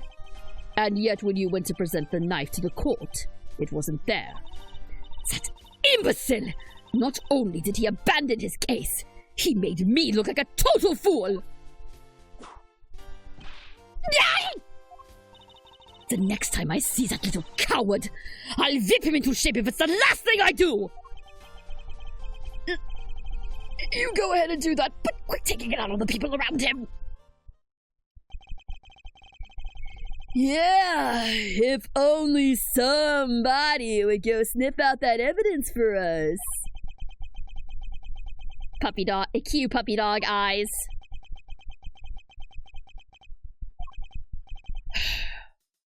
Fine, we'll do it. Way to go, Mazio! You sure? I'll do what I can, but that might not be much in 15 minutes. Franemy will buy you as much time as we can, okay? Stumpy mentioned the auction. Maybe Excelsius sold it there that quickly? Well, I mean, there was evidence from other cases in this game, so possibly? Is that the reason that they were... I don't know, actually. I don't know if they could be selling it off or not. The red raincoat was there. True. True. Oh, sorry, my model's freaking out because I'm guzzling down this tea. G won't be banging that hammer of hers till you made it back with the goods. I promise. Thank you. I'll be counting on you, Fender. And you, Francisca? How does that sound? What makes you think I would accept your help? How about some advice instead? That you seriously consider a new career as a news anchor? Come on, friend. Clock's a tick-tocking here. Time to step up to the plate. Alright, fine. We've restored the trial for as long as we can. But you would better get your ex-prosecutor behind in gear. You know, I quite like having you run errands for me. Maybe that could be your new career instead. I'm glad you're on board. I can help too. I don't want to be arrested again. Ooh, this sounds like fun! Can I play? All right. That would be very helpful of you both. Very well. Where shall we begin? I think we need to go speak to a certain somebody, don't you? Who we need to speak to in order to find out where the evidence went? Well, the most logical thing would be the prosecutor in charge. Talk to Eustace. That's right. The supposed custodian of the evidence in question, Eustace Winner. Oh, the new prosecutor guy? Okay, we're on it. Thank you, Mr. Saint. Alrighty then. Think we better huddle and talk tactics, huh, friend? Just the two of us. Don't keep me waiting, Miles Edgeworth. I'll try not to. We'll be back as soon as we can. Hey, Freddy Pooh, what up now? All right, we need to find Mr. Winner, and fast. And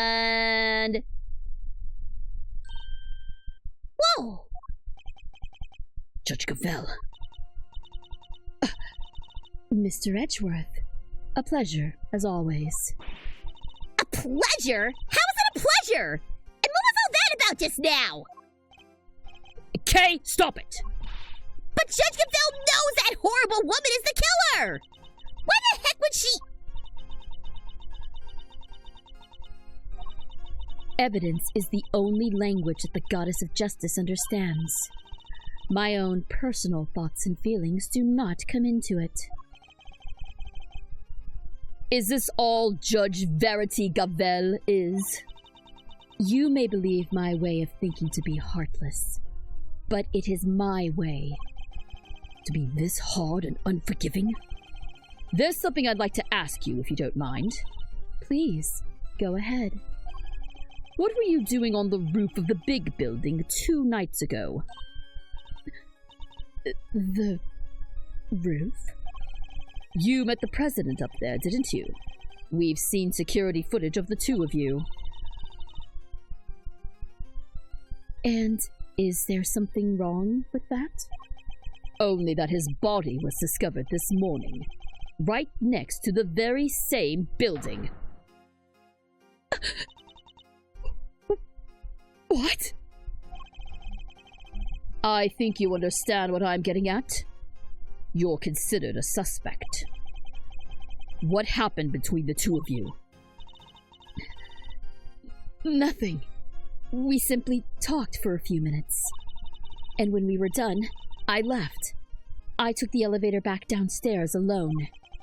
That much we know to be true. As I've said, we've seen the footage. And what business did you have with the leader of a foreign power? I'm not at liberty to say. I see. Well, I'm not at liberty to leave until I have answers. In which case, there's only one thing for it. She's hiding something, and I have to get it out of her. Into the chess dimension with you, madam!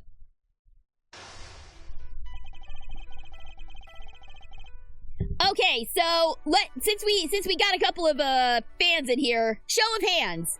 Which is the cooler lie detection mechanic? Phoenix's Magatama or Miles's chess dimension? Which one do you guys prefer? And please don't obfuscate it by throwing in Apollo and Athena stuff. I know that they have stuff too, but I haven't played the Apollo Justice trilogy, so I can't speak to any of that yet.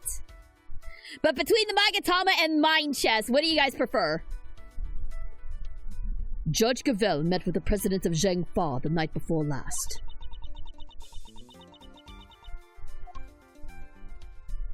All right, she's got her guard up. Queen's gambit is go. Yes, I admit it. We met on the roof of the big building. But it was simply to discuss professional matters.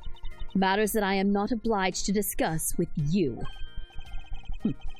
I'm clearly going to have to work hard to get past her professional defenses.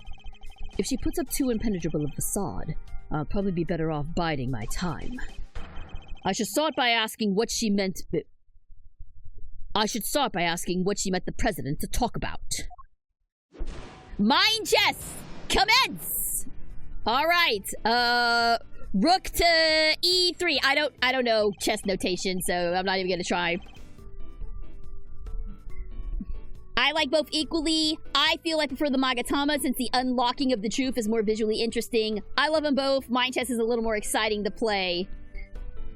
All valid arguments. All valid arguments. I do agree. I do love the visuals of unlocking the truth with the red psycho locks and psych locks, not psycho locks. Visually, I find it cool, but also the thing. I just think it's cool that they also gave Miles his own mechanic. Just sending people to the chess dimension is just fun. It's just fun and goofy. Magatama, I like the idea that Phoenix is staring people down and questioning them holding a green stone up to... So what, you think he's actually, like, using it like a friggin' magnifying glass as he's talking to these people? That's so funny. You know what? I am in love with that visual. That's really good. Perhaps you could begin by telling us what you met with President Wang to discuss. As I told you, professional matters. Professional matters which I do not intend to share with you. I know the president personally! Yeah, whatever. Bide your time. I'm so glad you understand. I must say, you're a very busy woman. A judge, a committee member, an occasional aide to us in the field, even. Thank you. I take my professional duties very seriously. And do those duties include meetings with foreign dignitaries? Yes, of course. From time to time. The law is my life. Nothing I do falls outside the scope of my duties. Then how do you explain helping us this morning? You returned Kay's promise notebook to us just this morning. Surely you can't claim that that fell within the scope of your duties?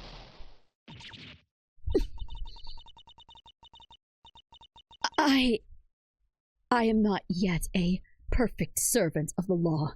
That much is true. No, you are a human being.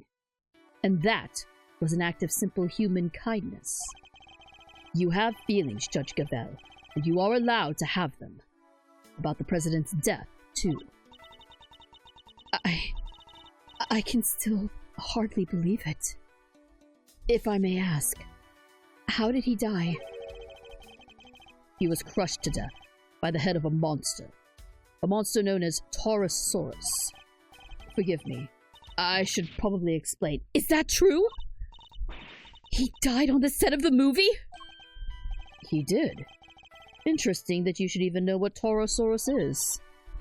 Oh, I imagine I must have heard about it from Eustace. Something about them shooting a movie somewhere near the big building. She isn't fooling anybody. She's clearly very upset about something. Is she secretly a kaiju fan? Does Judge Gavel secretly have a big Godzilla plushie at home? That's a really cute image if it is. I don't think that's it, but I think that's a cute image if she is. She mentioned Mr. Winner, who seems to have disappeared, along with some vital evidence. Perhaps if she won't tell us what she discussed with the president, we should try to find out what else she might be hiding. I'm clearly getting under her skin. I need to dig further. Why'd you put it that way? Alright, where's Mr. Winner? Francisca stepped in to take Mr. Winner's place in the trial. But how was she supposed to prosecute the case if he never handed over all the evidence? My interest is solely in ensuring that a trial proceeds fairly once it's begun. And if once it has, vital evidence cannot be presented, it should surprise no one if the accused goes free. Let's bide our time here. I am a judge, a servant of the law. My personal thoughts and feelings do not come into it. So you have no personal feelings when it comes to Mr. Winner's disappearance? Of course I do. I worry about him terribly, too. Two? There's somebody else? Wait. Two? Does that mean there's somebody else you're worried about as well? I imagine their identity may explain your strangely agitated state. I don't know what you're talking about. I am a servant of the law, and my feelings are immaterial. You're no servant, you're a person! We are all servants of the law. All of us who stand in the courtroom. But we are not superhuman. You, me, everybody else. We're just people underneath it all. Much as we'd like to bury our feelings and remain impartial, that simply isn't possible. Okay, no, isn't this basically the same thing that he told Phoenix in Justice for All? Isn't this basically the same thing that he said is like, we're not superhuman, we're not superheroes, we're just humans. I love that they're calling back to that, because Rightworth shipping aside, that is one of my favorite Edgeworth moments, is his quote-unquote pep talk that he gives to Phoenix during Justice for All. So the fact that they're calling back to that is awesome. Awesome to me. Love it. You are right. Of course. I am in no fit state to offer impartial judgment. Please, Judge Cavell, just tell us the truth. What's going on? I'm... What do I do? What do I do? Oh, uh-oh. The facade is slipping. The facade is slipping, guys. We're getting through to her. She's losing her composure. I've never seen her lose her composure like this.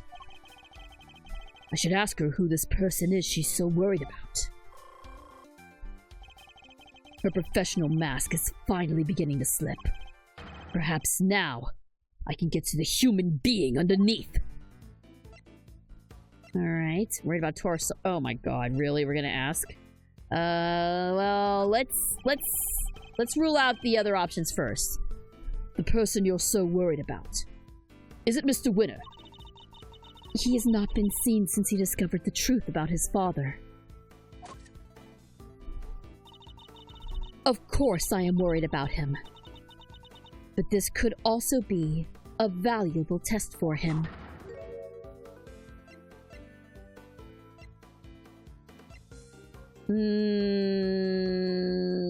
Bide our time? She slipped back into professional mode. Thank you for the duck. He chose to disappear, and he can choose to reappear. And the other person you're worried about can't? That's not something I am at liberty to talk about. I don't know what might happen to that poor child if I did. That poor child? That poor child? Who are you talking about? Nobody! Please, it was nothing. Ignore it. Judging by the look on her face, I definitely shouldn't. I think that might prove to be a valuable clue. Alright, let's just get this. I know this is it, but let's get this option out of the way. That is the dumbest question. This person you're so worried about. Is it Taurosaurus? I really don't have time for jokes, Mr. Edgeworth. It is not a joke! When I told you how the president was killed, you seemed surprised when I mentioned that he was crushed by Taurosaurus. That was simply shock at learning how he died. And where? A half-built film set on an empty lot. Is there something wrong with that? It sounds as if something about where he died is particularly troubling to you. No, that's not true at all. It's just... film sets are places where dreams are made. And instead, a great man met his end there. I only hope that the utmost care is taken when the news is shared with the cast and crew. And it was a crew member that found him. I'm sorry, but I'm afraid the cast and crew already know. We met two of them at the scene, a crew member and a young actor, Sean Fenn. Oh, no, why? Why did this have to happen? Something about the Taurosaurus connection really seems to be upsetting her. Uh-oh. I think I know what it is. I think I know what's going on here. I think that might prove to be a valuable clue. Alright. Who are you worried about? Judge Gavel, who are you so worried about? And where are they? My apologies, but I simply cannot tell you that. Time to deploy my clue. The poor child is missing. So this poor child is missing. You're desperate to find them.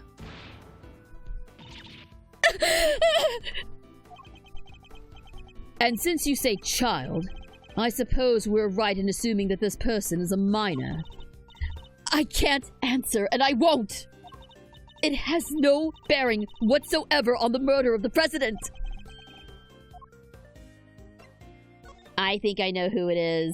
It's pretty clear. You seem to get very sensitive every time I mention Taurosaurus. The poor child you mentioned had something to do with the movie, don't they? Ow! How did you... You're usually so cool and collected. Your discomfort told me everything I needed to know. Who is this poor child? You have to tell us! Boo! Get out of here, bots! Bots, do your thing! And yes, it's Sean. It's Sean, and she is 100% connected to Sean. Is she Sean's mother? Is she Sean's mother? That's what I'm worried. That's where I'm thinking. But let's not jump ahead. Let's not get ahead of ourselves here. Very well. You figured out so much already. I might as well tell you the truth. The person I am so worried about, the person I am so desperate to find, is Sean Fenn. Sean? But why? That is more than I can allow you to know. Judge Cavell, you said you would tell us the truth! I just crashed super hard. Did I miss anything? How far back did you crash? Basically she just confirmed that, yes, it's Sean that she's after. If you don't give it up voluntarily, we will have to force it from you. I'm afraid you're just going to have to accept that. Alright. I need to get her to tell me why she's so desperate to find Sean. Do you know him? Do you know where he is? Let's start with the least obvious. Let's start with the least ones first. Are you a fan of Sean's, perhaps? Am I? Yes, I am. I am an ardent admirer of the work of Sean Fenn, child actor extraordinaire. Let's bide our time here.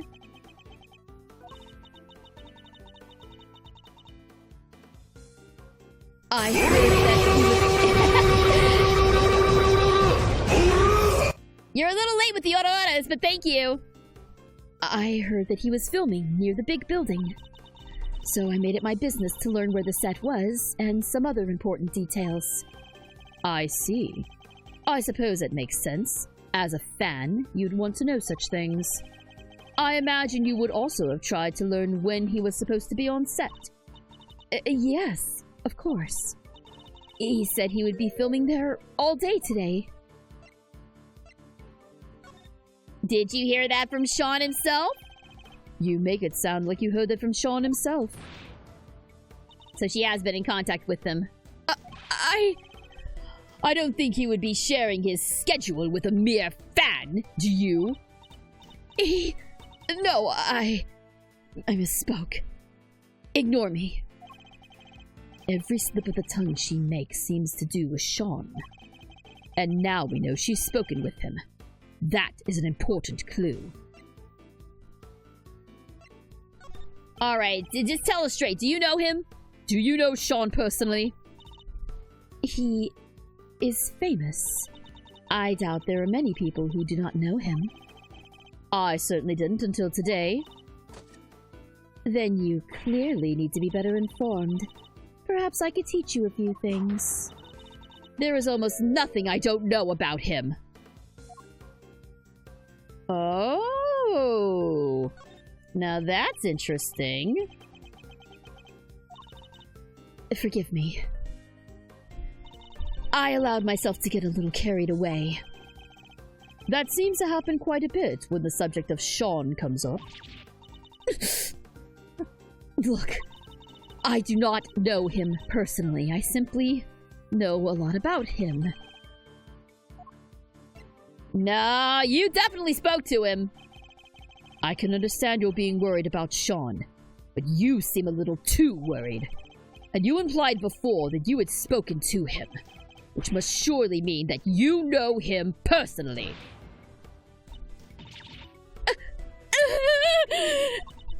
How did I give away so much?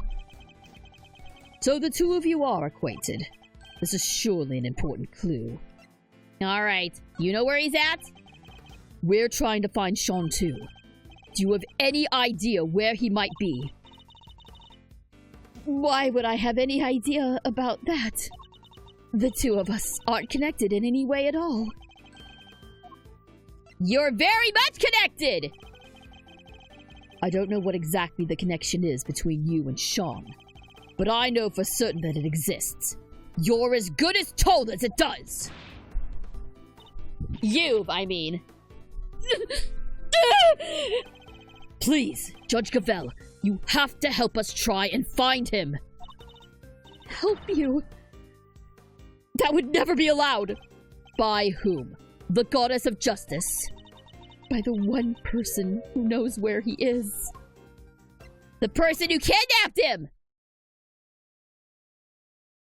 He was kidnapped! At last. The puzzle pieces are finally starting to fall into place. I know why you're so reluctant to tell us anything about your relationship with Sean. Admit it. He's been kidnapped, hasn't he?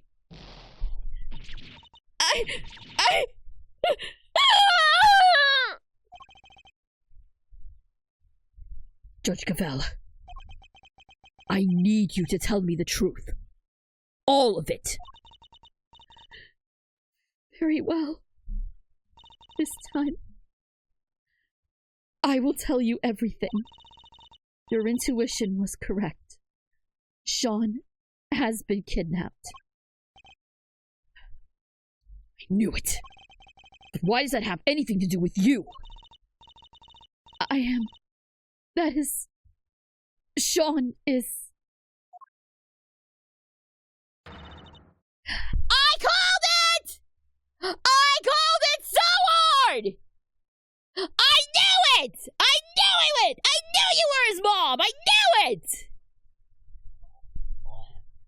I am the best around! Also, she's a mom? Yeah, I mean, dang. I don't know how old she is. Sean is 13. So, what? We thinking teenage mom here? He's my son. What? Well, we may not have found out what she and President Wang were talking about, but we found out something just as important. Sean has been abducted. Not exactly the end game I was expecting, but that's checkmate nonetheless. Ba-boom! Can we check profiles here like we can in the main game? We can.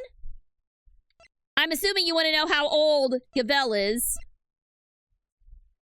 She's 26. Whoa, whoa, whoa, whoa, whoa, whoa, whoa, whoa, whoa, whoa, whoa. Hold on a minute. She's 26. She's mother to a 13-year-old?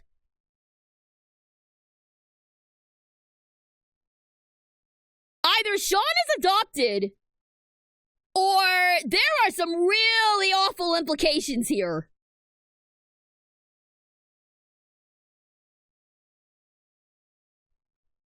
Okay, wait. It could be adopted. Could be adopted. We are not out here having another Hahari situation, okay? We're not out here having another Teen Mom situation, okay? Or are we? Oh no! Oh no! Oh, I don't like where this is going. I do not like where this is going. Ma'am, what has happened to you? I guess we're gonna find out.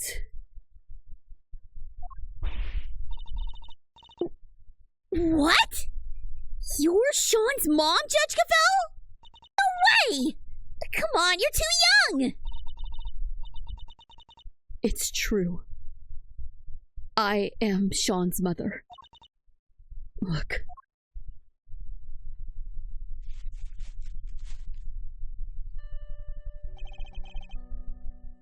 A magazine clipping.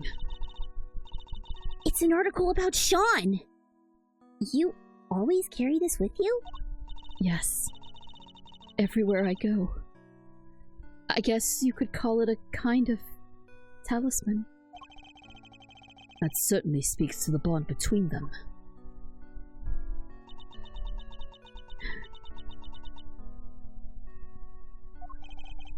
And you're sure he's been kidnapped? Unfortunately, yes. I received a phone call from the kidnapper just before the trial began. Did they make any demands? Yeah, this is definitely the killer's MO. Only one. That Fifi Lagarde be found not guilty. Well, that certainly explains what we saw in there. And without any, you can't charge me with anything. Isn't that right, Verity darling? It is. Without the items in question, the prosecution's case against the defendant cannot proceed. As such, this court hereby declares the accused, Fifi Lagarde, not guilty. That's why you came so close to declaring her innocent. I have failed in my duty to the law. I am a judge.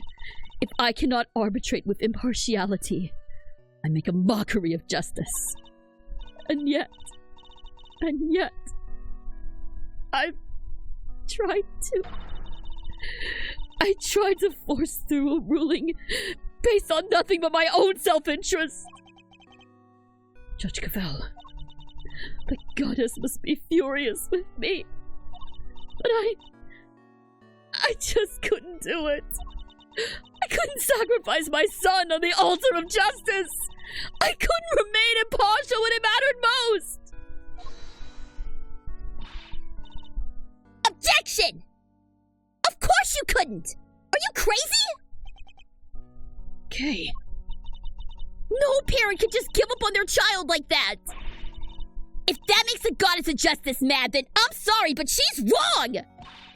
If she really thinks that way, then she's the guilty one! Isn't that right, Mr. Edgeworth? Yes. Declaring the goddess guilty? That's bold.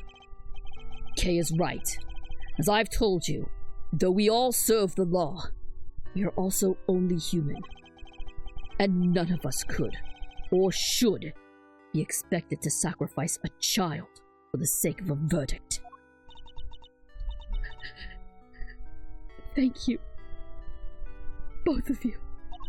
But the trial must continue. There is no escaping that.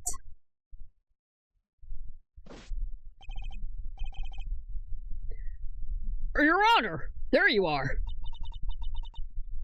It seems it's time.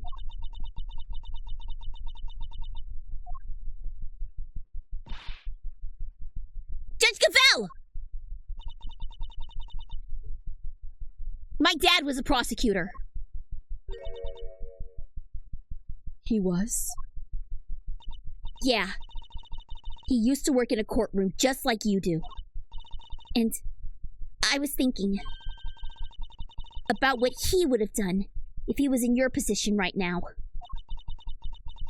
If a prosecutor We're forced to insist that a clearly innocent suspect be found guilty. I know what he would have done. Anything. That's what. He would have done anything to get me back. He would? So what I'm trying to say is, you can trust us. What do you mean? To get him back! To snatch him from the jaws of danger! I'm the second Yatagarasu. And if you agree to trust me, I promise I'll get him back for you.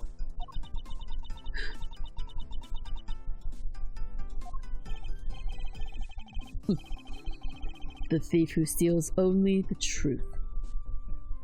And perhaps one or two other things. Well, Judge Gavel, what do you say? Will you trust the great thief to steal back that which matters most to you? Mr. Edgeworth, I'd like to help too, if that's all right with you. Thank you. I know I am in no position to ask this of you, but please, please, see that he comes home safely. Oh, we will. Don't worry. You can count on us. Here, take my cell phone. The kidnapper may call again. You'll get it back, along with your son. I promise. I will do everything I can to draw out the trial, but I don't imagine I can give you more than about 2 hours at best. 2 hours. That gives us until 2 p.m. Please, I'm counting on you.